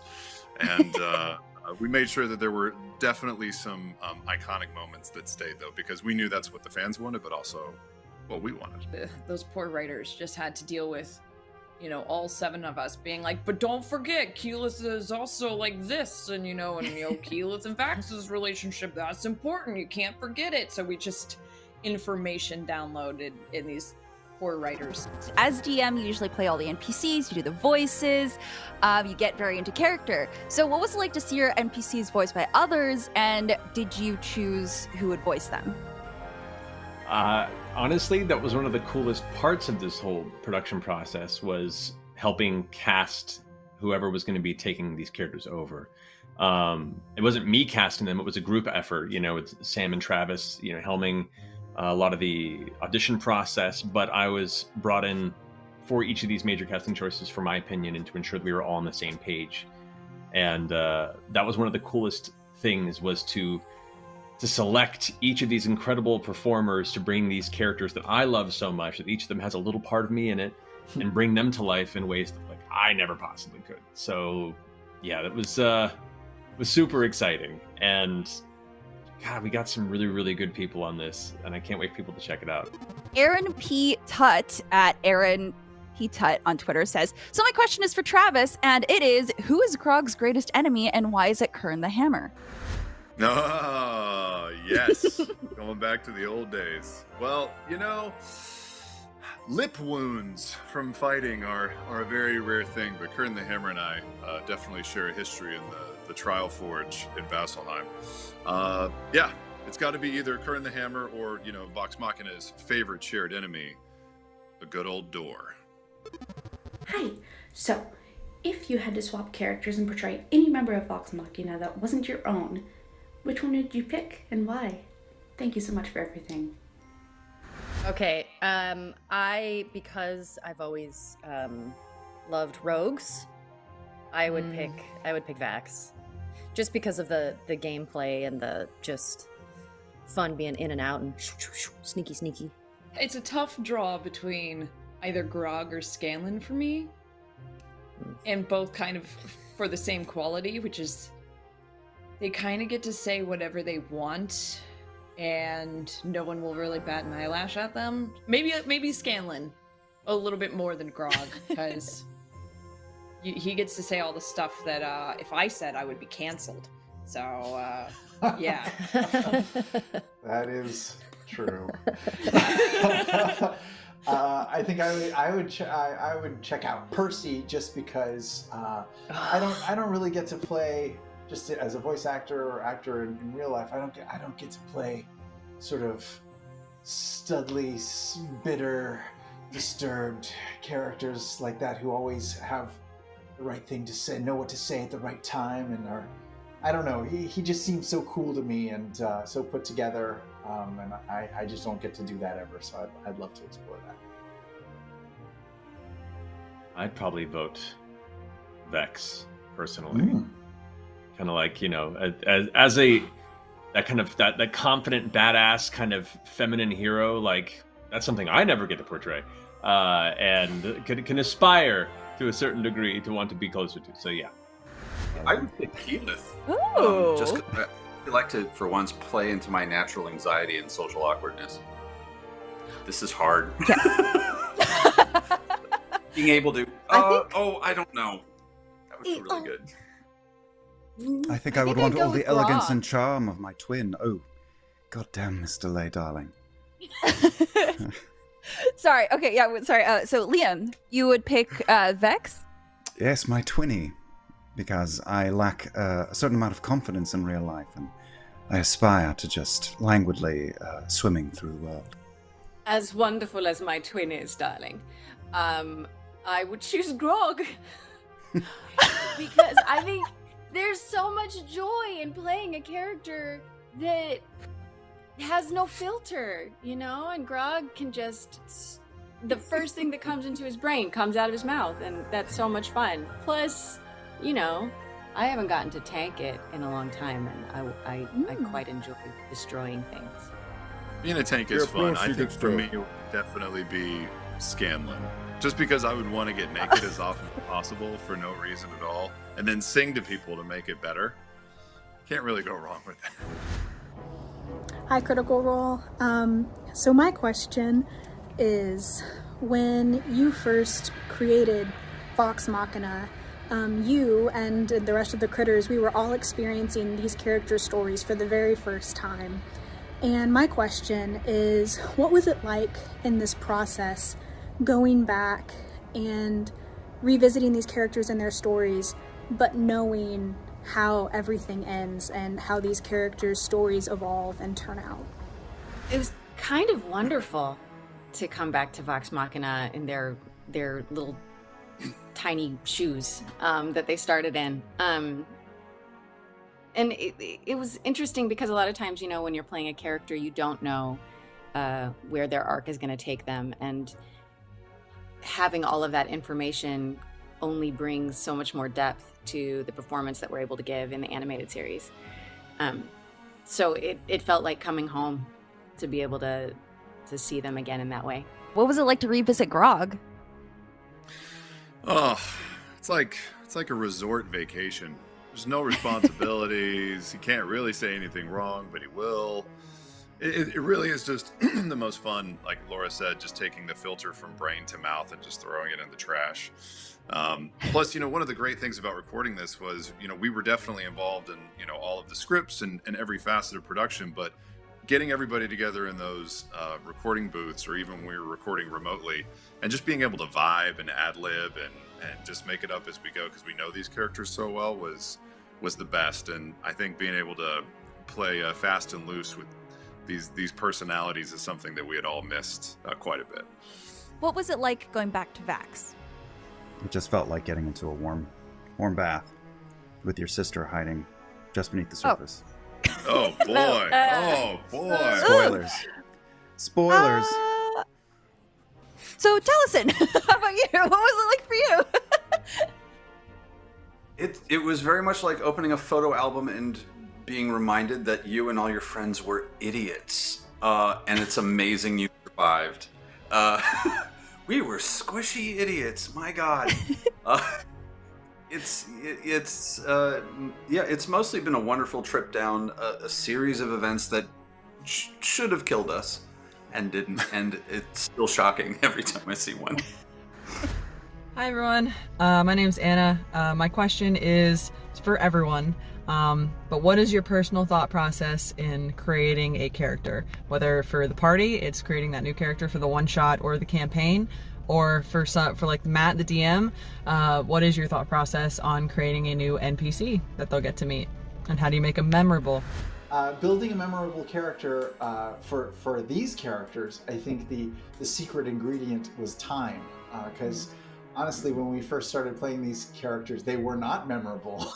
they were super one note, basic characters. They were just a name, a series of stats, and a little funny voice, and that was it. But we played through these stories with these characters for so long that we started to get to know them better, and we kind of fell in love with our own characters and learned so much about them as we played through. That's how they became memorable to us, was just by sort of living with them for so many years. I wouldn't know how to make these characters just like in a day. It took forever. Yeah, I think flaws and failure are two things that should be embraced, not only tell good stories, but to bring characters to life in relatable and interesting ways. Often you learn far more by failure than you do by succeeding. Mm-hmm. And I think building characters or NPCs that can be willing to embrace that journey can really lead to, one, learning a lot about yourself as a player, but also can end up creating a lot of very interesting moments for conflict, for catharsis, for character growth. That's my 2 cents. Hello from across the pond here in England. We are really excited to see the new Vox Machina TV show on Amazon Prime. But what is the arc that you guys are most excited for us, the fans, to see on TV. Thanks, and see you soon. Bye-bye. I mean, they're about to see it. For me, it's always the Briarwoods and White. I'm so excited. Well, I'm just really curious to get to the point in the story where Vax sort of goes into a cocoon and comes out the other side, and see what I guess I'm really interested in the end game, and I obviously hope that we get to tell that part of the story. So what can we expect from season 2 that you can say? I'm very excited for season 2, and we, the nice part about working with Prime Video was that it allowed us to have a second season as part of our planning, and there are a lot of stories to be told with these group of adventurers, Vox Machina. So we're hoping for many seasons and success, and what we wanted to do was go back and smartly plan how we seed some of those later storylines early in seasons 1 and 2. So I think fans of the show or newcomers to the property that may want to go back and watch the live play series for themselves will see the beginnings of some pretty major storylines, starting with some pretty large new introductions for season 2. Well, thank you so much for bringing this beautiful, magical story to our lives, and for making it so big that it's now an animated TV show so we can experience it again. Thank you all for joining. Thank you so much for being here. Really appreciate it. Thank you for having us. Thank you for for your having time. us. Thank you for having us. Thanks, This was a fans. blast. Yeah. Thank you, everybody. For more Critical Role news and Vox Machina content, be sure to stay tuned to IGN.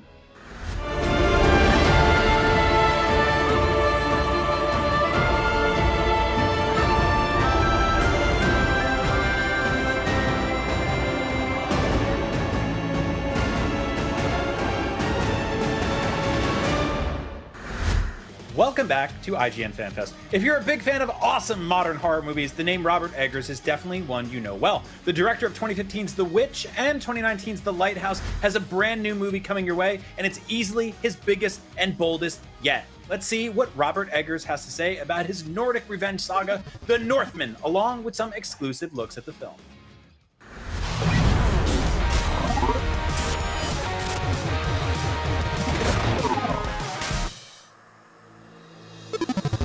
Hey everybody, I'm Clint Gage, and I am very excited because I am here with the director of The Witch and The Lighthouse and the upcoming The Northman, which comes out in April, which I'm also very excited about. Robert Eggers is here. Robert, how you doing, man? Not bad. Glad to be here. The first thing that strikes me about the film and looking at the trailer is just the scale of it. Your other films, The Witch and The Lighthouse, were both very contained, just a few locations. So my first question is, how was it working on a film of this scope? It was very enjoyable to get out of such a confined space. It's a Viking revenge saga, and it is literally an epic. That's what it is. And I think maybe doing something in between two guys in a lighthouse and an epic Viking movie might have been a better plan.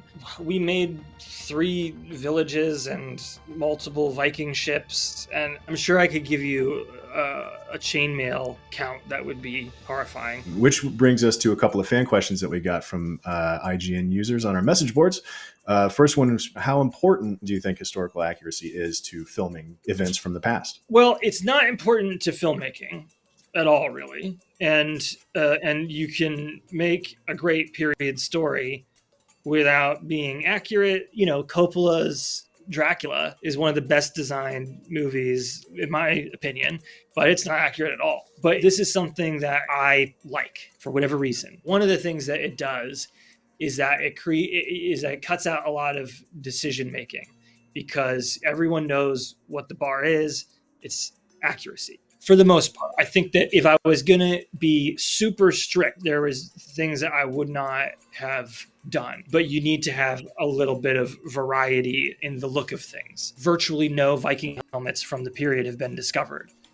So you can't have everyone with literally the same exact helmet, because that's the only one that's been discovered. So you have to find a way to make an educated guesses about different versions based around that. They're inspired by the periods nearby, that kind of thing. Was there anything that was surprising or unexpected you learned about the Nordic culture? Well, something that's not in the film is how they're like incredibly litigious. We set our period in the sort of the beginning of the Icelandic settlements before the All Thing, which is their like sort of parliament, was formed, and it was a little bit more like the Wild West and a little bit more lawless. But as things developed, if I killed your brother, you would have to kill my brother, because that's just. Sure. Yeah, it makes sense. But as we're trying to get our farms together and export sales and export falcons and whatever Viking boring crap, it's kind of like, how about this? I killed your brother, but I'll give you 30 golden arm rings, and then let's just call it off. How's that? And so there was Viking lawyers who were helping to sort all that out. That's not in the movie. That was something that was interesting to spectate. Yeah, that's a different movie, but one that could also be pretty cool. Viking, that would be a great spin-off sort of procedural series, but Viking lawyer. Yeah. Actually, another great saga is Njál's saga, and he is a lawyer. But he's a lawyer with sort of supernatural psychic powers, and then one of his best buds is a strapping blonde Alexander Skarsgård, kick-ass warrior. How did you sort of blend those two together in terms of how you represented the supernatural in this film with a more grounded sort of historically accurate approach? We show some supernatural beings in a way that earlier in my career I would have said is kind of distasteful. Maybe it still is distasteful. Maybe it's better to leave that stuff to the imagination. But if you're making a movie at this scale that's intended for a broader audience, you need to show this stuff so it can be clear. This isn't an indie movie that's meant to keep people at arm's length. So if Vikings believe in Valkyries, we're going to have Valkyries. Whatever was in the mindscape of the Viking Age, we tried to realize that in a grounded way. I want to talk about Anya Taylor-Joy's character of Olga, and whether or not she's a good witch or a bad witch, frankly, and just sort of the idea that witches can be kind of serious in that culture and very powerful. So can you talk about her character and what she can do? I fear that everyone's going to be disappointed that she's not Storm from X-Men or something, because it is, her character is a little more subtle than all that. Let's take a look at some of the images that we've got here. This is Alexander Skarsgård as Amleth here, correct? We all have probably heard of berserkers, but there's another kind who were Viking warriors that went into berserk rages of fury, but they were often the king's bodyguards and very elite warriors. And berserker means bear shirt. Does it mean bear shirt or bear shirt? Right. So we have them in a state of almost entire undress, and it seems like nudity was likely something that wasn't common in the Viking Age. People weren't walking around naked, and it was something that was considered quite threatening. Talking about him being the warrior here, this is on top of being a much bigger film. There's action. There's a lot of action, which is a. Yeah, so can you talk about directing the action sequences? It was fun. It was really difficult, especially because we shoot the film. Scenes are generally 1 to 3 shots, long shots that are very choreographed. So that's it's a big challenge, but it's an exciting one. And what was fun was working with the stunt coordinator CC Smith and realizing that that the stunt coordinator becomes another authorial voice. Each beat of the fight for most of the action sequences was written in the script, but then realizing that foreground action and saying well, actually, if you're jumping off of a horse like this, it's really going to do that. And, and so then and all these things have to be considered. And then there's the layers of action. It got to the point where there were some scenes, not necessarily action scenes, that were going to have a little more coverage, but I got so used to the adrenaline of like white knuckling the monitor, we're gonna get the take that I just like couldn't shoot it any other way by the end. Yeah. Let's look at the next image here. This is Fjolnir. That is Clace's recreation of a Viking Age helmet with a little bit of our own decoration, but this is the most accurate Viking helmet in the movie. He's wearing a Verifelder cloak that was often called the Chewbacca cloak, but it's like long strands of sheep hair, and it's a very time-consuming thing to make. Going on to the third image here, I want to talk about this sort of mummified head that's happening here. Odin kept the head of Mimir, and the head was preserved with herbs and could tell Odin stuff he needed to know. And so we have a scene that's inspired by that. And then it's also important to note that this sorcerer, He-Witch, is wearing that boss brooch, something that only a woman would wear. Certain kinds of magic was something that was for women, and many of the male practitioners of this magic were sort of outliers in the community, like might be considered queer in today's nomenclatures. So then moving on to the final image here, we've got Ethan Hawke. Man, what a badass. When I first talked with Ethan about this, because I had seen Ethan do Shakespeare on stage, and I was like, we both know this is your wheelhouse, but audiences aren't going to necessarily expect it. If nothing else, this movie has already got like some serious beard envy like brewing in me. So let's talk again. Let's dip back into some more of the inspiration. Obviously, like there's so much from the Viking culture that you're pulling from. But so some of our fan questions include some things about film inspirations. Miklos Janšo's cinema of long meandering takes and Tarkovsky's Andrei Rublev was a major influence. Let me be clear that this movie's not anywhere near that good, and Tarkovsky would hate this movie like with every ounce of his Russian soul. Conan the Barbarian.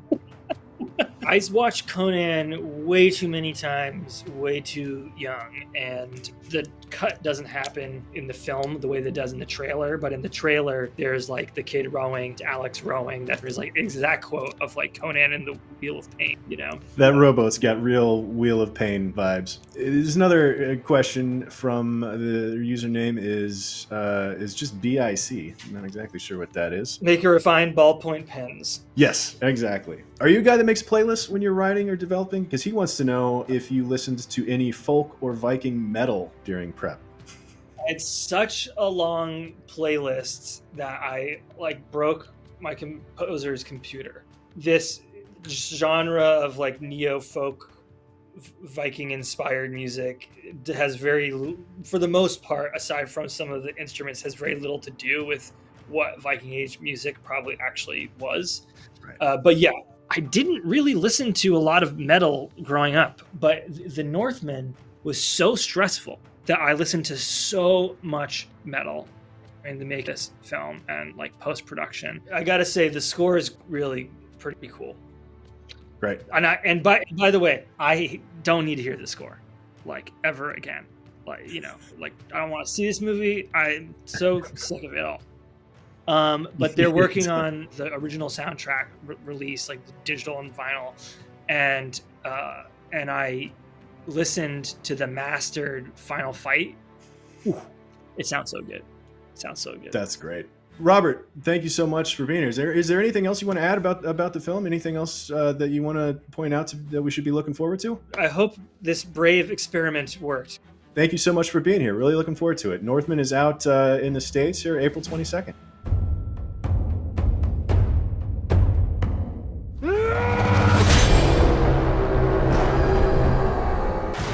IGN Fan Fest is presented by Elden Ring. Explore a new world created by Hidetaka Miyazaki and George R.R. Martin.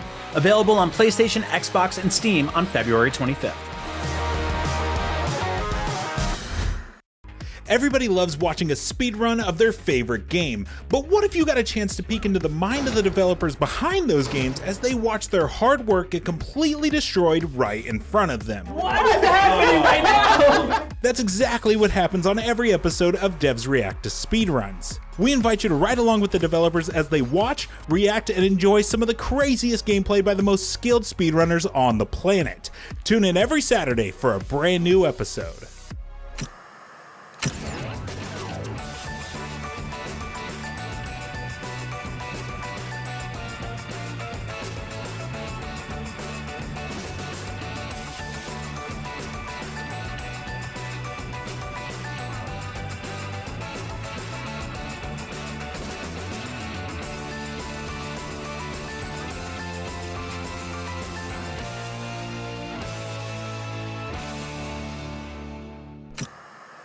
What's IGN Playlist? It's discovering games, from new releases and big announcements to retro classics. It's all your games in one place, from what you want to what you beat. It's keeping track of what you love and sometimes what you didn't. It's sharing your favorite games, recommendations, and following lists from friends. What's IGN Playlist? It's how you stop stressing about your backlog and start having a little fun. Available for Prime today and everyone this March. If you're not following IGN on social media, what are you waiting for? We're constantly updating our feeds to bring you the latest news, gameplay, custom original content, memes, the best user-generated videos and art, and a whole lot more. Be part of the conversation throughout the year. Follow IGN on Instagram, Twitter, Facebook, TikTok, and Snapchat. Welcome back to IGN Fan Fest. I got my rings. Y'all know why. We've got one last treat for you today, and it's a lightning fast chili dog flavored one filled with rings, believe it or not. Now, wait, let me explain what I'm talking about. On April 8th, Sonic the Hedgehog 2 hits theaters, and this time he's bringing Knuckles and Tails with him.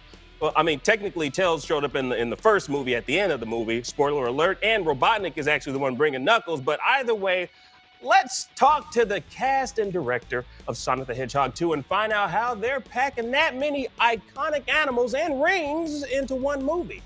The rings aren't really that iconic, are they? I don't know. It's been 2 years since our little blue devil Sonic appeared in the small Montana town of Green Hills, and now his arch nemesis Dr. Robotnik returns from the Mushroom World, but this time he isn't alone. I'm Nars, and this is IGN's Fan Fest. I'm so excited to interview the cast and crew of Sonic 2, but we put some feelers out for die-hard questions, and we got some incredible ones, so thank you guys so much for joining me. Of course. Thanks for having us. Hi, this is Jeff Fowler. I'm the director of Sonic the Hedgehog 2. Hey, my name is Ben Schwartz. I play Sonic in Sonic the Hedgehog 2. Hey everyone, I'm James Marsden and I play Tom in Sonic 2. Hello, I'm Colleen O'Shaughnessy and I play Tails in Sonic the Hedgehog. Now, our first question to Jeff. You've spoken about the bigger scope of Sonic 2 in comparison to the first movie. Obviously, we have more characters, Tails and Knuckles, but you also spoken about bigger action, bigger set pieces. How do you balance the scope from a personal perspective and then kind of build on those moments with every individual character? I mean, that's the trick is trying to balance it all, because we have an embarrassment of riches. I mean, there's so much great material to pull from. 30 years this Sonic's been around. There's so many great characters, so many great worlds. But yeah, that's kind of just the movie making process, is just trying to figure out the right proportions of the action, the humor, and the heart. But I think, just speaking for how we approach these movies, I don't think anyone ever came out of a movie theater and said, you know what, that movie had too much heart. There's a real turnoff. These emotions. I think we always work really hard on the script to have that heart in there, and then once the cast comes in, they do a great job. I mean, perfect example is our rowboat scene. Those kind of scenes are really their importance cannot be overstated. So yeah, it's but the action is fun too. So it's a big movie, and it's got more of all the stuff everyone loves from the first film.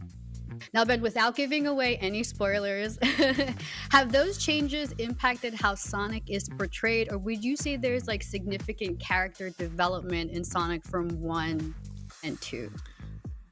I think there is actually great character development. I think that Jeff and the writers did an incredible job in that Sonic has someplace to grow. Sonic has with the scale. Sonic has new ambitions and things like that. So it's really fun to get to play that. So kind of the arc of the first one is this little kid that doesn't have any friends trying to find a place to belong and find a family. And then the second one has a different kind of arc for Sonic, which I'm not going to say to not give anything away, but it's really lovely. And it goes into what Jeff said. I think you can have all this action, which they do so well. You can have all this comedy, which is so fun. But when you have the heart and when you care about what happens to your characters, I think that's when the movie goes from good to great. And Jeff is incredible at that. So we have a whole bunch of that. Ben said it perfectly. No matter how much action you have, if you don't care about the characters, then all that action is kind of meaningless. It has no stakes. So as we bring in these new great characters like Tails and Knuckles, we're going to work really hard to make sure that the audience cares about them, and then has a great time with them, for 2 hours. Speaking of bringing in new characters, Jeff, the movie so far is keeping up with the game's timeline, the original Sonic, and now Sonic 2 with Tails' introduction, and obviously Knuckles came in Sonic 3, but we have him here in this movie. Are there any specific set pieces, levels, designs, etc. from Sonic 2 and 3, the games, that you wanted to pull for this sequel? Oh yeah, all kinds, and one of them was in the trailer, of course. The biplane, the tornado, is such an iconic visual from Sonic 2, and so as we were sort of setting out to plot Sonic 2, I think we all got really excited about just pulling that great sort of imagery that all the fans are going to get excited about when they see it on the big screen, and just creating a real cinematic version of the stuff that fans have loved, from Sonic 1, from Sonic 2. But yeah, it's a great problem to have, that there's so many great Easter eggs to kind of incorporate, and this movie is chock full of them. I couldn't even begin to list them because there's just so much stuff fans get excited about. Do you think Tom thinks of Sonic as a son or as a best friend or friend? That's a great question. I think the beginning of the first film, obviously, and all throughout the first film, it was a friendship. It was a buddy road trip, but I think their relationship continues to evolve into this second movie. When Sonic is part of the family now. He's moved in and he's getting a little too big for his britches and maybe a bit ahead of his skis a little bit, and he needs somebody to kind of come in and maybe I think it's something that, yes, it's starting to evolve into more of a parental relationship, whether Tom's aware of it or not. I think Tom's just trying to be a good, supportive presence for him, and to like any father would, sort of guide him through life and let him, reassure him that he's going to have his time, and there'll be a reason for him to to be using all these powers that he feels like he's not allowed to use. So yeah, I think obviously it began as a friendship, but it continues to evolve into, I think more of a sort of father-son sort of relationship dynamic. And again, whether Tom's aware of it or not, he's just trying to be a good guy for the kid. Has the introduction of Tails and Knuckles, who obviously share similarities with Sonic, has that impacted your approach to voicing the characters? The idea that now we get to see Sonic with a sidekick for the first time, someone that is a sycophant, someone that looks up to him, is so exciting. And then someone that's more powerful than him becomes extremely exciting too. So I think you get to see different shades of what Sonic's like. I think I approach Tails the same way every time, whether it was for the show or the games. I think the difference here is that it's more the beginning of the relationship, and we're establishing, getting to know each other and learning who Tails is, learning who Sonic is with this little buddy. And, it's such a collaborative effort when you work on anything. So I get lots of guidance from Jeff and the writers. And I think I approach it the same way, though. Mario might make a movie, or is making a movie that's coming out soon. Is there anything Sonic would like to say to his longtime rival? Ooh. Oh, man. This could be controversial. Careful, Ben. Yeah, for real, by the way. Am I allowed to say anything? Can I say something, Jeff? Then you can tell me if I can say it? Just go for it. Just what does your heart tell you? my heart says Smash Brothers Initiative. Terribly Polly C asks James a fan question. Has working with CG characters affected your approach to acting? Are you able to improvise on lines or actions? To be honest with you, it's strange to act with real people anymore for me. It is the future. It is the most COVID-safe, COVID-friendly way to shoot a film. I've done a couple of films that are this model, which is a mix of live action and animation, and been very lucky to sort of figure it out along the way. It's definitely technical. Like you have to kind of map everything out before. You have to have a clear understanding of what the scene's about. And Ben and I have gotten to be, very close, much closer than he felt comfortable with as friends during this process. But it was important because they were shooting all of my stuff first, and then it would be sent back to Ben, and he would have to kind of fill in the gaps. So we got a good sense of each other's sense of humor and sensibilities, and so that's always a good thing. I think that's really important to know. If I come up with something on the day, you asked about like improvisation, I got to know that Ben's going to understand what I'm doing or where I'm going with it. The animators come in and do their thing with Sonic, but if the cast, if they're not sort of making the scene feel real, or the conversation between Sonic and Tom, if it feels if you feel the technical nature of it, then it's just not going to work. And James has always just given us such great material to work with, and the animators, then come in and put it all together. But yeah, it's incredibly challenging. So it's one of those things that I cannot say enough wonderful things about James and all the cast, because everyone has to deal with that same technical challenge. It is a challenge, and these days especially, we are alone. We have a voice in our head, and that's directing us, and then the microphone. So it's challenging. We don't have makeup, we don't have costumes, we don't have sets, we don't have props. So you have to create everything with just your voice coming through a microphone. You don't even have your face. So it's challenging, but it's something that it's a skill that you can develop, and all those acting 101 sticking points, they're there. Who are you talking to? What's the situation? What in this situation, what would this character do? Where has he been? Where is he going? Who's he talking to? So you got to hang on to all those acting chops from a million years ago and just throw them into the ether. What about you, Ben? First of all, way easier to not have James there. It's a waste of time to have him around me. So way easier to do without him. Absolute piece of garbage. Like, bologna sandwich, no bread, no condiments, like acting with styrofoam. So for me to do it by myself was a huge, huge help. But I will say, so I've been doing voiceover since 2005, so 17. Oh my goodness, I'm getting so old. So like 17 years. And the thing that I've learned from deciphering between the two is that exactly what Colleen said, and Colleen is obviously a hero of this, of the Sonic franchise in every form, is that because you don't see our faces, and even though sometimes they put dots on my face and they put a bunch of cameras there, you have to act out what your face is kind of doing. You almost have to give it a little bit more. You almost have to to give the animator something to play with, or to kind of give them a path and what you're feeling and emoting. It's a skill set. It's a really interesting and wonderful skill set. Colleen, I have a fan question from Remy the Chipmunk. Having voiced Tales for numerous IP, what was it like stepping back into this role again? Stepping into Tales is really comfortable for me. I just love him to pieces, and I think I've been voicing him for 7, maybe 8 years now.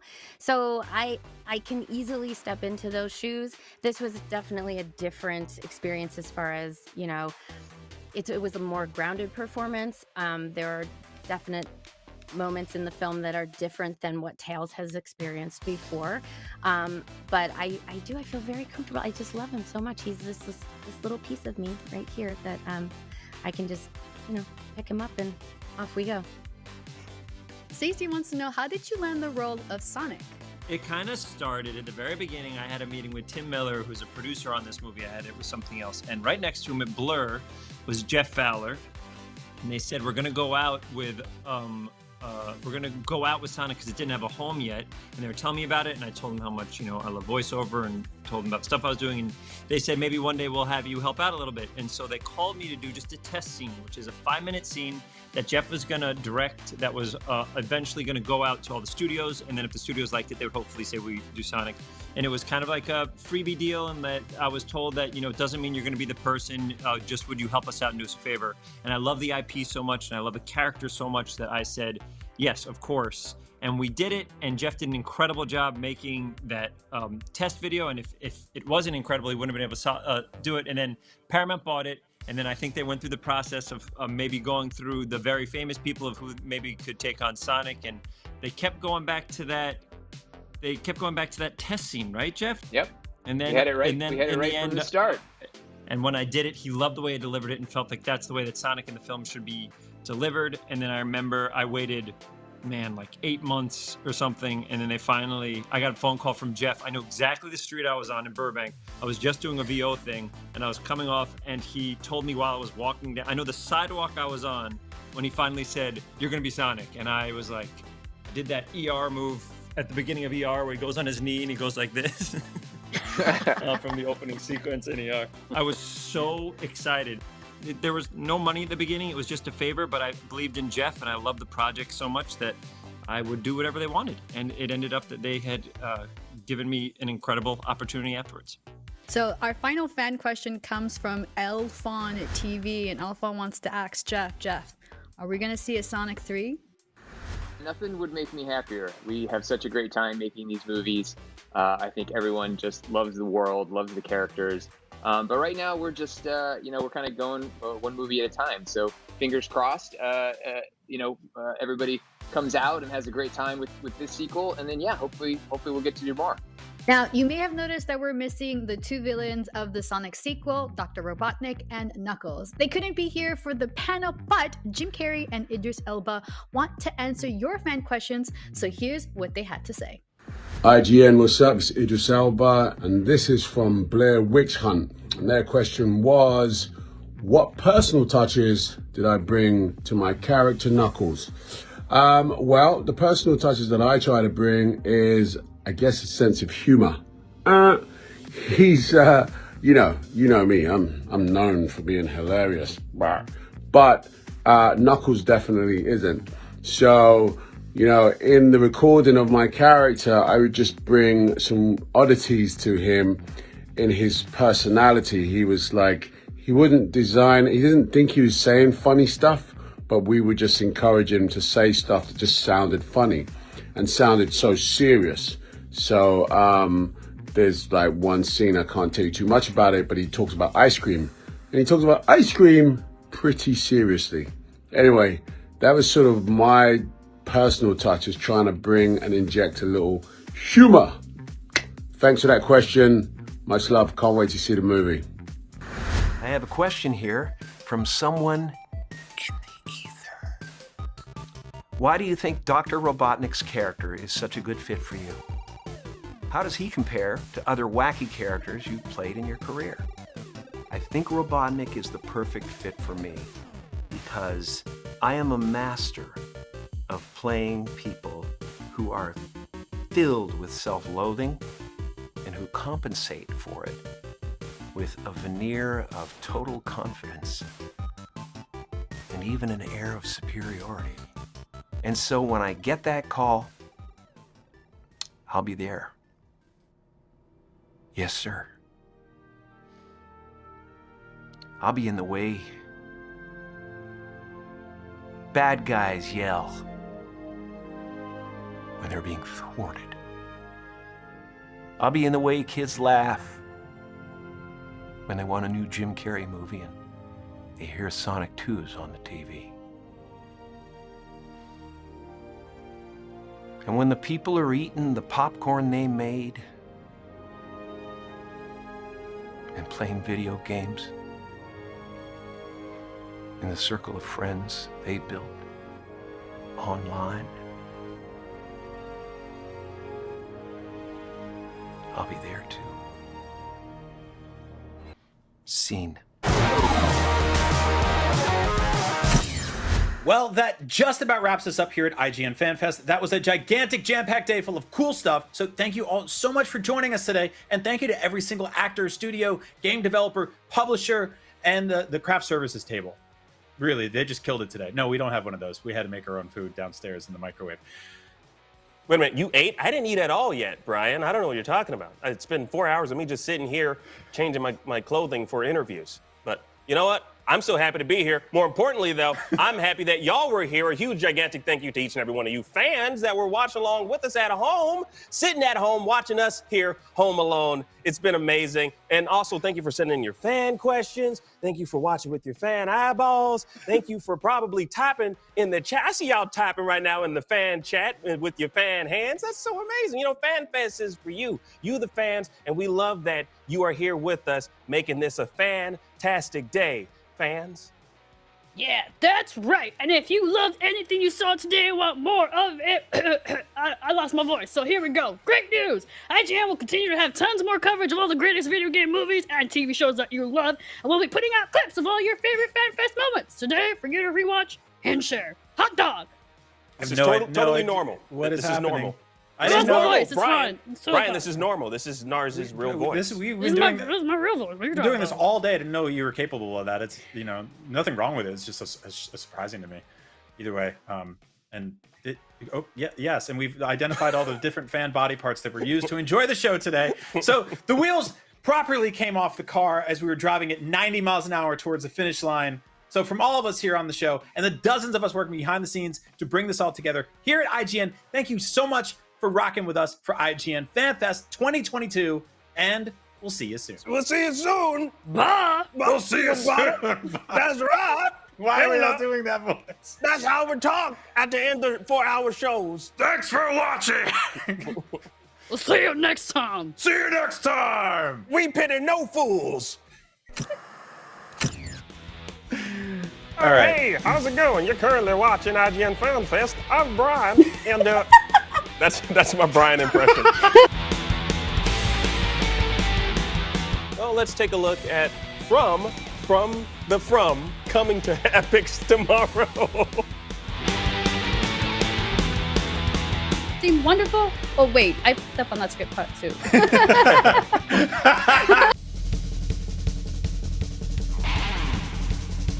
Stay fabulous. You took my pity, give it back.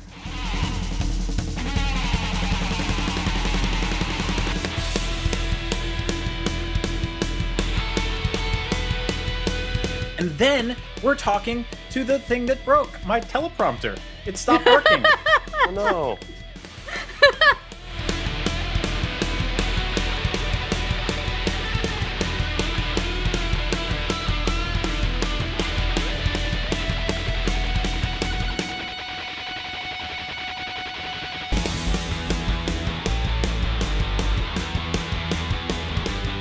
It's called, get this, Teenage Mutant Ninja Turtles Shredder's Revenge. That's right, between armies of foot soldiers, iconic mutated bad guys, and the evil Shredder himself, those turtles over there, there's like 4 of them, are gonna need help, all the help they can get, and pizza with pineapple. I hate pineapple pizza, but they're gonna need it.